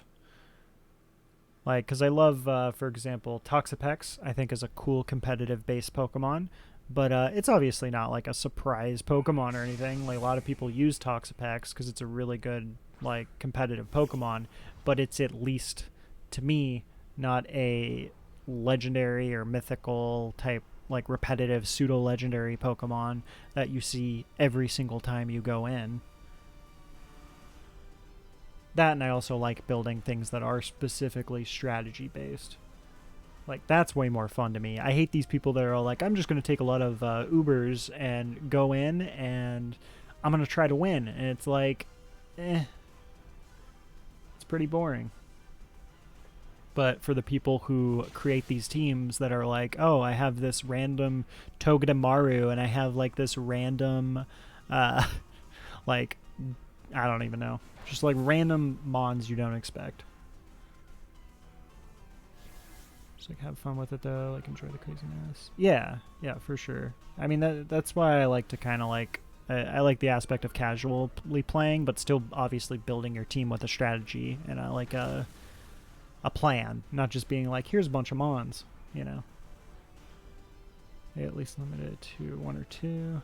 Not the end of the game though, right? Like, who's going to change it all? It's the in-between time. Once in a 3-year time. Oh, you're talking about for the no rules thing.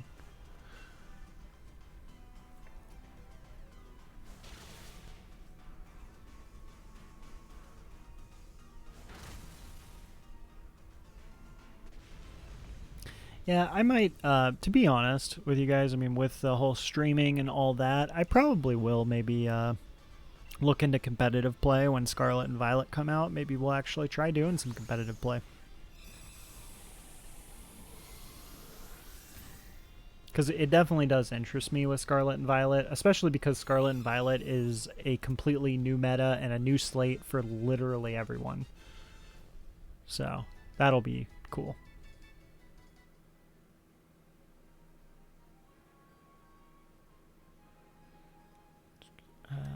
Oh, this thing is Solar Beam. It's actually not bad, but I don't want it. Oh, computer's taking it. Okay. Just don't go AG because it's less fun. What's AG? Oh my god, I'm at 200. It's still no sparks. Oof. I forgot. Anubis, you have the shiny charm, right?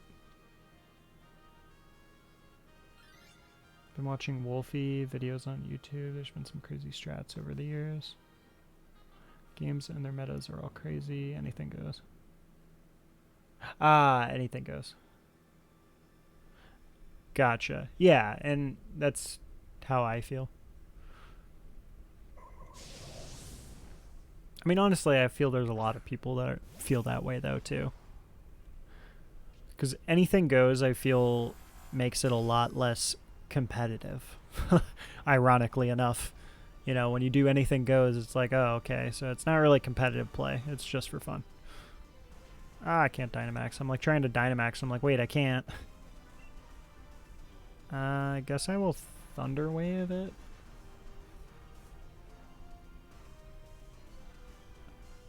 And Smog Interiors. Uber would just be most legendaries. Well, yeah, Ubers, I mean, I don't know what Ubers are nowadays. But, or no, Ubers were legendaries and like, weren't Mythics, a lot of Mythics considered Ubers.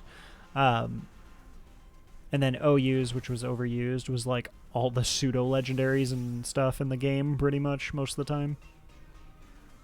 At least back in my day. I don't know what it is now, but back in my day, them overused ones were those pseudo-legendaries.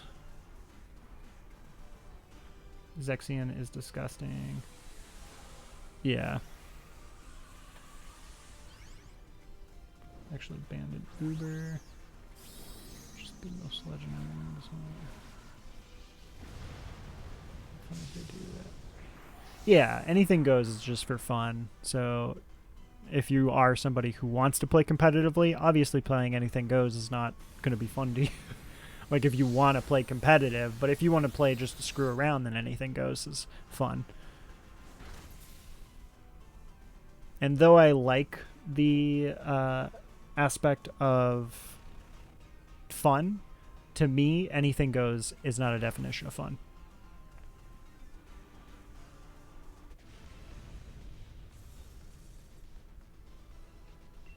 But that's me personally. I mean, if you like it, absolutely enjoy it. God, I always forget that this is Ditto. So I'm about to I'm like, what is Duraludon shiny? I'm like, wait a minute. He looking kind of sus. Ooh, shit. My bad. I just knocked into my keyboard, guys. Sorry about that. Hope that was not too loud.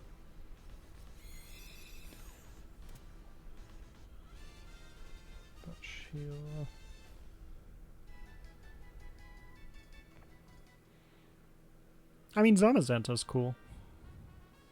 And I mean, you could always like find somebody to probably trade you a Zexion, like a legitimate one. Like I got a legitimate Zamazenta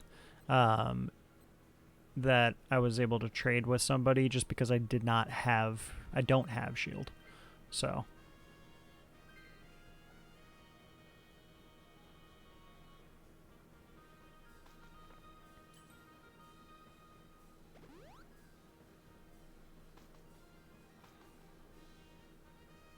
I think Deadly, I didn't realize you were talking to him there, Lodi.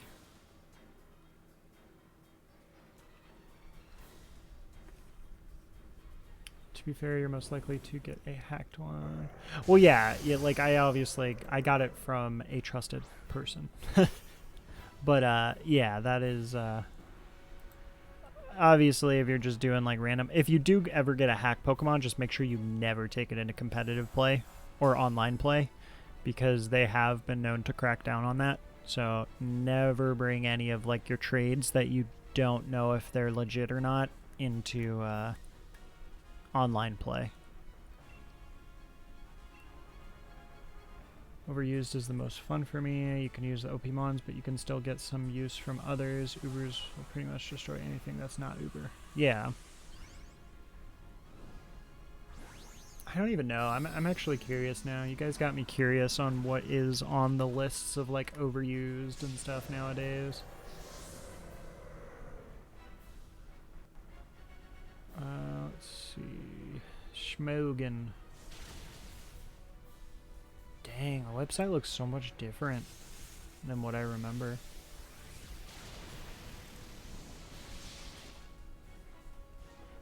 Where do they even have like the overused? Let me see.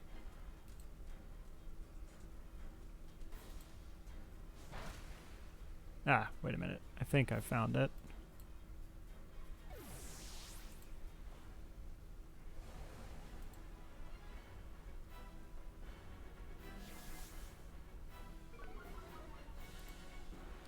Alright, here we go. Overused. Barracuda, yeah, for the Swift Swim.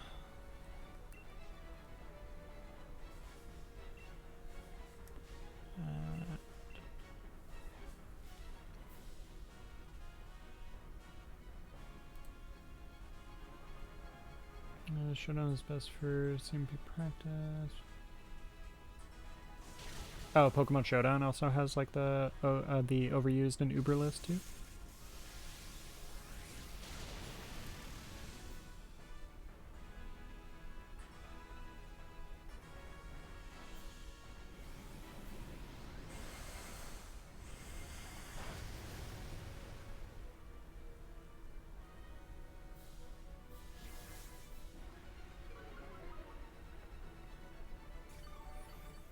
And it's so interesting to see some of like the overused,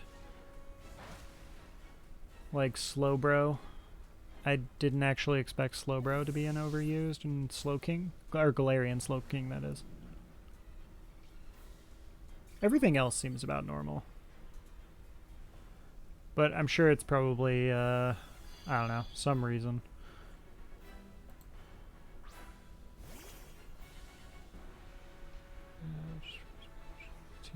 Oh god, I died. That sucks. Can see by tier. Very bulky with good special attack. Makes sense.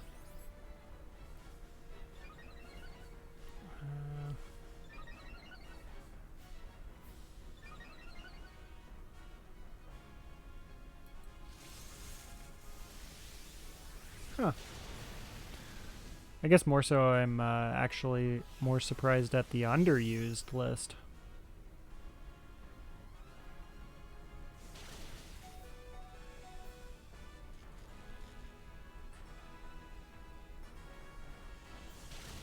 Yeah, I guess some of them actually do make sense, because I feel drought teams aren't really as popular anymore, because there's not too much stuff that like goes well with drought teams, I want to say.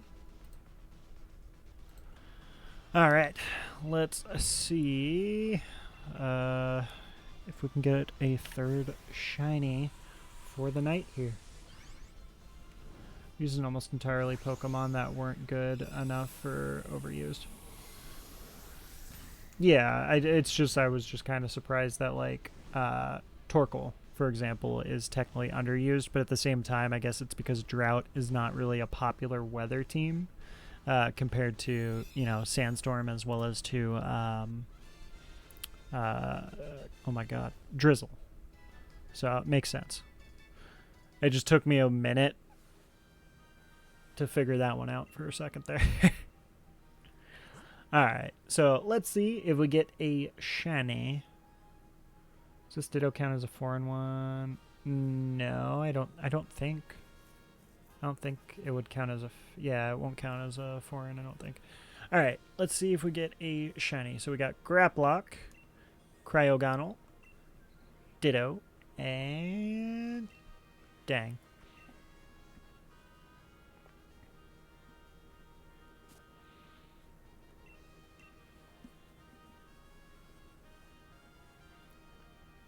Not good enough attack and speed, actually. Are you talking about the Torkoal that I said, or are you talking about something else?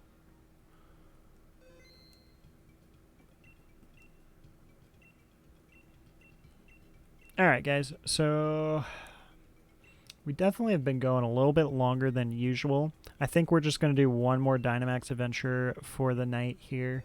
And then we may do some encounters here for Bagon for a little bit. And we can kind of chat and hang out for a little bit before we call it a night and call it a week as well. So if anybody wants to join the last run of the night, the room is open. You are more than welcome to jump into the Dynamax adventure here.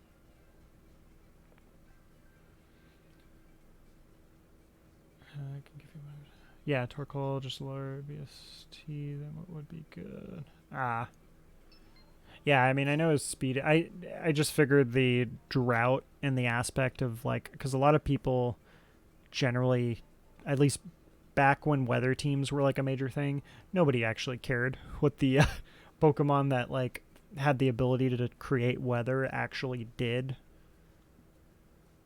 So that was the only reason I was like, oh wow, I'm surprised Torkoal doesn't have more teams, because he's the only one that's drought that's not Groudon. Whereas, like, Pelipper, for example, is definitely overused. So, but yeah, I get what you're saying, though. Torkoal is, overall, stat-wise, garbage. So I think that's why, you know, and back then, stats didn't matter as much when it came to competitive play.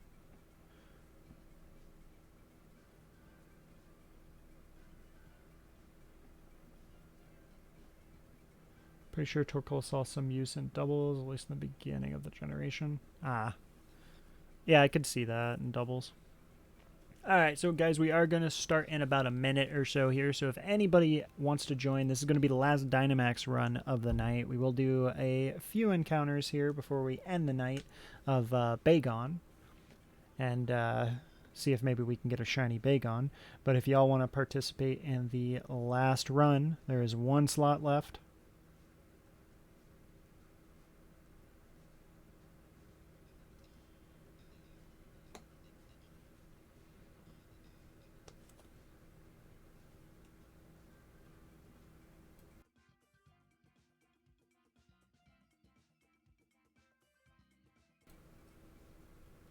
Anubis already got the shiny Kyogre, so he's working on the Reshiram. That was you, Anubis, right? It was like yesterday, wasn't it? Where you got you managed to pull the shiny whale? Doing Reshirams right now. I've joined all week. Yeah, you're the one who got the Kyogre, right? I'm not misremembering this, right? I have an awful memory, but I feel somewhat confident that I am right. Okay. Thank you for confirming that. Alright, so yeah, so he already got the shiny Kyogre. So the only downside, though, if you get the shiny Kyogre and stuff, is if he were to join us, he doesn't get to catch the Kyogre at the end, so he doesn't even get a chance to get it shiny. That is wide guard. That is, oh my god, what? That's 2 wide guard. What's happening right now? What is going on? But yeah, what I was saying, yeah, it kind of defeats the purpose if you end up getting the shiny, unless you're just kind of wanting to hang out and maybe try to get a shiny from the regular Mons in the Dynamax adventure. Which, honestly, you know, that's not bad either, because it's still better rates than just going out and hunting for stuff, but yeah. Good run incoming. Yeah, this is a very good run. So, electric. Ooh, so we have electric and grass. We got to figure out which route is better. The electric or the grass? I'm assuming the grass might be better. Please, let me see.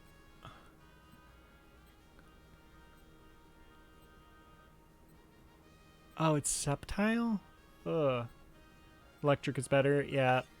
Yeah, it's Sceptile. That's not good. I've already caught the ogre. Oh, did you grab him already, or did you actually, like, select him to catch him? Because you can catch him, but as long as you don't select him at the end, then you'll still be able to keep catching him, and you have a chance to get him shiny. But if you ended up taking him and selecting him already, then you won't have a chance to get him shiny. So every time you, at the end, you won't get an option to catch him. But I mean, at the same time, Deadlier, I don't know how big you are into the shiny aspect of Pokemon. So me personally, and I know some of the other viewers want to do like shiny living dexes. So for us, we generally will sit there and keep trying to catch them shiny. But if you're just trying to get a regular living dex, then that's fine too. I'll go ahead and Dynamax her. Got the other, which is better. Just hanging out. Oh, okay. Wait, so did you get the shiny, or did you just catch the regular one?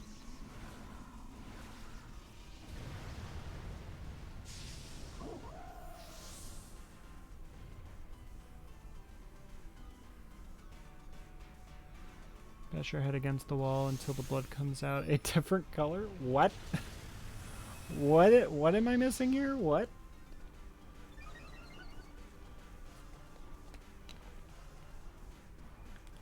Oh, Basher. Oh, I get what you're saying. Yeah, shiny hunting. That's yeah, that's the definition of shiny hunting. That's what we do.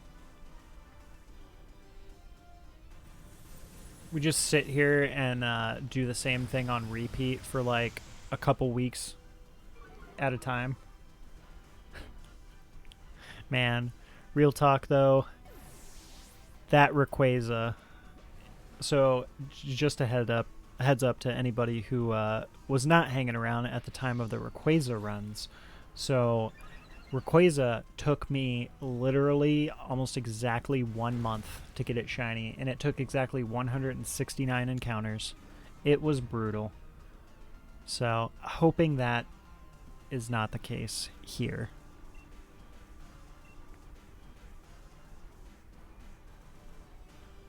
That's a pretty good description. Yeah.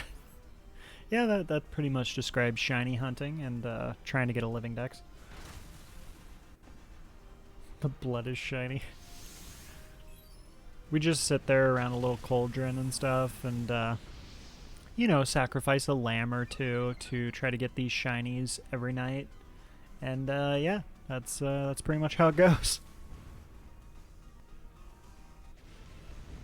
So we're down about 62 lambs so far for this week. No, I'm just kidding. I'm just kidding. We do not harm animals here. We only harm ourselves.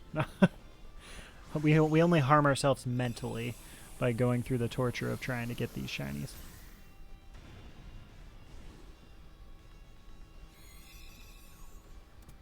Pretty low numbers too. See, that's crazy to me.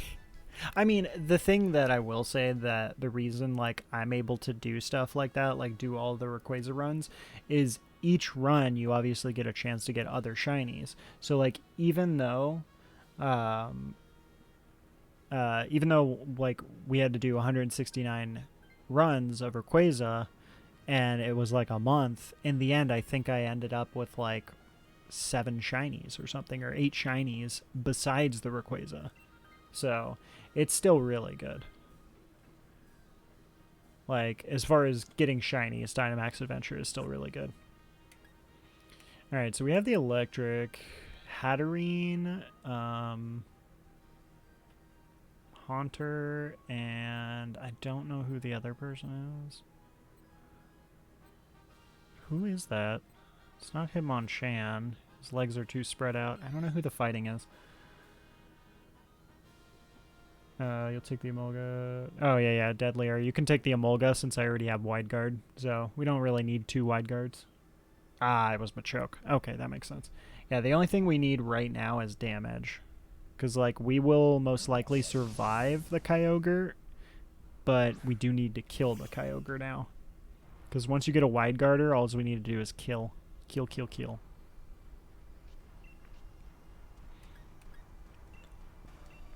Ooh.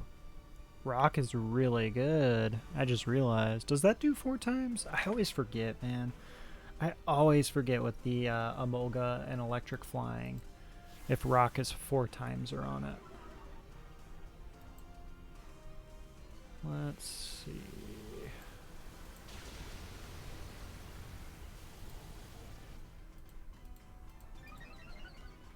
It's not, I don't think. I don't know, actually.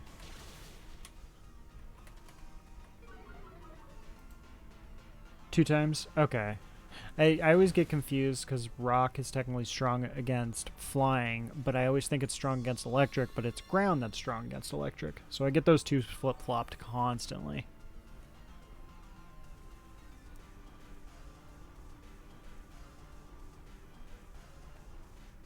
Rock is for fire, flying. Okay.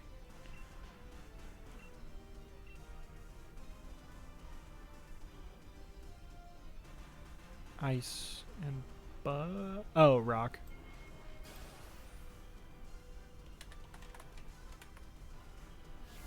Oh yeah, that's right. I forgot you posted the one graph. That's what I need to check and be looking at. Well, I mean, it's technically easier though to look at the one specific mon, just because the graph won't. Having to read the graph is probably going to take me longer than just looking up the specific mon when it's more than one typing on it on the mon.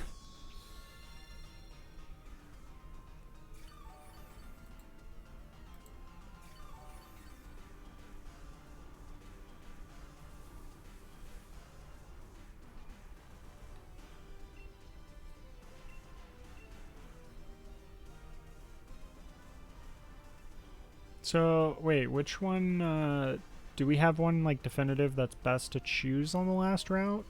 Or no?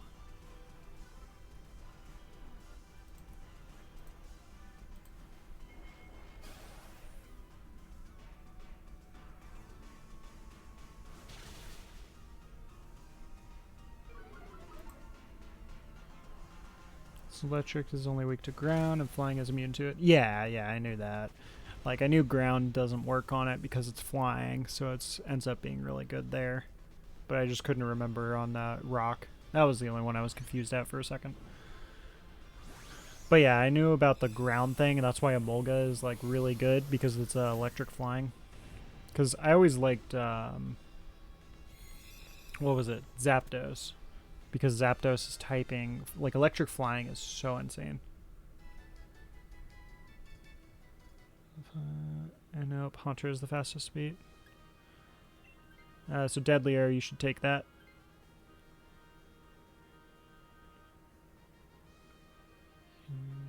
Take for Energy Ball. Oh no. Alright, I will, I guess, take then the Haunter? Or Deadly Air, do you want to go ahead and take the Haunter then? Because we don't need 2 wide guarders is the thing.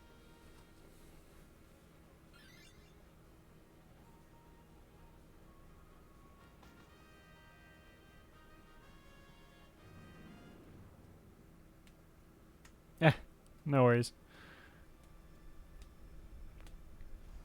Yeah, you can just take the Haunter. It's literally the same thing anyway.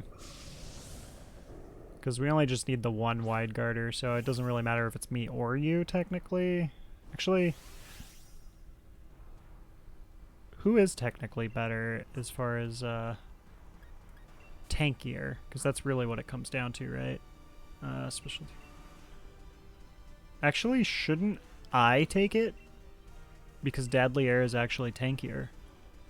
Unless I'm wrong. Protects the Pokemon from flinching. Yeah, shouldn't I take it?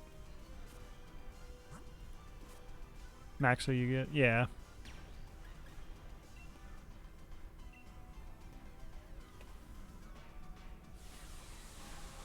I don't know. What do you think, Lodi? Because technically Hitmonlee, you both died in 1 move. Gee, thanks for the support. Appreciate it. It won't really matter. Yeah, I guess it doesn't really matter then in the end. Yeah, you can go ahead and take it, Deadlier. That's fine.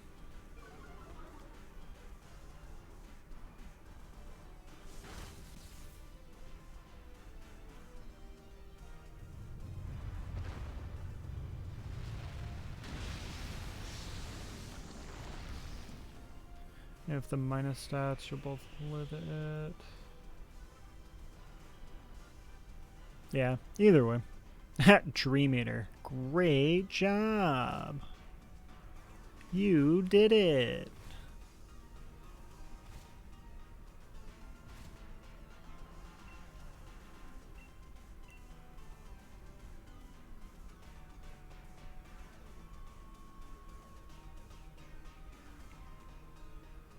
Man, hopefully Lodi can get this Haunter shiny, because I know how much he wants a shiny Haunter.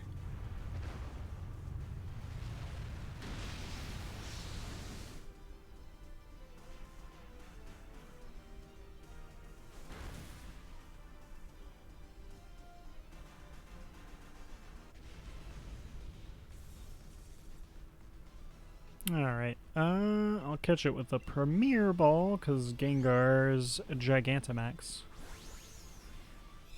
Can't wait to get a third. Oh yeah, huh? Because you've gotten 2 shiny Haunters from Dynamax Adventure on top of like all the Ghastlies and such that you have shiny, huh? It is a great design for sure. I was just messing with him because he actually has already gotten 2 Haunters. I forgot he got the second one too.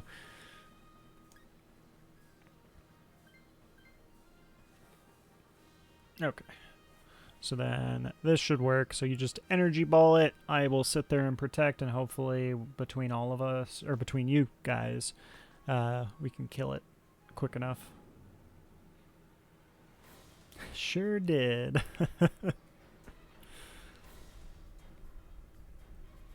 I mean, I personally wouldn't mind a Haunter just because I only have a shiny Ghastly, and that's in my Y. So I definitely would not mind a shiny Haunter, but I would definitely evolve it into Gengar. Said that we are losing white Gengar next gen. Oh yeah. Well, we technically don't know if Terra typing will end up changing the shinies. I'm assuming not, but who knows? We might not even have Gengar next gen. Damn, that is true. That is so true.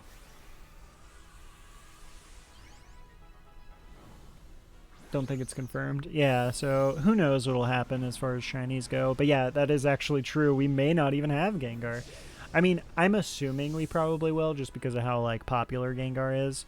I feel like they're always going to hold on to the Pokemon that are in the Pokemon anime and are Ash's Pokemon. So, talking about like realistic speaking, I think that probably most of the Pokemon that Ash has currently in the anime will probably also be in the next gen because of that reason. Gengar and Alakazam are your favorites? I like Alakazam. Alakazam is cool. Gengar is awesome, though. I've always loved Gengar. Man, ghost types are just cool in general. Never mind, Gengar is confirmed. Ah, okay. Yeah, I mean, I wouldn't think they would get rid of Gengar. A lot of those OG ones, like, that they make merch of, too, I doubt they're going to get rid of. Like, for example, Snorlax. I guarantee Snorlax will definitely be in it. Like, the Pokemon that are, like, on the same level of popularity as, like, Pikachu, almost, are most likely going to be guaranteed. Where did the spoons come from, though? Where, if you're asking, like, legitimately, I'm pretty sure it's actually based off of because there was, like, a magician who, like, magicians would use spoons and stuff, and a lot of their, like, whatever. So you're having a whale of a time. Nice. I love that. Thank you, Lord of Zombies. And, hello, and how are you doing tonight?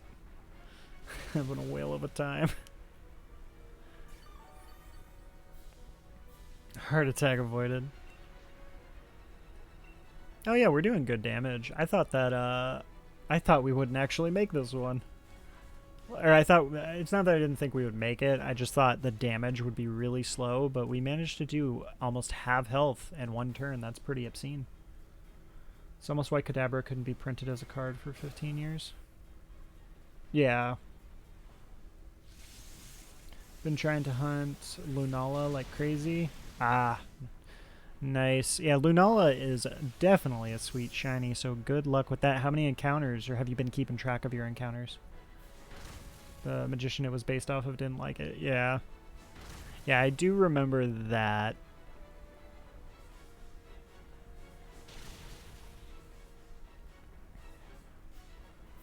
But yeah, if you think about it, it's Abra, and then like suddenly Abra learns that he can do magic. So then he grabs some spoons and becomes a magician. Nope, not keeping track whatsoever. Gotcha. Yeah, that's fair. Save yourself the suffering of knowing how many you've gone through.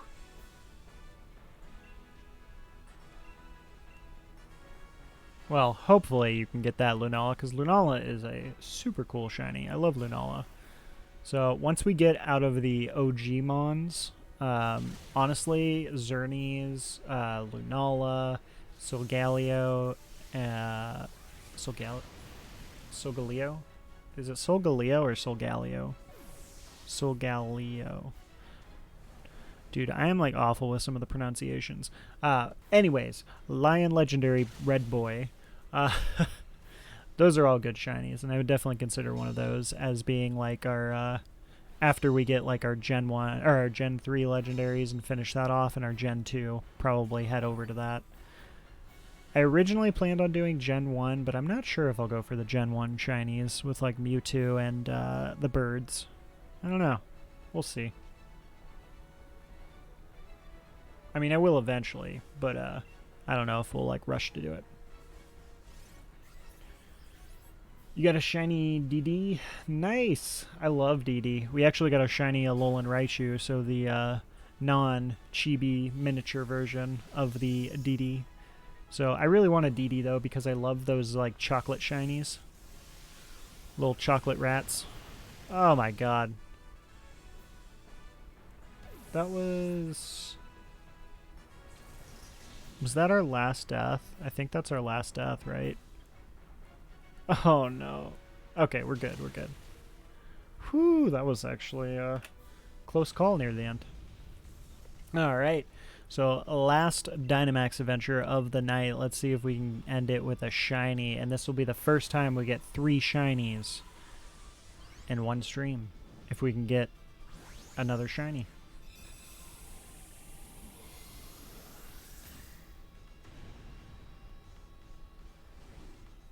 Foreshadowed Gigantamax 20 years ago.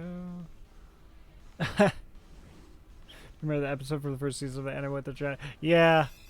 Well, there was wasn't there that whole like there was that whole island that was like giant Pokemon, but they found out that they were like mechanical and they weren't actually Pokemon, right? If I recall.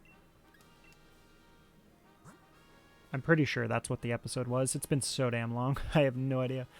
All right, let's see if we get a shiny. So no on to Stoutland. Emolga, Haunter, and dang. So we didn't get a third shiny for the Dynamax adventure. So that was the last Dynamax adventure of the night. We are going to do some Bagon encounters, though. So if y'all want to just kind of chill, we'll hang out, chat it up. We are going to run into some Bagons and see if we can encounter a shiny. So let me go ahead and I'm going to switch out my counters and such. Hey, Deadlier! Thanks so much for that sub. I appreciate your support very much. Let's see. So I am going to switch that up. Hey, gifted, or I'm sorry, the gifted sub, actually. I just realized you gifted that sub to Error Paradox. I don't believe he is in the chat right now, but definitely appreciate you gifting out the sub. Alright, so we are going to go ahead, though, and do some Bagon runs. Or not Bagon runs. I say runs, but they're not really runs. I like this, entering through this way better.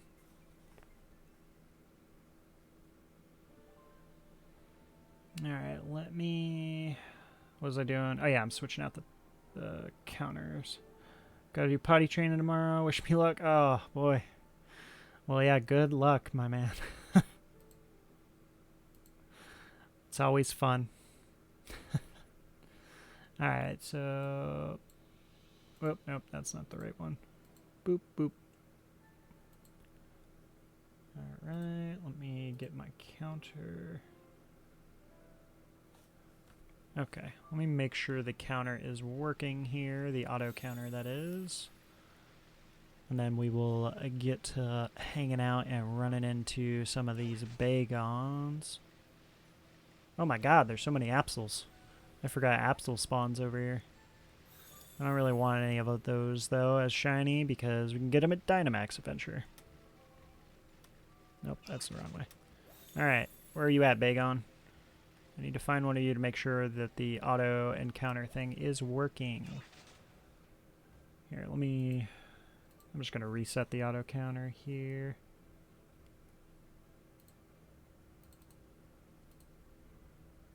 I'll be covered in shit.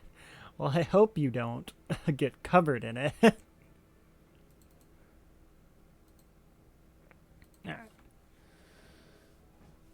Okay, the Alakazam and Gengar were not in the mechanical island. They came out of a spoon and a ball they apparently destroyed in ancient civil. Oh, yeah! I remember that. I do remember that. Yeah, I remember the mechanical episode, but yeah, I do remember that now with the Gengar and the Alakazam. Man, that was such an interesting episode. Oh, man, that's definitely something I want to go back.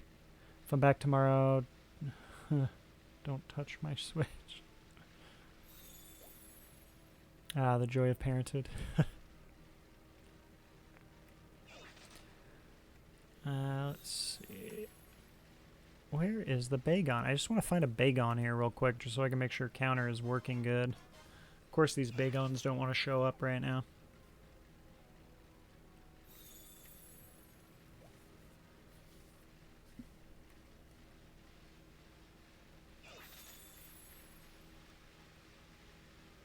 Where are my Bagons, man?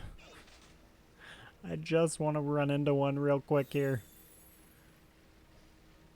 Oh, that's Clefairy. Oh my gosh, all the Clefairies.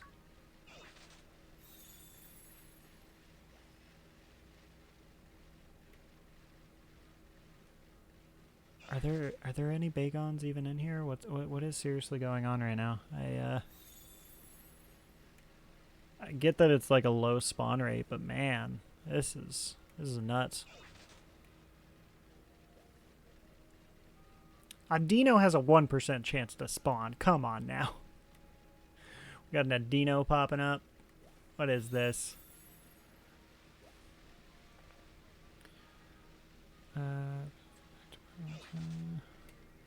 Potty song helped. Yeah, I just, oh, damn it. I just, you know, was born potty trained. No, I have no idea.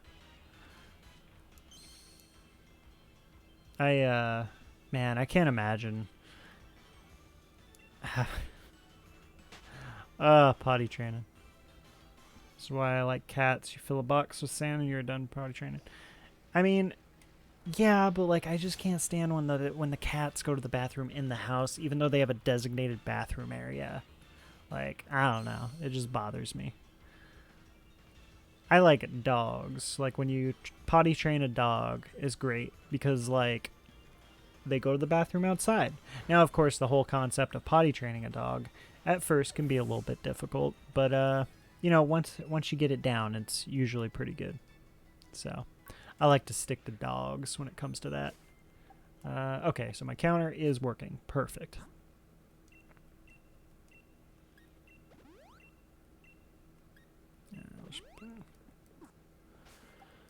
Alright. Whoa. Alright, where are these Bagons? Come on, man.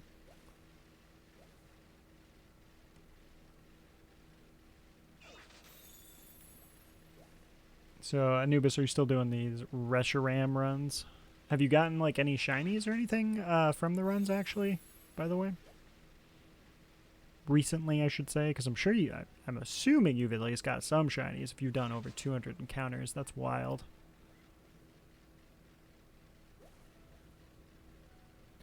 Dude, why are these Bagons, like, giving me such a hard time right now? Like, earlier, in the beginning of the stream, we were running into a good amount of them. But, like, now I've gotten one so far. Oh, thank God. 2.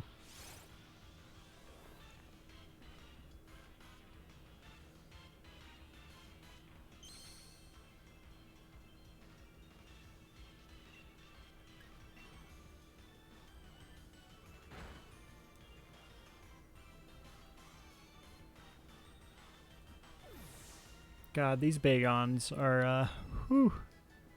This is legit, like, agonizing with how little they spawn. But, like, sometimes it's not too bad. Like, right now, we're on a streak. But, yeah, we'll see how it goes. Ugh.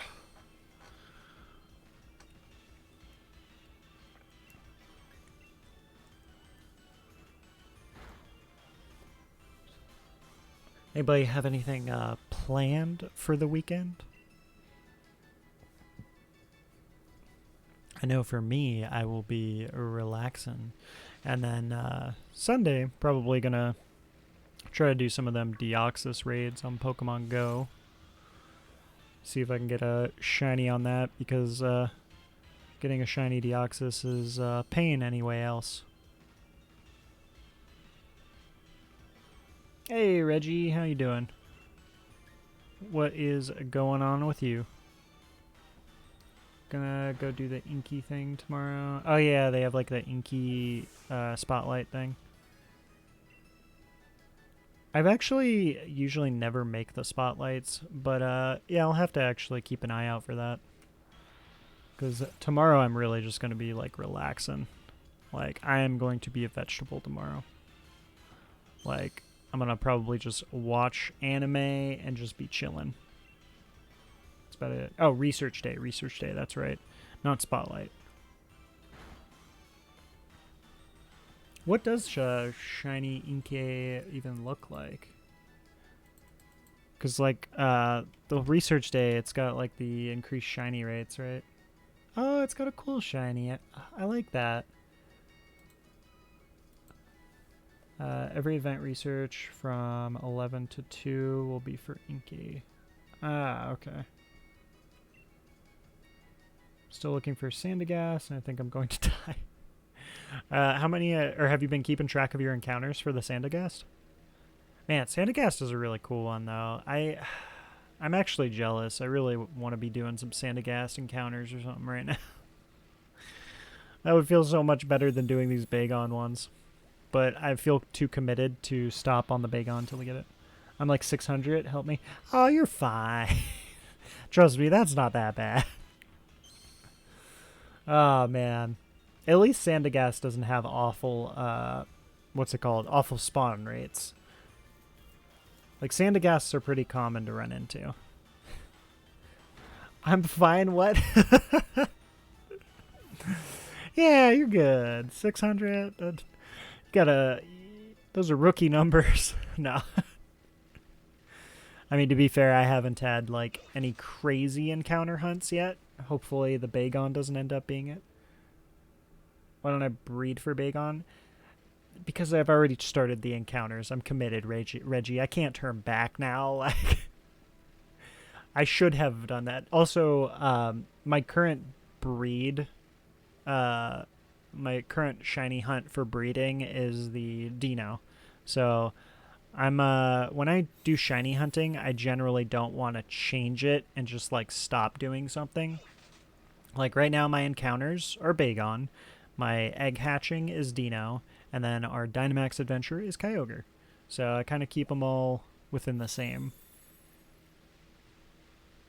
I mean, if I'm being honest, what I could be doing, which I might end up adding onto it in the future, is I'll probably like grab a bunch of eggs or something. And what we'll do is like hunt for Bagon. And while we're doing Bagon encounters in the beginning and end of the stream, we'll also just hatch some eggs. So what I need to do, though, is I need to do the Pokemon Home thing and do the mass releasing because my boxes are full from hatching eggs. So I don't really have any room to hatch a bunch of eggs, unfortunately. Still have like 15 more boxes of Beldon. Yeah, I have, right now, my box, so I have, oh no, that was right, whoops. So I have done, I have this box, and then I have all these boxes. Now, just to give you a idea of how many dinos I have hatched, I've had boxes 32 through 18 filled 8 times. So with that being the case, because I haven't really been keeping track, so each box is 30. So 1, 2, 3, 4, 5, 6, 7, 8, 9, 10, 11, 12, 13, 14. So 14 boxes times 30 times 8. So I have so far hatched 3,360 dinos at least. So that is my current amount of dinos that I have hatched. Because I know for a fact I have had to mass release those boxes. This is going to be my 8th time. So, or yeah, technically, because I didn't count 18 because it wasn't completely full. But yeah, you're right. Actually, there was another 30 because 18, because it was full the other times I hatched it. So yeah, technically 450 times the extra 30 times 8. So yeah, it's actually higher than that. How much? It's like 3,000, 3,600. No. I'm trying to do the math in my head, but I'm going to be honest with y'all. I am, my brain, my mental abilities and mental powers right now are not peak. So, but pretty much to give you an idea, I'm at least over 3,500 on hatching dino eggs. So, ooh, a brilliant one. A bit above odds. Yeah, no, my dino hatching has been awful. But to be fair, I probably like I've gotten shinies numerous times and under like 400 eggs from like other ones I've hatched. So I feel like this is just the build up of it. Going to bed, so I might be back before stream end. All right, no worries. Well, Reggie, we're probably going to be calling it a night soon here. So I will I'll say good night, and I hope you have a good night, and I hope you have a good weekend, because we do not stream on the weekends, but we will be back on Monday, so I hope to see you on Monday. But we're probably going to stream maybe another 10, 15 minutes or so. Try to get maybe to like 185 encounter. Ooh, another brilliant one. Maybe try to get to like 185 encounters or something, depending on how much they want to show up. Okay, then good night. Yeah, have a good night, Reggie. And good luck as far as your shiny hunting goes over the weekend. But yeah, the Dino has definitely, man, that's like why I haven't even bothered hatching eggs lately, is because I just kind of was like, this has gone on too long. Like, I need to take a break from hatching eggs. Oh, there's another one, nice. But it was pretty nice that we got the shiny Psyduck, like, way earlier than I thought we would. Because, like, I thought we would at least be, like, at maybe regular odds on it. So I expected, like, 2,000 counters or something. Hopefully that didn't screw up our luck on encountering these Bagons. Because I do not want to have to go through 2,000 of these Bagons. It's going to take us forever. Like, at that point, I don't even know. I may have to do some encounters, like, while I'm multitasking or something at times, off stream or something. I try to save them for the stream, but, oof. Ah, dang it. Okay, I didn't want a shiny Carbink. Actually, I wouldn't mind a shiny Carbink. I don't have a shiny Carbink, so why not? Carbink is such a weird Pokemon, by the way. Like, just a little icy nugget. Let's see. Come on, Bagon. Oh, there you go. Yeah, so we'll probably do about 5 more encounters here now. And then we'll call it a night. So let's see if we can get a shiny in the last 5.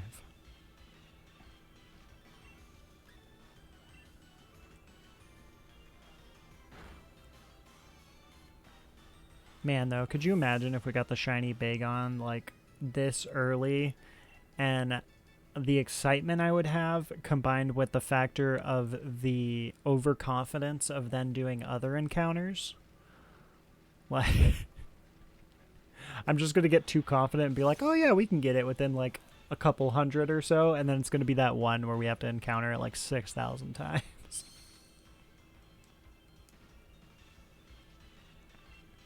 So what, for you guys who keep track of your encounters, just out of curiosity, what is your highest encounters, would you say? Either encounters or egg hatches, whichever is higher as far as trying to get a shiny. How far have you gone? Because for me, it's the Dino at 3,000, at the over 3,500. Seeing how my luck was insane last week, it sure don't affect the other odds you'll have, or 2 weeks ago. Oh yeah, I know. I'm just saying, like, I know, like, if you get a bunch that are like super lucky, then it's not gonna like change anything. But it's still the factor of like, there's obviously, statistically speaking, I will eventually run into a situation to where I will have like over 6,000 encounters that I'm gonna have to do before I get a shiny, because that's just how it is. But yeah, that's what I mean. Like, I'm gonna get super spoiled early on or something and be like, oh, this is easy, and then like, oh, it's gonna be so many. Dang, you did over 10,000. What was that for? I hope it was I hope it was a good shiny.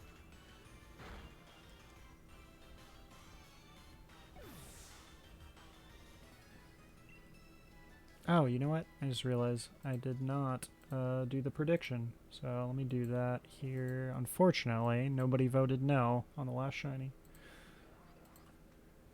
Type null. Oh, you still don't have it. How do you get that shiny? I don't even remember the method. Like, do you have to just keep getting it from the one person in the battle tower thing? And then you keep, like, resetting, like doing soft resets? Gen 7? How do you do it in Gen 7?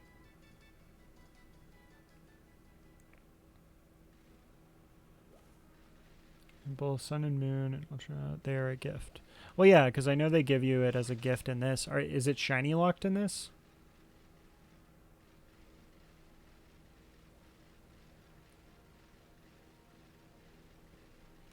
I think I already grabbed mine, though, unfortunately, so I cannot do the soft resets on it on this. If it's not shiny locked, that is. I don't know if it's shiny locked. Hey, CeeLo, good night. You have a great night, and I hope you have a good weekend as well. We're about to call it a night here as well, so you're just ending right when we're about to finish up anyway. Shiny. Oh, it is shiny locked. Oh, that's kind of lame. Alright, well, that was the last Bagon that we will do for this stream and for this week. So we will be back Monday between 4 p.m. to 6 p.m. Pacific Standard Time. So y'all want to definitely join in. I highly recommend tuning in then.